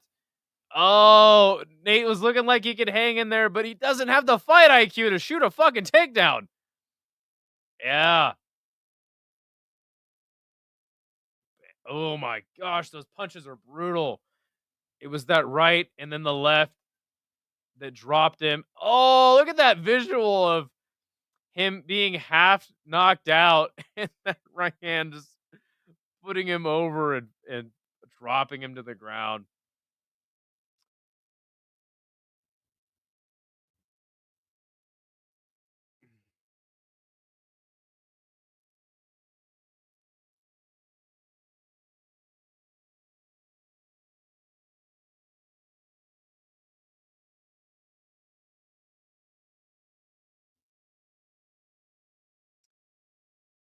Good.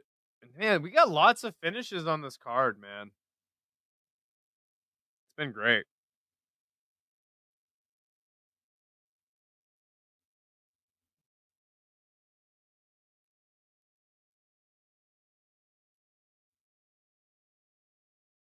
What a great fight. I got to get some food after this. All these fucking food commercials are pissing me off. What is the next fight? Oh, Calvin Kattar versus Steve Garcia. Okay, I'm going to try to get some food before this next fight starts. So give me just a little bit, guys. We'll take a little intermission. And I'll be right back. See you guys for the next fight.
back. Sorry, I had to eat some chicky nugs. You know what I'm saying? Zepeda just pressured out the gate, but Shakur held his ground in the pockets and landed solid. Definitely wasn't a typical boring Shakur fight. It was a good fight. Hell yeah, I'm glad. Zepeda clearly got robbed. Says Mr. C, what's up? I was shocked how wide the judges had it. Like I think he won 1-9. I think he won, but 119 to 109 is crazy. The way they scored it, you would think it was a shutout. Yeah, interesting. Mayo, Hank's guy lost. Yeah, he's having a rough time right now. Nate the Train, man, he was looking good until he wasn't. Nate the Train in the UFC about to be out of the UFC at this rate. Also, still can't believe Kattar lost to Aljo. What'd you do in Australia? Surf or something? No, I don't fucking surf, brother. By the way, you guys ever drink? You guys ever drink this shit? Ramune or Ramune, whatever the fuck. You gotta like, it's got this fucking like marble in the top. And you gotta like pop the shit with this. It's like Japanese soda.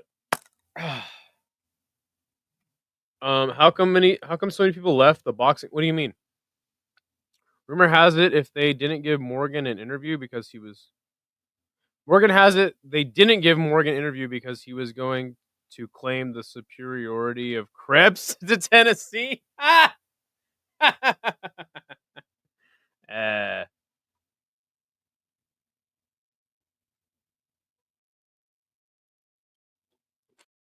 What did I do in Australia?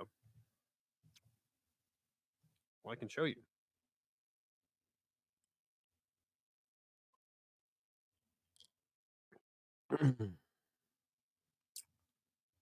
I can show you, my friend.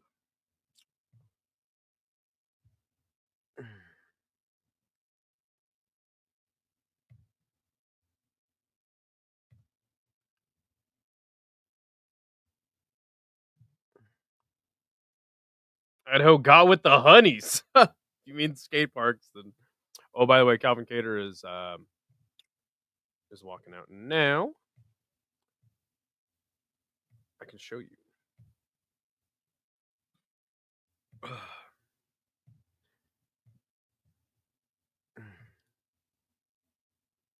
This is what I did. These are all from down under.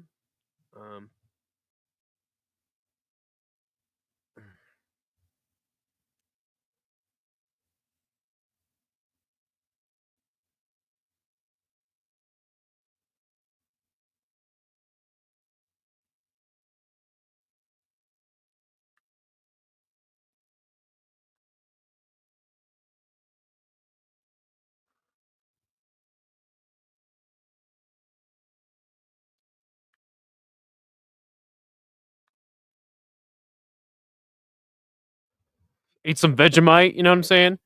Vegemite.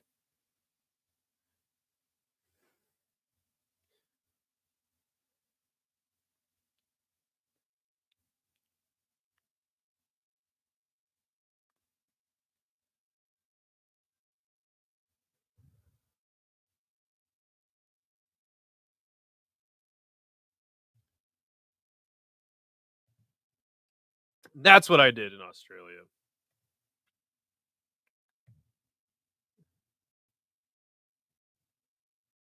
Shit fucking refresh on me.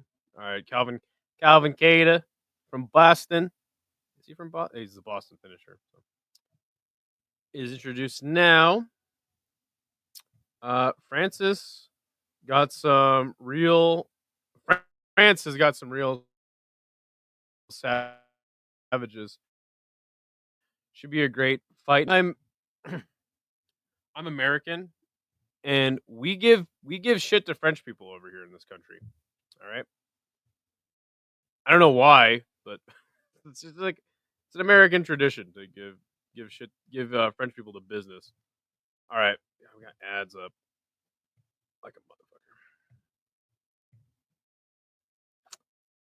It's just that you skate, so I assume you might surf too.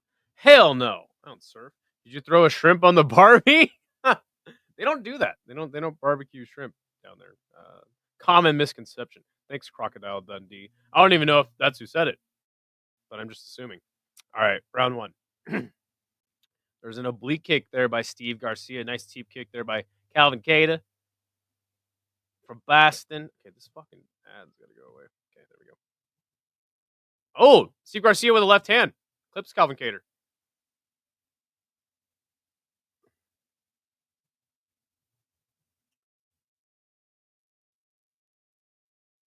Steve Garcia trying to walk Calvin Kattar down. Not really what you want to see early in this fight. And Calvin Kattar on a 4-fight lose streak, and Steve Garcia on a 4-fight winning streak, or maybe he's on a 5-fight win streak. Most of them been knockouts, maybe all of them. I don't know. Yeah, I feel like Nashville started booing the second they heard the word France, to be fair. They will probably do the same once they hear the word Massachusetts. I don't know about that. I don't know if Nashville people hate people from the East Coast necessarily. Depends on where Steve Garcia is from. I mean, it's literally up on the screen. I guess it's not. Nice teep kick by Steve Garcia. Steve is just not a very menacing name, so I guess Garcia sounds better. Calvin Kattar just kind of slipped and fell.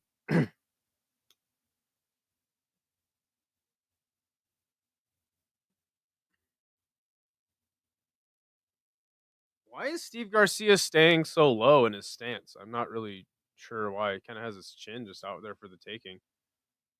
Steve Garcia feinting some spins. There's a nice jab. Man, he is putting a lot of pressure on Calvin Kattar right now. Body kick there by Steve Garcia.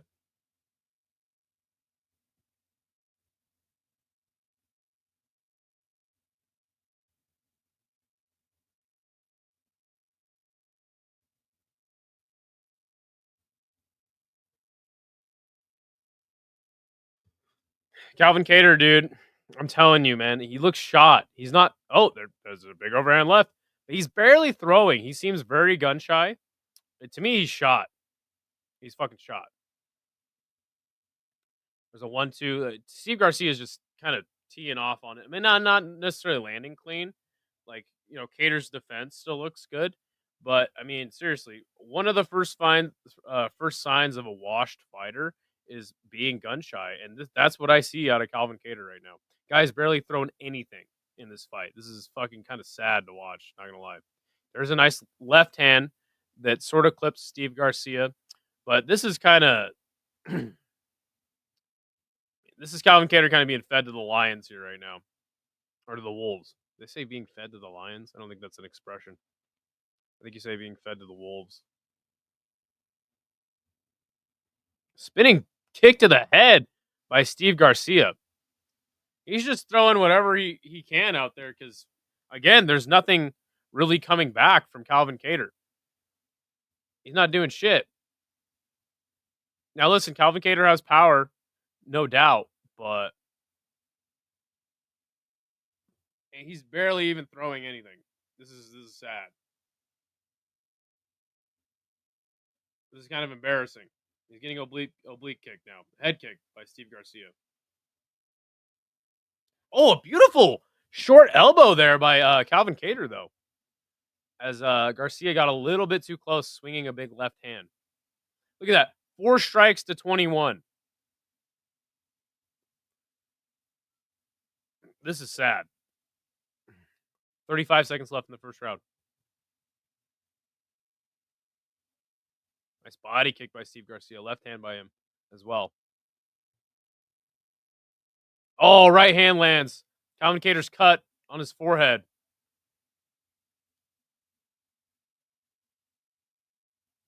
Kattar trying to throw out some jabs. Holy shit, dude. Calvin Kattar is straight up washed. He lands the right hand there to end the round, but I mean, seriously, this is embarrassing.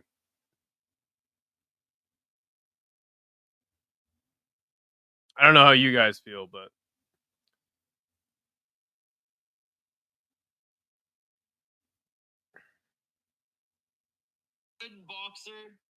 Sorry.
There you go. Round 2.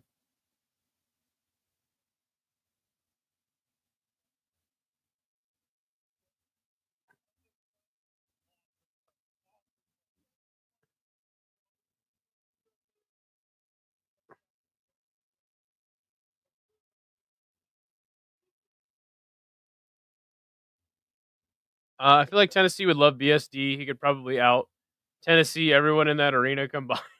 I don't know what does out Tennesseeing someone consist of. Mystic. That's funny though. Yeah, dude, Kattar's getting bullied. He's just getting walked out. He's not throwing anything back. Steve Garcia is being somewhat cautious. But I mean, when a guy's able to throw like 3 spinning kicks on you and you don't punish him for it, uh yeah. There's a big left hand there by Kattar. Way off the mark, but yes, he did throw a punch. He's throwing like maybe 1 or 2 strikes a fucking minute, and it's just getting embarrassing to watch. A head kick there by Steve Garcia. Man, he's putting it on Calvin. There's some jabs now by Calvin. Come on, Cal. I mean, I picked him to lose, and you know, I don't really like the matchmaking here. Guy on a 4-fight losing streak versus a guy on a fucking like a long knockout streak. Weird matchmaking, but I did not think Kattar would look this bad. I mean, spinning back kick to the body there now. Oh, and a big left hand there by Steve Garcia. Switching stances is Steve Garcia. There's a big right hand by Kattar. Oh, and a right hand by Steve. Another big punch by Kattar.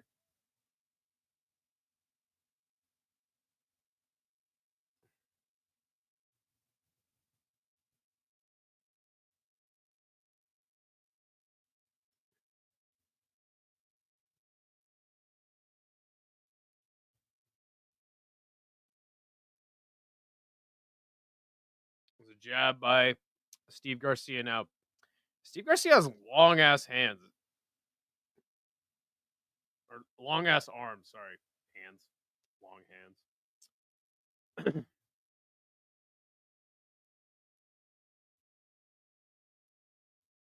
Oh, big left there by Garcia. I do like how when Garcia gets too close, Calvin throws that short elbow though. That is a nice strike. There's an oblique kick by Garcia with both legs. Oh, big left and a body shot there. Another teep kick to the body by Steve Garcia. I love the combos of Steve Garcia. This man is dangerous. 1-2 by Steve Garcia now. Big left hand lands for Calvin Kattar, who has an iron chin, man.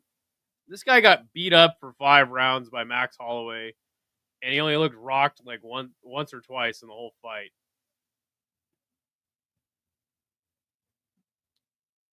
I feel like ever since he took that beating to Max Holloway, though, he just hasn't been the same guy.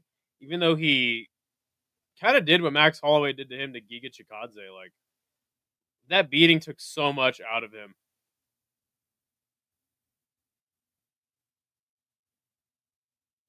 And then obviously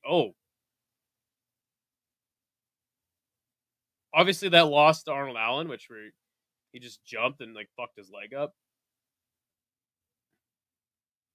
Yeah, this is really bad.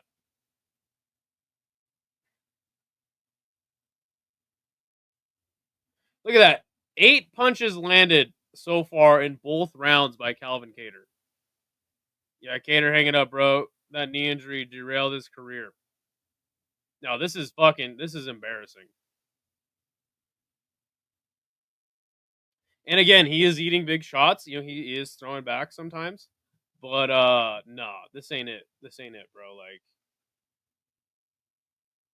it'll be 5 fights in a row now that he has lost. And I know the fight's not over, but I mean, it seems like the writing's on the wall for this fight.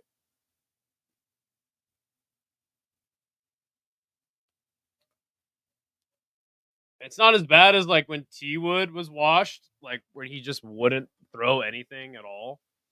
But man, not that far removed.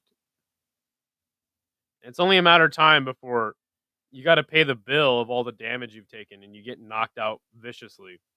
But shit, I mean, credit to him for having an iron chin and not giving up, you know.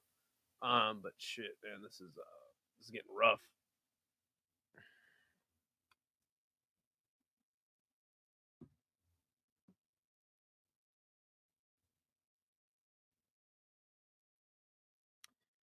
Two rounds for Steve Garcia now.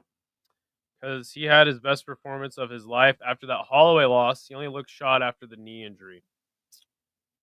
Yeah, but I still maintain that I think taking a beating like that for 25 minutes is never good for you. Like, he took a lot of damage in that fight. And I think that that's a contributing factor at the very least, you know? But I mean, seriously, I don't know. You might be right. It might be the knee injury more than anything else, but still.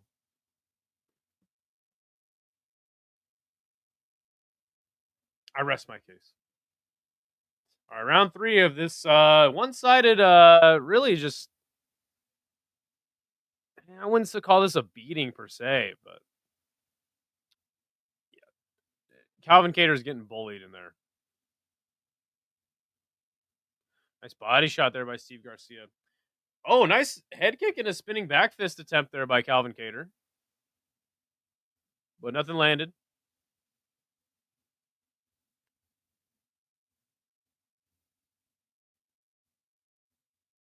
And Steve Garcia came in expecting a fight, and he just ended up getting a backing up Calvin Kattar. It's just not throwing. He's not throwing anything. This fight is just output for no output. Yeah, literally. This is a stat padding performance. Nice left hand by Steve Garcia. Oh, and that left hand rocked Calvin Kattar. Calvin Kattar tries to clinch up now.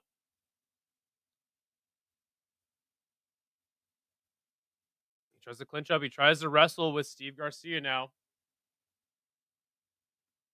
Output versus no output. Yeah. He got rocked there. Steve Garcia puts Calvin up against the cage now. Is he going to capitalize on rocking Calvin Kattar? There's a left hand. Body shot now. And now Calvin Kattar's running. Step in elbow. Kattar's getting flashbacks to the Max Holloway fight now. Oh, man. Can Steve Garcia knock Calvin Kattar out? That would be impressive.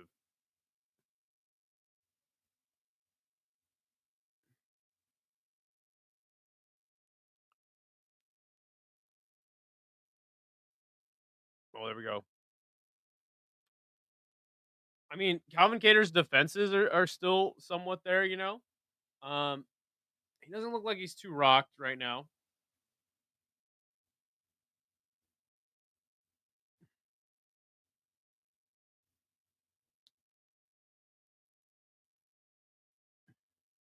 One, two by Steve Garcia.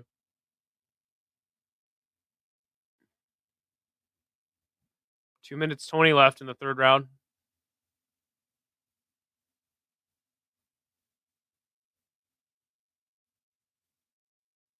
There's a jab by Steve Garcia. Oh, crazy ass tomahawk elbow there by Steve. He's able to throw everything because there's nothing coming back. Oh, oblique kick made Calvin Kattar stumble. I feel like he might have hurt his knee because of the way he fell back.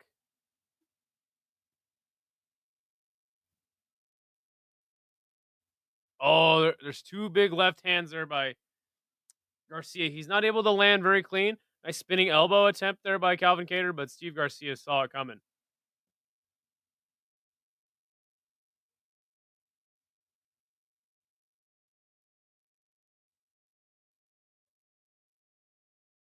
And I feel like Calvin is content to just make it out of this fight.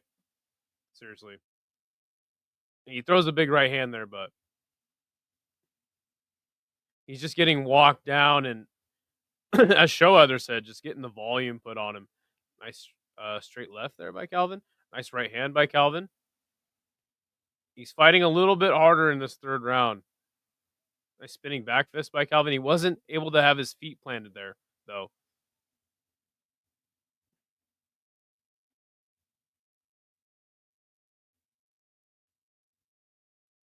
We're seeing a little bit more from Calvin Kattar now. There was a nice right hand.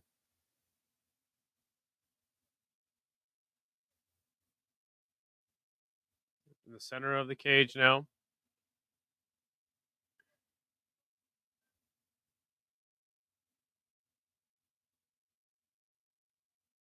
Oh, man. Good shots landed as Calvin Kattar tried to spin. Steve Garcia was able to land a couple good ones on him. And now 10 seconds left.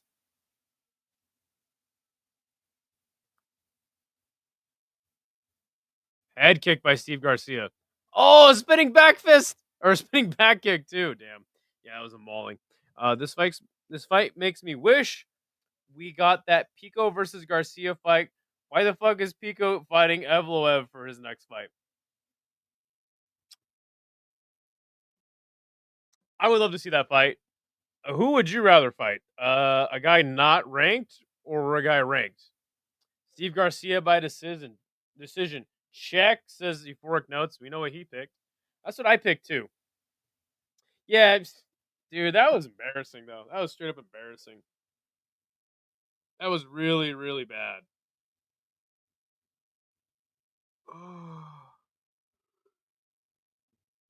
That was bad.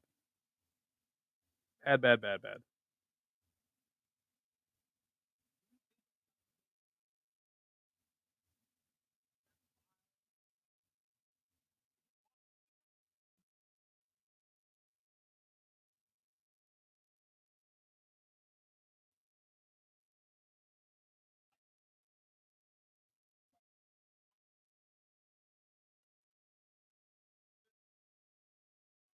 Yeah, I understand why Pico took the fight. It's like no risk and reward for him, but Evloev should be fighting for the title. I agree with you, sir. I agree with you. But they just the UFC hates Movsar Evloev.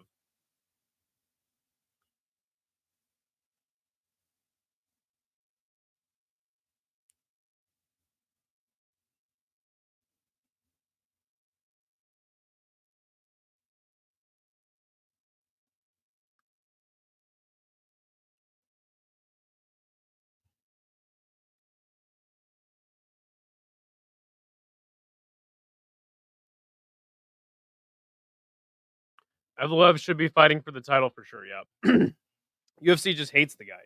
Like whose wife did he bang at the UFC head office?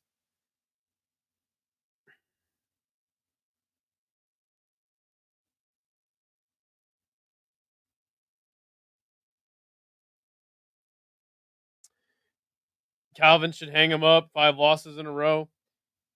I mean, he did fight okay in that third round, but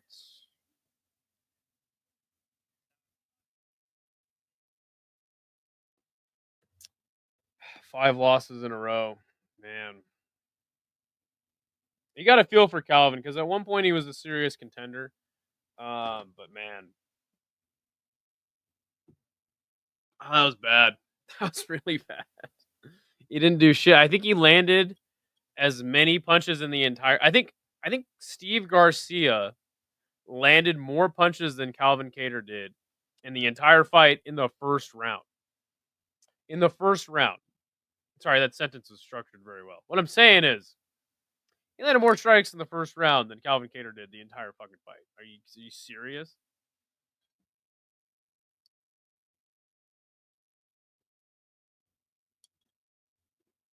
Steve Garcia is good, but man, Berlanga was dropped. Really, I picked Hamza Shiraz to get that one done.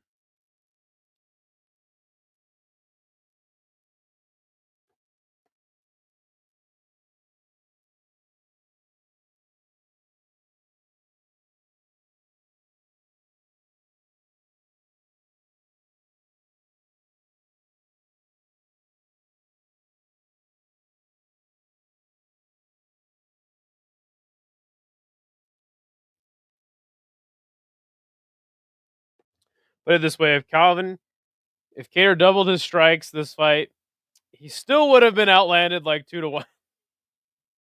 Yeah, and maybe even worse, dude. Yeah, thank you. Yeah, I'm not a very intelligent person. I don't speak well. Smoked a lot of weed in my day. 2 knockdowns. Damn it, dude! You're making me want to turn this fight on.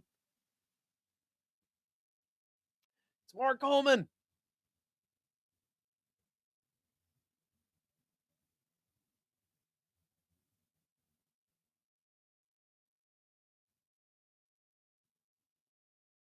Or Calvin.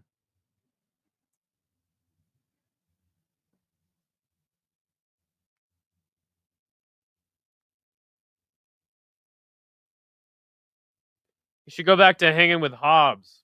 You know what I'm saying? Shout out to Calvin and Hobbs. That was a bad joke. All right. That was a bad joke. Sorry, guys. Shame on me. Shame, shame, shame, shame on shame. Berlanga lost? Good. I don't like Edgar Berlanga. Not a fan. I kind of knew Hamza Shiraz was gonna beat him. It was kind of already like foregone conclusion too, because like Turkey Al-Sheikh was like, all right, here we go. Stephen Thompson versus Bonfim. This is my one, man. I picked Stephen Thompson to win. Now again, do I think he's gonna win?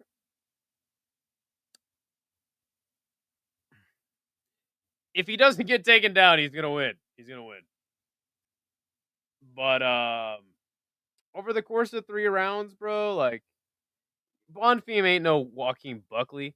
He ain't no fucking Anthony Pettis. You know what I'm saying?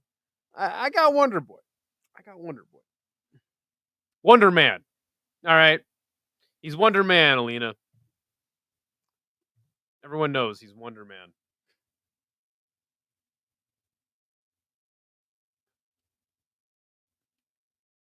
No, I do think that there's a look. I think Wonder Boy is the underdog for a reason. But I feel like this is mostly going to be a striking match, and I don't think Bonfim. Again, I don't think anyone's winning a straight up striking match over the course of 15 minutes with Wonder Boy unless you get that lucky KO.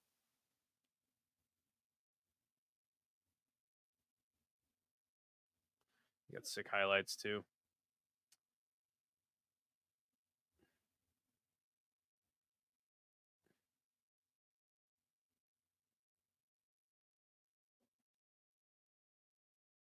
Yeah, this was another 50-50 fight for me. I picked Bonfim, but I would not be surprised if Wonder Boy puts a clinic on him for 3 rounds. I sure fucking hope so, because actually I have you know what? Hold on a second.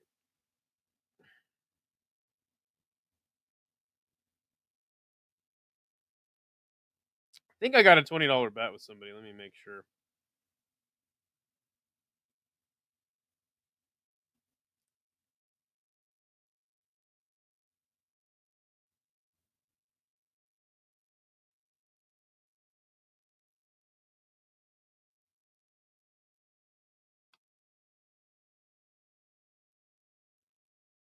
My picks are trash. Hey, you know what? I didn't even make picks, so we'll check the leaderboard after this.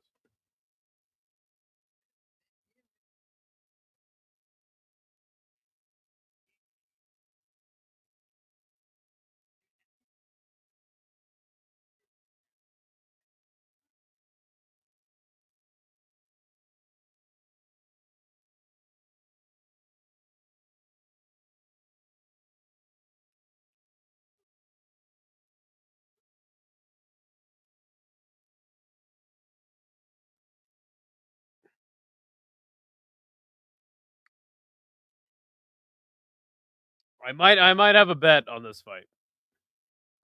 Yeah, I'm doing garbage on this card. Damn. I'm doing pretty damn good. I think the only one I got wrong was again, my picks didn't fucking save, but I got Nate the Train wrong. I got Tafa wrong. And that's it. No. And Kennedy and ugh. Shit, you know what? 2 1 3 4 1 5 1 5 2 6 2 6 3 7 3. All right, I'm 7 I'm 7 I'm 7 right and 3 wrong. So I fucked up my parlay already. Make a new one. Just make a new one.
It's my second one. Third one, here we go. No. You only got 2 fights left. I was trying to get somebody to put $10 on Wonder Boy for me, but by decision. But they're not responding. So I do have a $20 bet against Giuliano though. So fingers crossed. I make 20 bucks on this card. I'll just be a genius gambler. You know what I'm saying? It's not an addiction. I swear. I'm not addicted to gambling. No, I was pissed though because when I went to Sydney, they didn't have any video poker. I was like, yo, what the fuck? How do you not have video poker in this whole fucking country? And then I realized my buddy told me it's just kind of an American thing to play video poker. So, guess I'm driving to, Nevada tonight. Let's get my video poker fix. Nah. I think I might go to Washington tomorrow, though, possibly, after K1's over. Thinking about it. Oh, yeah, you know what? That reminds me, I'm getting my work schedule. Should have got it today.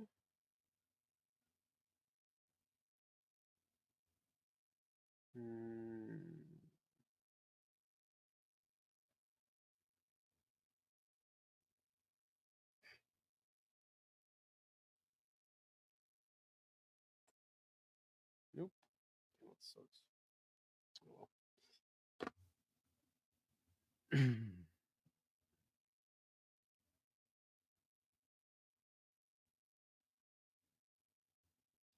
Gabriel Bonfim being introduced. I picked Bonfim, but I'm rooting for Wonderboy. Yeah, that's a smart pick. Bonfim is a smarter pick, but I'm riding with Wonderboy. Trying to make some money. You know what I'm saying?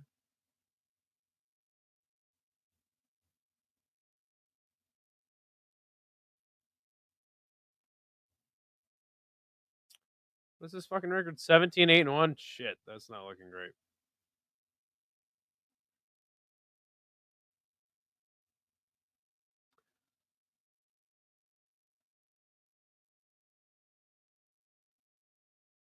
All right, Wonder Man introduced now.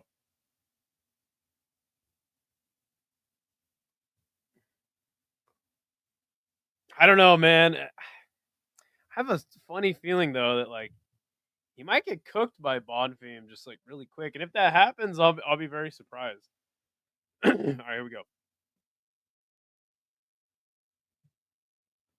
Let's go. Let's go, Dane. Let's go. We're in the money.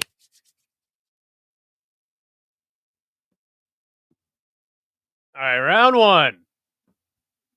Wonderboy's fucking him up with that leg.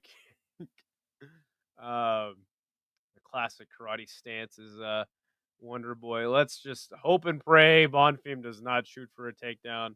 And if he does, let's hope that it's a terrible one and Wonderboy can just stuff it. Also, eye pokes. There's some leg kicks there from Bonfim. And Wonderboy is always a tough one to, kind of pick your shots against, right? There's a high kick attempt there by Wonderboy. Side kick from Wonderboy. I remember when Wonderboy was like 14-1. How the mighty have fallen.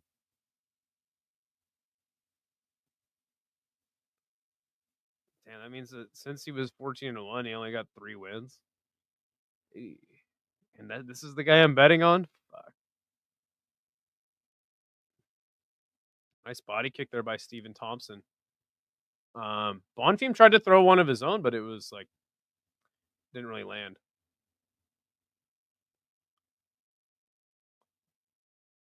Skirt, skirt. Yo, what's up, Mr. C? Good to see you, man. How you doing? How you been? What time is it over there in Da Nang?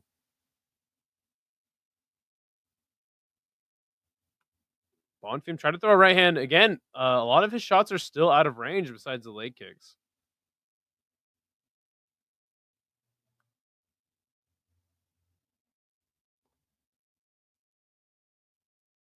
Again, if this is how the fight's gonna go, it's Wonderboy all day, baby. 3 minutes left in the first round. And you can see now Bonfim trying to feint the level change. Also, Wonderboy is a lot bigger than not a lot. Yeah, he does look a lot bigger. Again, my TV's kind of like at an angle here in my living room because it's so fucking. Oh God, there's a takedown attempt by Bonfim.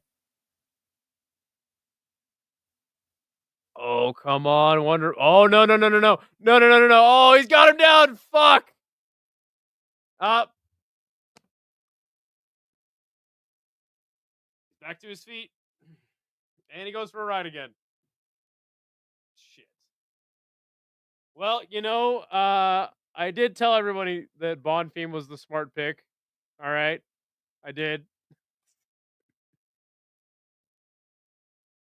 Shit. Bonfim on the back now. He is kind of off to the side.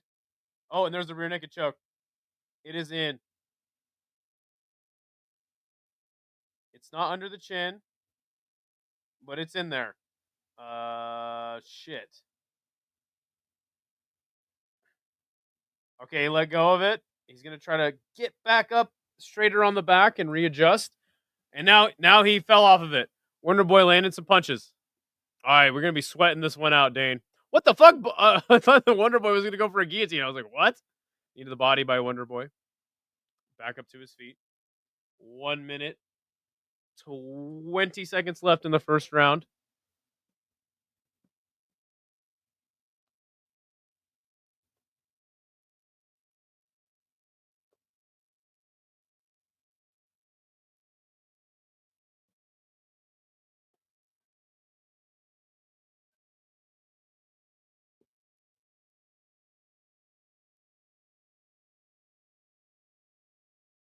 High kick attempt there by Wonderboy. 50 seconds left now in the first round.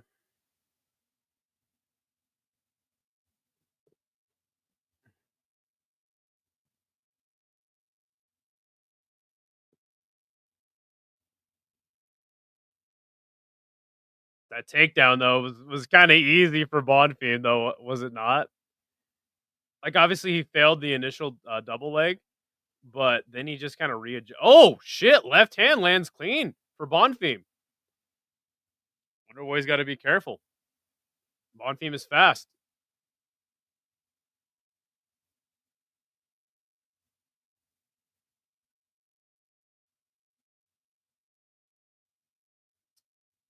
Oh man, spinning back kick there by Bonfim. That was sick.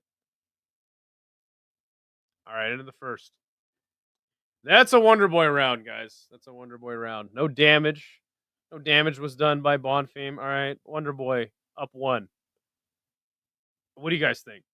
Because I do have money on this fight, so I could be completely biased here. I am. So yeah, Wonderboy won the first round, hands down. Actually, you know who is always posting scorecards? Let's see.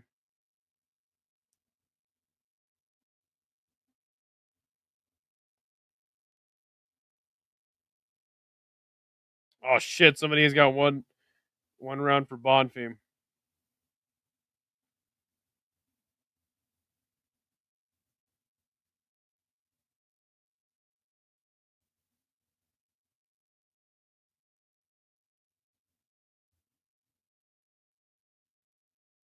I'm out. All right, peace, Andrew. Have a good one, man.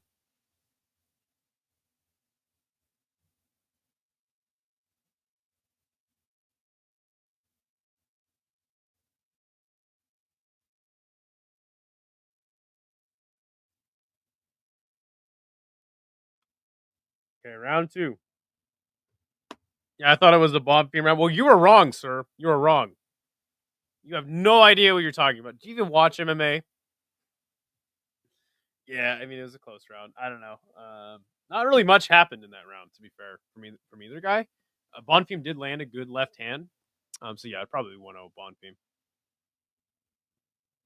I think that was like the most significant strike of the whole fight so far.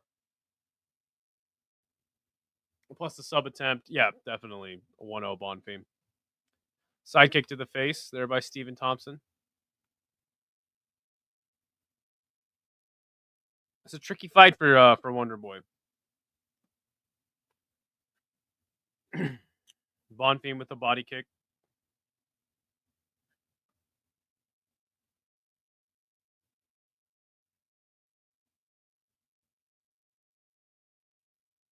Oh, there's that single leg.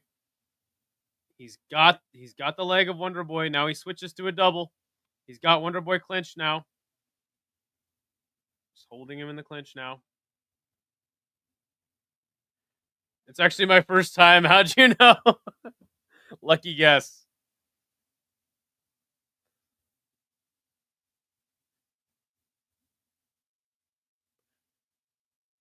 The thing that I wasn't counting on is just that Wonderboy is not really landing anything that significant thus far on Bonfim.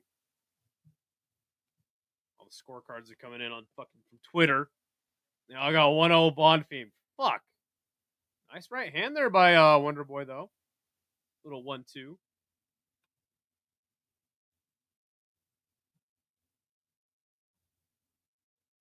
Oh, he eats a big left hand. Does Wonderboy as he was just running in recklessly.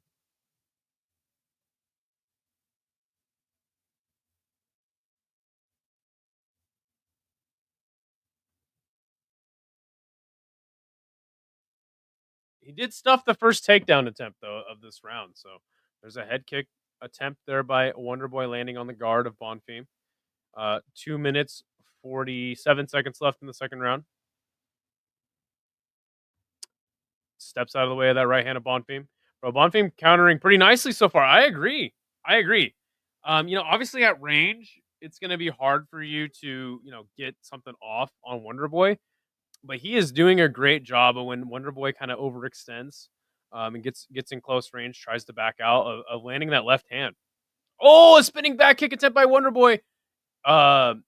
Good theory there from Bonfim. As soon as he spins, go for a takedown.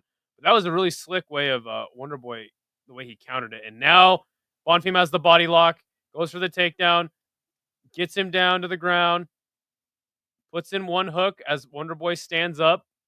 Wonderboy is now trying to break the hands of Bonfim.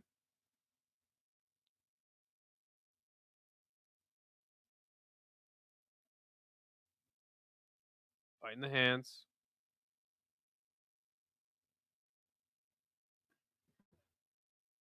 Yo, that kind of looks whack.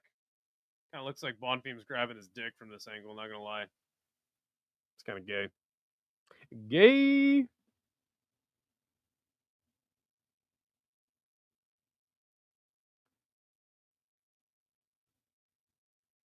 Alright, come on.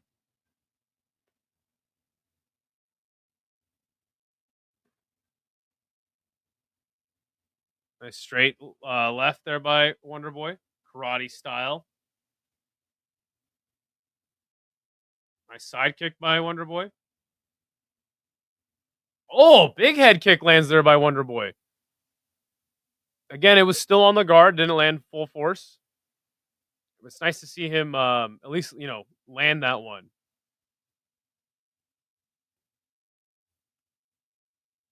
And now Bonfim is starting to crowd Wonderboy. He lands a big right hand on Wonderboy now. It's a right hand for Wonderboy himself, though.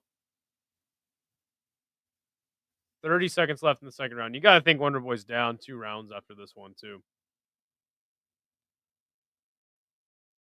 That was a slip. That was a slip for Wonderboy. That was not a knockdown. Bonfim landed on the chest, I think. It was a really fast punch, though. It could have dropped him. That looked like a slip. Oh! Oh! Right! Left! High kick! Rocks! Bonfim! Oh, but Bonfim goes to the takedown! That's got to win him the round! That's got to at least win him the round. Oh! Bonfim was on skates! Let's go! That's got to win him the round. Oh my god! Wonderboy's fucking shin is fucking split open after that head kick. Ah, shit. Fuck.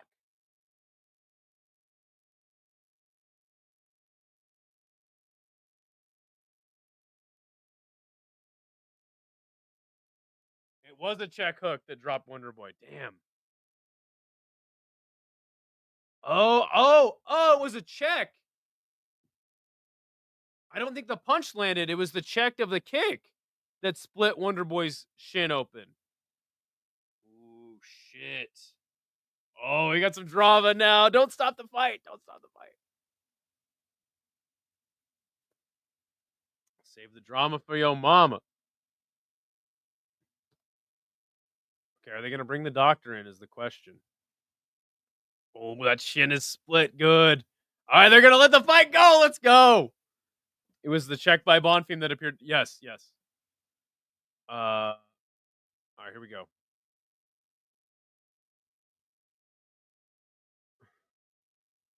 Good stuff at the takedown. But he's back to that same spot on the clinch.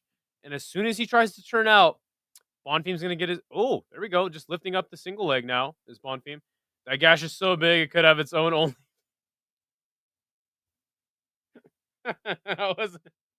I was expecting that joke to go a different way, but that was good. All right, come on, Wonderboy.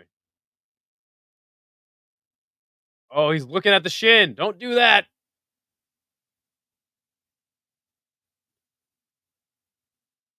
Oh, come on. Nice teeth kick to the body. Yeah. I'd be pissed every time he landed that high kick on me. He get his blood all over me. Just flinging his blood at him.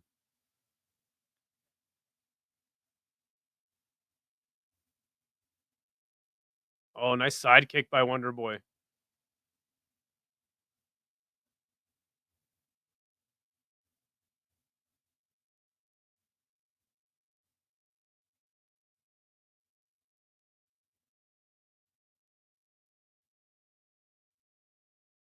There's a single leg attempt there by Bonfim again. Has the body lock. Really high.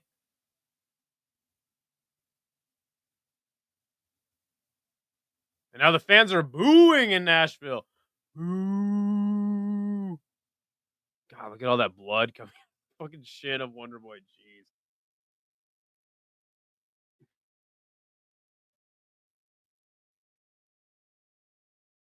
He landed one really good kick, but that's about all Wonder Boy's done in this fight. Oh, jeez. This is why you don't gamble on MMA, folks.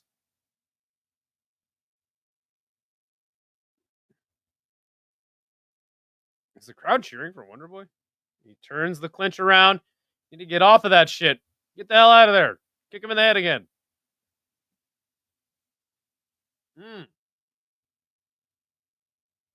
Nice punch off the clinch for Wonder Boy.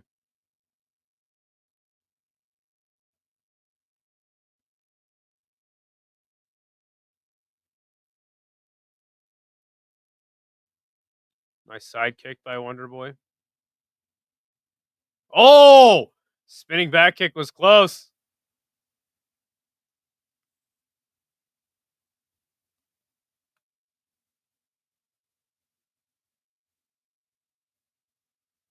Nice leg kick by Wonder Boy. Switching stances now. Oh, the high kick landed! You can see the blood stain from... Oh, no, you can't. Sorry. Or can you? I don't know. It doesn't matter. High kick landed. But it wasn't as clean. Oh, fuck. He got the takedown. Oh, yeah, you can definitely see the blood stain where Wonder Boy kicked him.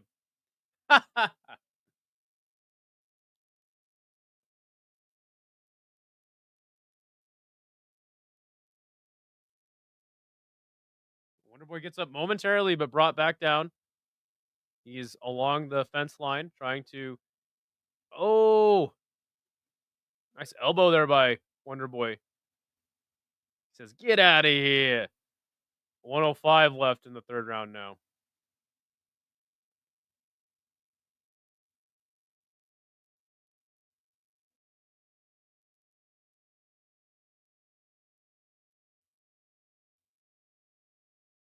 And Bonfim just holding on now.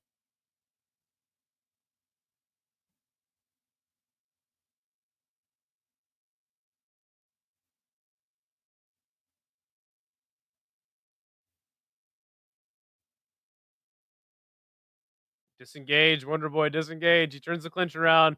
Bonfim does the same back to him. Has him back on the fence line. Almost takes him down there. Trying to fight the takedown is Wonder Boy. 20 seconds left.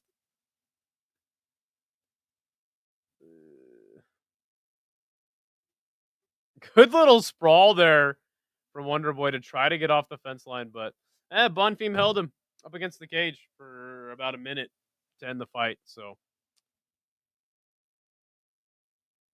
I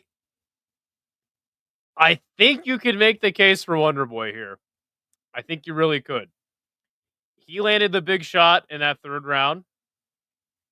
I mean, seriously. I mean, did Bonfim even land anything clean on him in that third round? It was a good fight. It was a good fight. And Bonfim, I got to give him credit. He very well may win this fight. He probably should get the judges' scorecards, but I think both men performed better than I thought that they would, if that makes sense. Yeah, it was a good fight. Good fight. Wonder Man 2-1. Let's go. Let's go.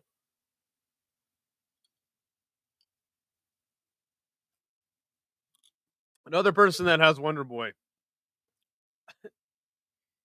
Has money on Wonder Boy. picked him to win, so there's hope. Some people are saying 2-1 Wonder Boy.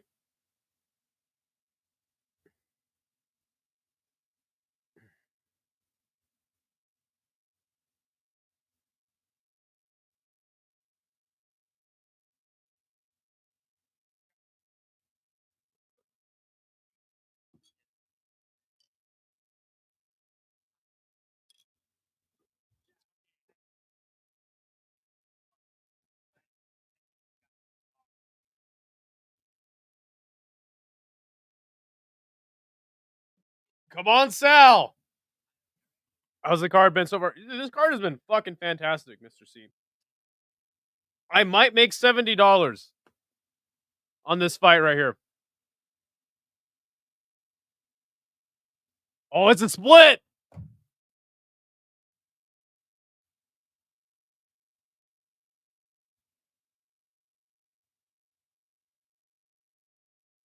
Fuck.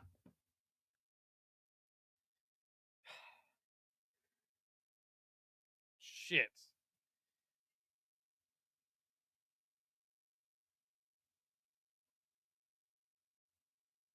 Fuck. Oh, I gotta pay some people now. Fuck.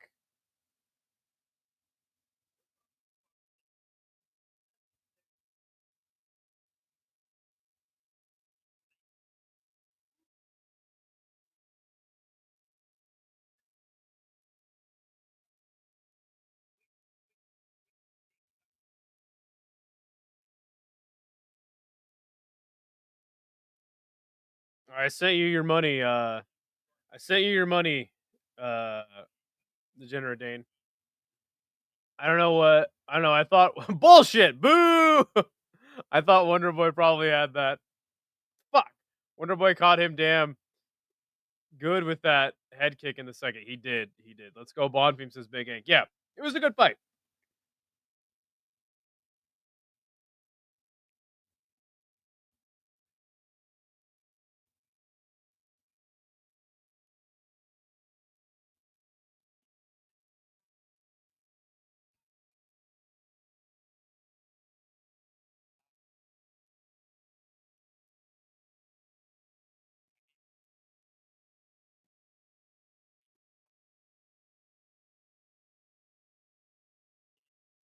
Bonfim's grappling was just what I thought it would be. He's on a level of Sean Brady or Gilbert Burns wrestling, though. Yes. I was Nate the Train. And they got smoked. I'm so mad.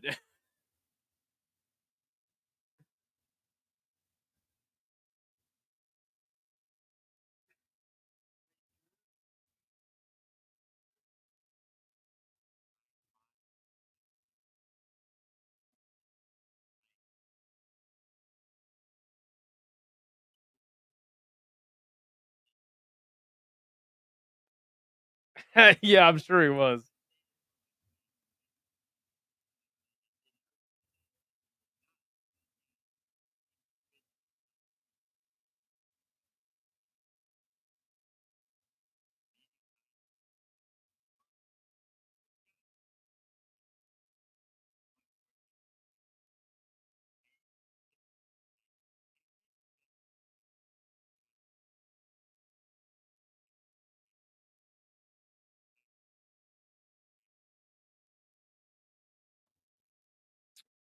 Did Njokuani look like turds?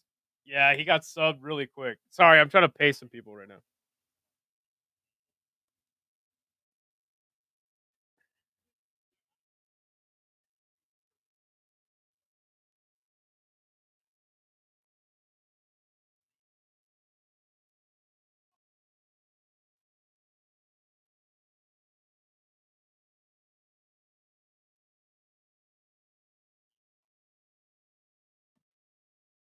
Kid Rock.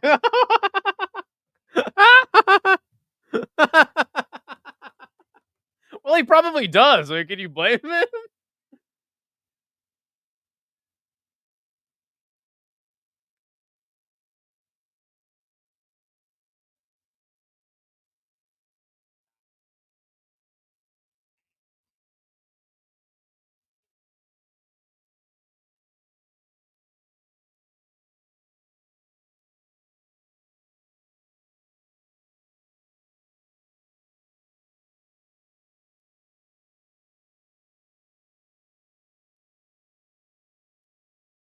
Well, there you go.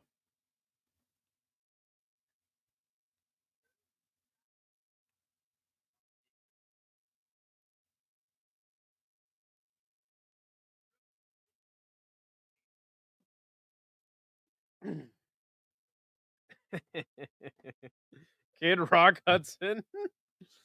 All right, shit. Well, hey, things go this way. Bow the dow the dang diggy diggy. Yeah.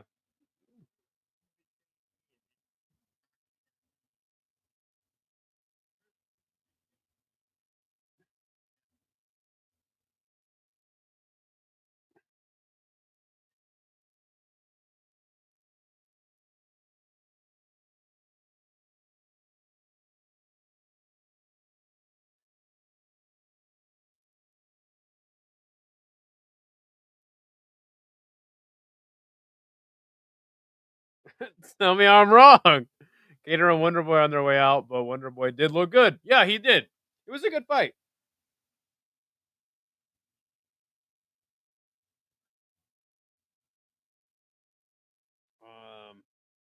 What the fuck am I looking up? I'm looking something up. Oh, the fuck is a Lannister?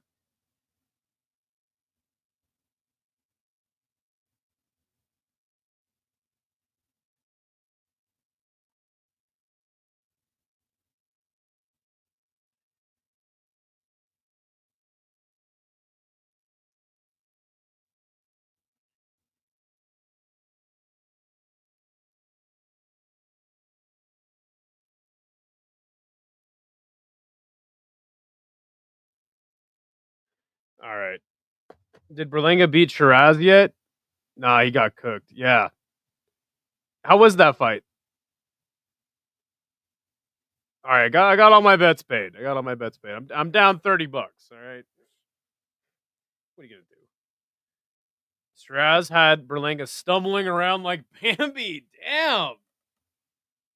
Hell yeah. That's good. I don't really like Berlanga. Not a fan. Not a fan. Berlanga also has a weird career arc, right? Like if you just look through Berlanga's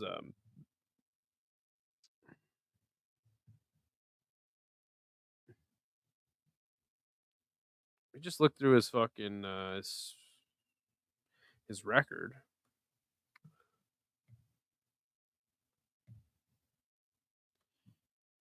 Like, bro's got a weird career arc. Like, look at this. KO, KO, KO, KO, KO, KO, KO, KO, KO, KO, KO, KO, KO, KO, KO, KO, KO, and then he gets all these decisions, and he fights washed up Steve Rolls, and this is where everything started to change for old Edgar Berlanga when he went to decision with fucking Steve Rolls. Then he boxed Angulo, which by the way, isn't that guy who was on BKFC? Jason Quigley, UD. Then he fights McCrory, gets a TKO. And then he gets a fight with fucking Canelo and loses a decision. Then he knocked out some bum in a round. And then Hamza Shiraz knocked him out in the 5th round. Like, I guess that's boxing for you, but still kind of a weird career arc if you ask me. I gotta get this shit back up.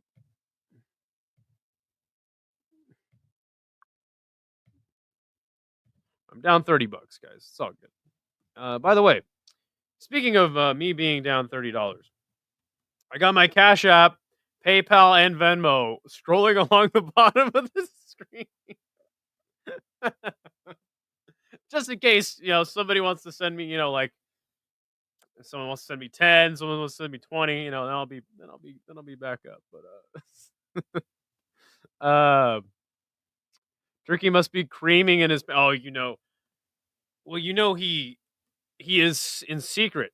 In secret he is because I'm pretty sure that's illegal over there.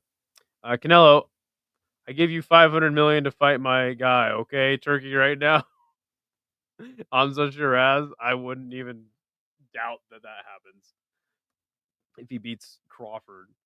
Berlanga just rode the coattails of that first round knockout streak against nobodies and started looking shit against decent fighters. Yeah, straight up. I remember when they thought Berlanga was the future pound for pound, right? Yep.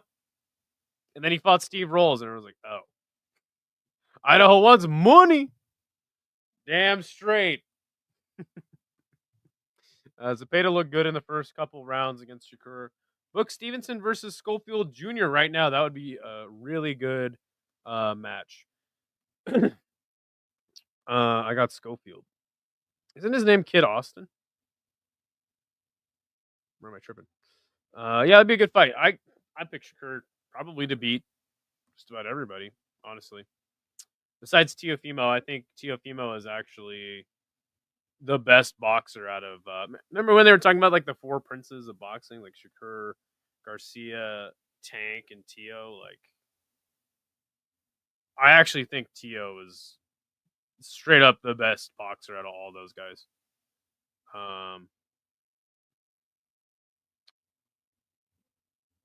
Didn't he lose to somebody though?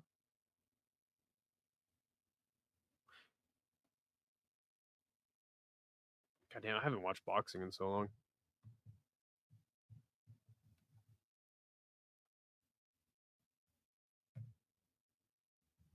Who did he lose to? I know he lost to somebody.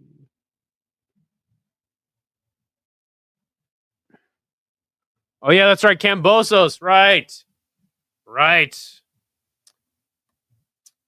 He does have like the here comes the Kiwi telling me Scambo. Yeah, I remember me and Kiwi went back and forth on Camboso. Scambozo. That's right. But then he also fought that fight like a retard though. Hey, what is up, Falcao? I know Tallison very well. This fight won't go past the first round. Excellent grappling and top-notch boxing. I see him training all the time. We're friends. Hey, that's what's up. I got Tallison Teixeira to knock out Derrick Lewis in the first round. But listen, Falcao, I know he's your friend, but Derrick Lewis is very dangerous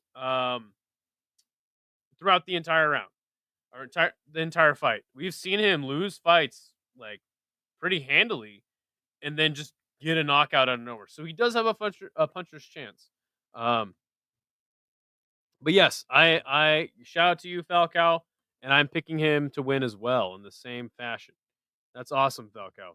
The stars aligned for Cambosos that one night. Yeah, literally, like, yeah, exactly. Why does Anzac hate ferocious Cambosis? Scambosis. Ooh, are we gonna have another planned milk situation? Wait, what do you mean? Like with who though?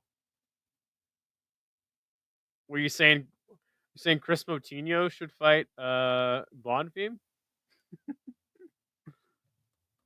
That guy is awesome. I don't know where he went, but that guy's fucking cool. I like that guy. Chris Moutinho's title run starts now. I think it's because he went all Hollywood before the Haney fight. Yeah. Fighting Devin Haney doesn't do good things for your career, right? It's kind of getting cold in here. I'm gonna turn the fan down.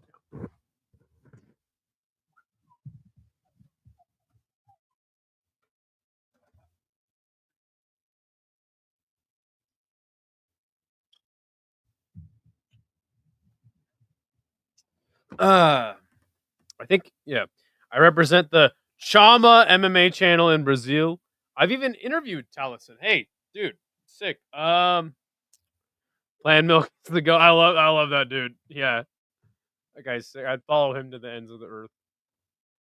Believing Chris Moutinho would win. Let's check it out. Chama MMA.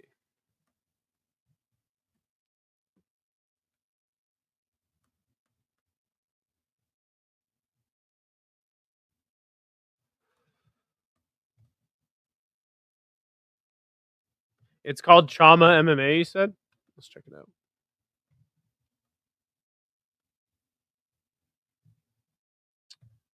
All right, cool. Chama MMA. I'm going to give you a sub.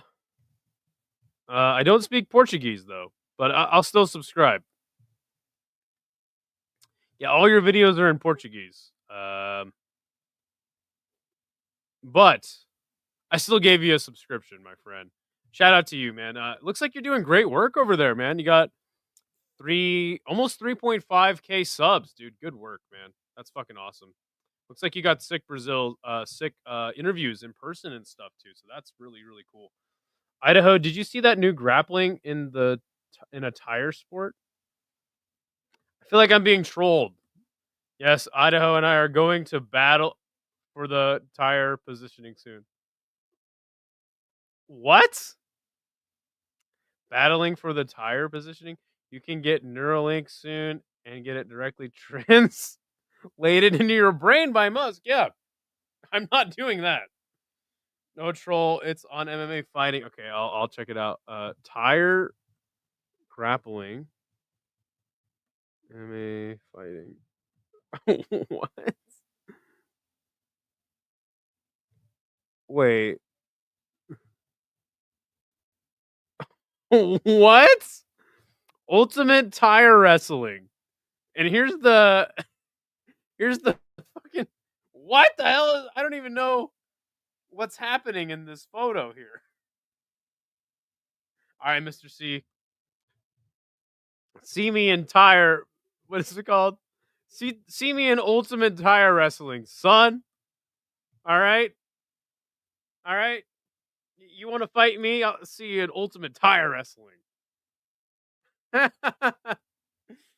That's really stupid. I think you have to dump the guy in the tire. So, like, his entire body or most of it has to be in the tire and then you win. What? Do they fight inside the tire? No, it's yeah, it's a yes, they do. That picture is awesome. Oh. That's so stupid. What the fuck?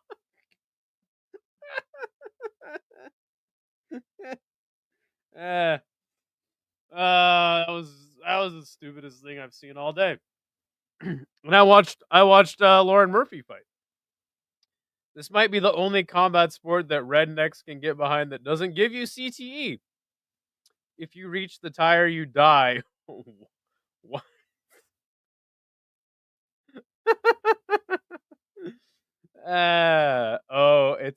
It's body ball. Body ball. What the fuck is body ball? That sounds like almost a better name. But I also feel like body ball could be like some sort of fat people Dragon Ball Z ripoff as well. Oh, that's fucking awesome.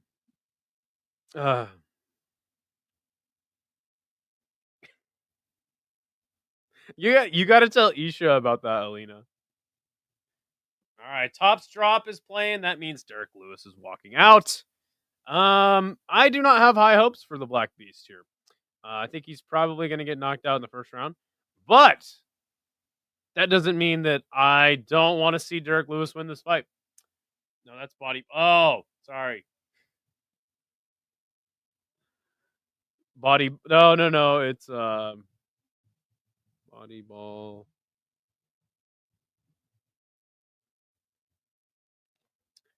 Fuck it, I'm joining a tire wrestling league. Yeah, what else am I doing with my life? Got anything else going on? Join the tire wrestling league, son. Fucking tire wrestling.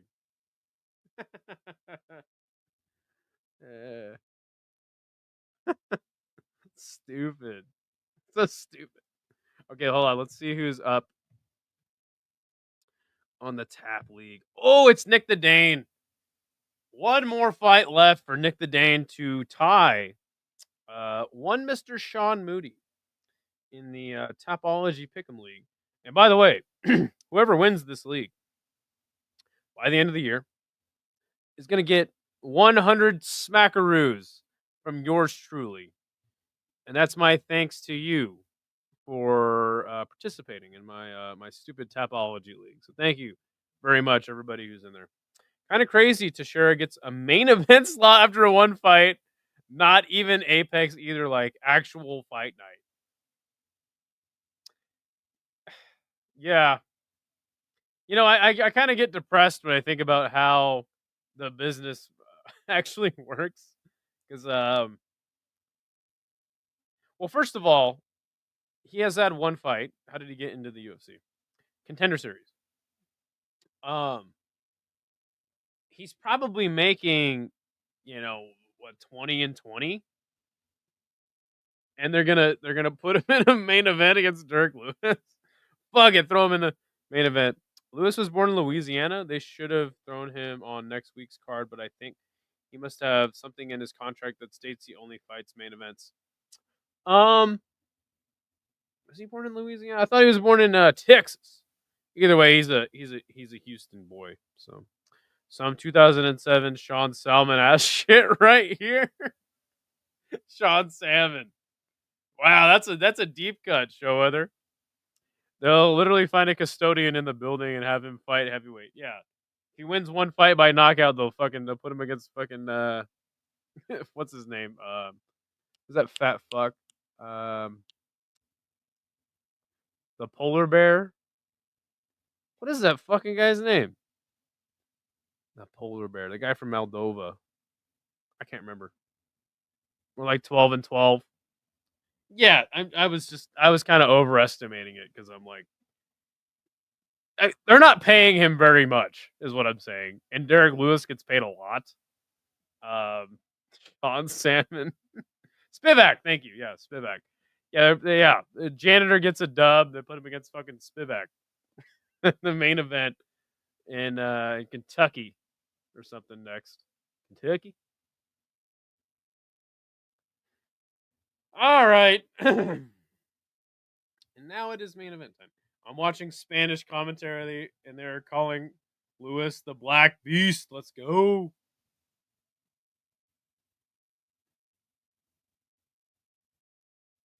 It's time for the main event. I think we got one. Here, let me see, because K1 starts at 2 p.m.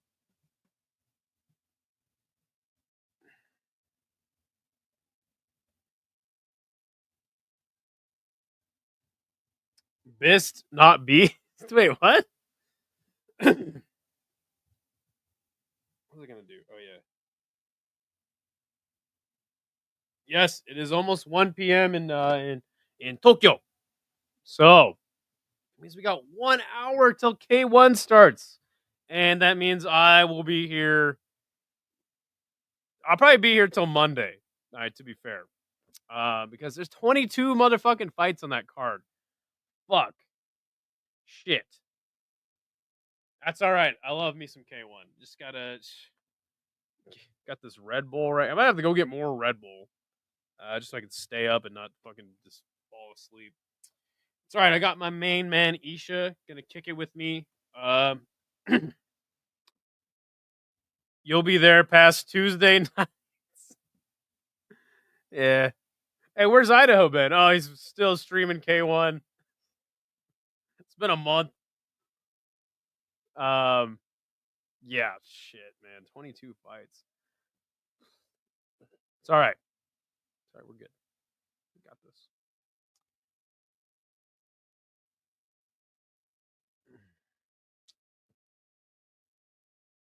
What are you yawning? Fuck. I'm fucked. I'm cooked, chat. You wake up a week later streaming. Fucking Freddy Krueger's next to me. Like, he's like, all right, I won't kill you until K1's over. Like, all right, thanks, Freddy. I got a bad feeling about that. What are you feeling in your? I know that animals have special senses. Like before a forest fire starts, they all leave and stuff. Well, what's the feeling you're getting, Euphoric Notes? All right. They agree to touch gloves non-verbally before the fight starts. By the way, thank you everybody for hanging out in the chat. Good to be back with all you casuals out there. All right, round one. Oh, Derrick Lewis just throws a punch out of like a winging punch with no setup. Oh, flying kick to the body from Derrick Lewis. Left hand landed for Tallison. Tallison's going to go on the hunt now. Oh, Derrick Lewis is just swinging. Oh my God. Tallison down.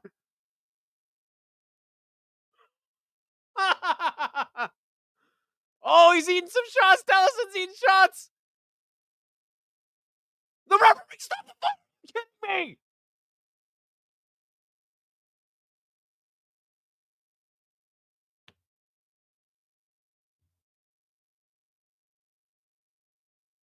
Yo, what? All right, guys. Oh, and Derrick Lewis takes his shorts off. Oh,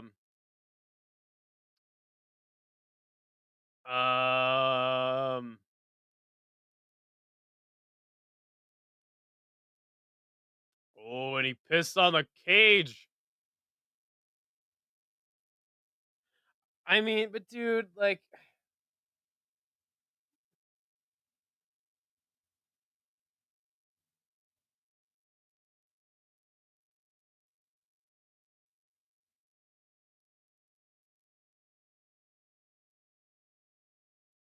yo, that stoppage was absolute dog shit.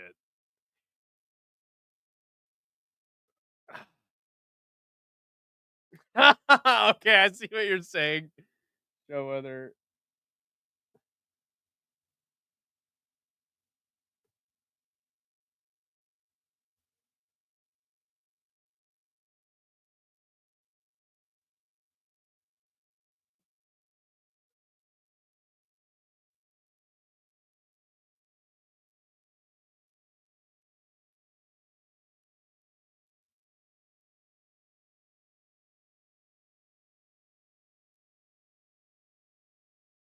Okay, we're watching the replay. It's gonna look so much worse in slow mo. It always does. There was that left hand. He'll be back, guys. Yo, but that stoppage was terrible, dude.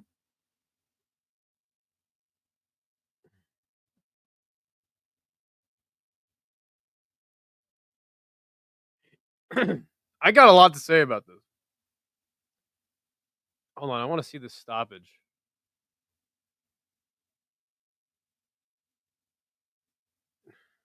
So he's getting up. And oh my gosh, are you serious? Dude, oh my gosh, they always look worse in slow-mo.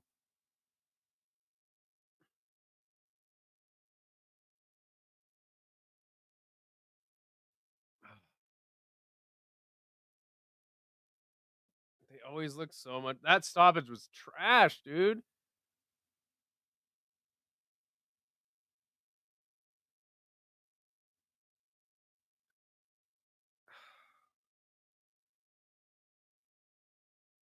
The ref ate his spinning back fist and got shoved in the face. Dude, that was so bad. Oh, he just mooned the crowd. Look. Still got it. Pulse. Yeah. I have things to say. Good win for Derrick Lewis, first of all. If the fight would have continued, I'm pretty damn positive. I'm pretty damn positive that Derrick Lewis would have still knocked Tallison Teixeira out with the way that fight was going. Now, listen, there's a big chance that Tallison could have came back, all that stuff, but the way that Derrick Lewis was fighting that fight, he was just like, "Yo, fuck this kid. I'm gonna put it on him." I said, the way you beat Derrick Lewis is you swarm him. And yes, he did flash the crowd. Yeah. I said the way you beat Derrick Lewis is you got to swarm him. Derrick Lewis said, "Yo, fuck that shit. I'm going to swarm this motherfucker." And he did. And he hurt him. And super smart game plan from Derrick Lewis. He's on the phone with somebody. Probably the Nashville Police Department called him, and they're going to give him 10,000 counts of indecent exposure. Anyway, I feel like my fucking camera's like blurry. Okay. Anyway, why does it look so blurry? Hey. Okay. But first of all, we were saying how stupid this match is, right? Because Tallison had one fight in the UFC, and he's fighting in a fucking main event, right? But second of all, why are they doing this to Derrick? Why are they doing this, having all their contenders? They're having all their contenders fight Derrick Lewis, and he's just knocking them out. Especially guys with like these contender series contracts. It makes no sense. Stupid ass matchmaking again by the UFC. It's all scripted, says Kiwi. That stoppage sucked ass, dude. It was so bad. So bad. Again, I'm not sitting here saying like, oh, Tallison was on his way to win that fight, because he definitely was not. But the stoppage was absolute trash. Listen, guys, I gotta get out of here because they got K1 in 1 hour. Like the video. If you're not subscribed, I know all you guys are, but subscribe. K1 all night long. All night long. Yeah, wish me luck.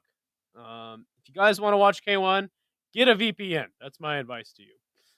Get a VPN. It is on Abima for free, but it is geo-blocked, so you gotta get a VPN if you're not in Japan. I'm pretty damn sure. Are you gonna be on live on this channel or the City Life Project? Well, I would like to be live on I would like to be live on this channel as well. We're gonna try to dual stream, like, so it'll be live on both channels at the same time. But we have tried to do that before and it didn't work out. Now I think I have a way to get it on both channels, but if not, no big deal. I'm just happy that Isha wants to do any content with me at all. So it'll for sure be on Isha's channel on the City Life Project. But again, it very well could be on this channel at the same time. So stay tuned for that. Yeah, and hope to see you guys here in an hour. Unless you got a life and you want to sleep, totally understandable. I got to get the fuck out of here though, guys, because I got K1 in 1 hour. See you later, bitches.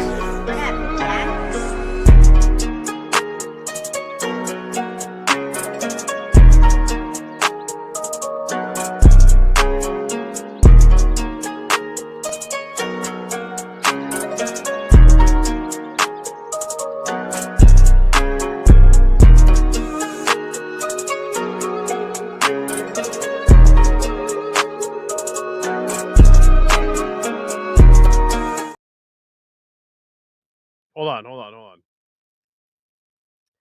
Our friend Kiwi has sent me $30 on fucking PayPal. I'm back in the money. Let's go. Kiwi, you didn't have to do that, man. I was stupid enough to make a bet. And, dude, thank you so much, man. You're the fucking man. Dude, you already treated me so well when I was in Australia, so no need for that, man. But, yeah. If everybody left, I'll call Kiwi here in a second and thank him. Thanks again, everyone, for joining. Kiwi, you're too kind, my friend. You're too kind. Aussie.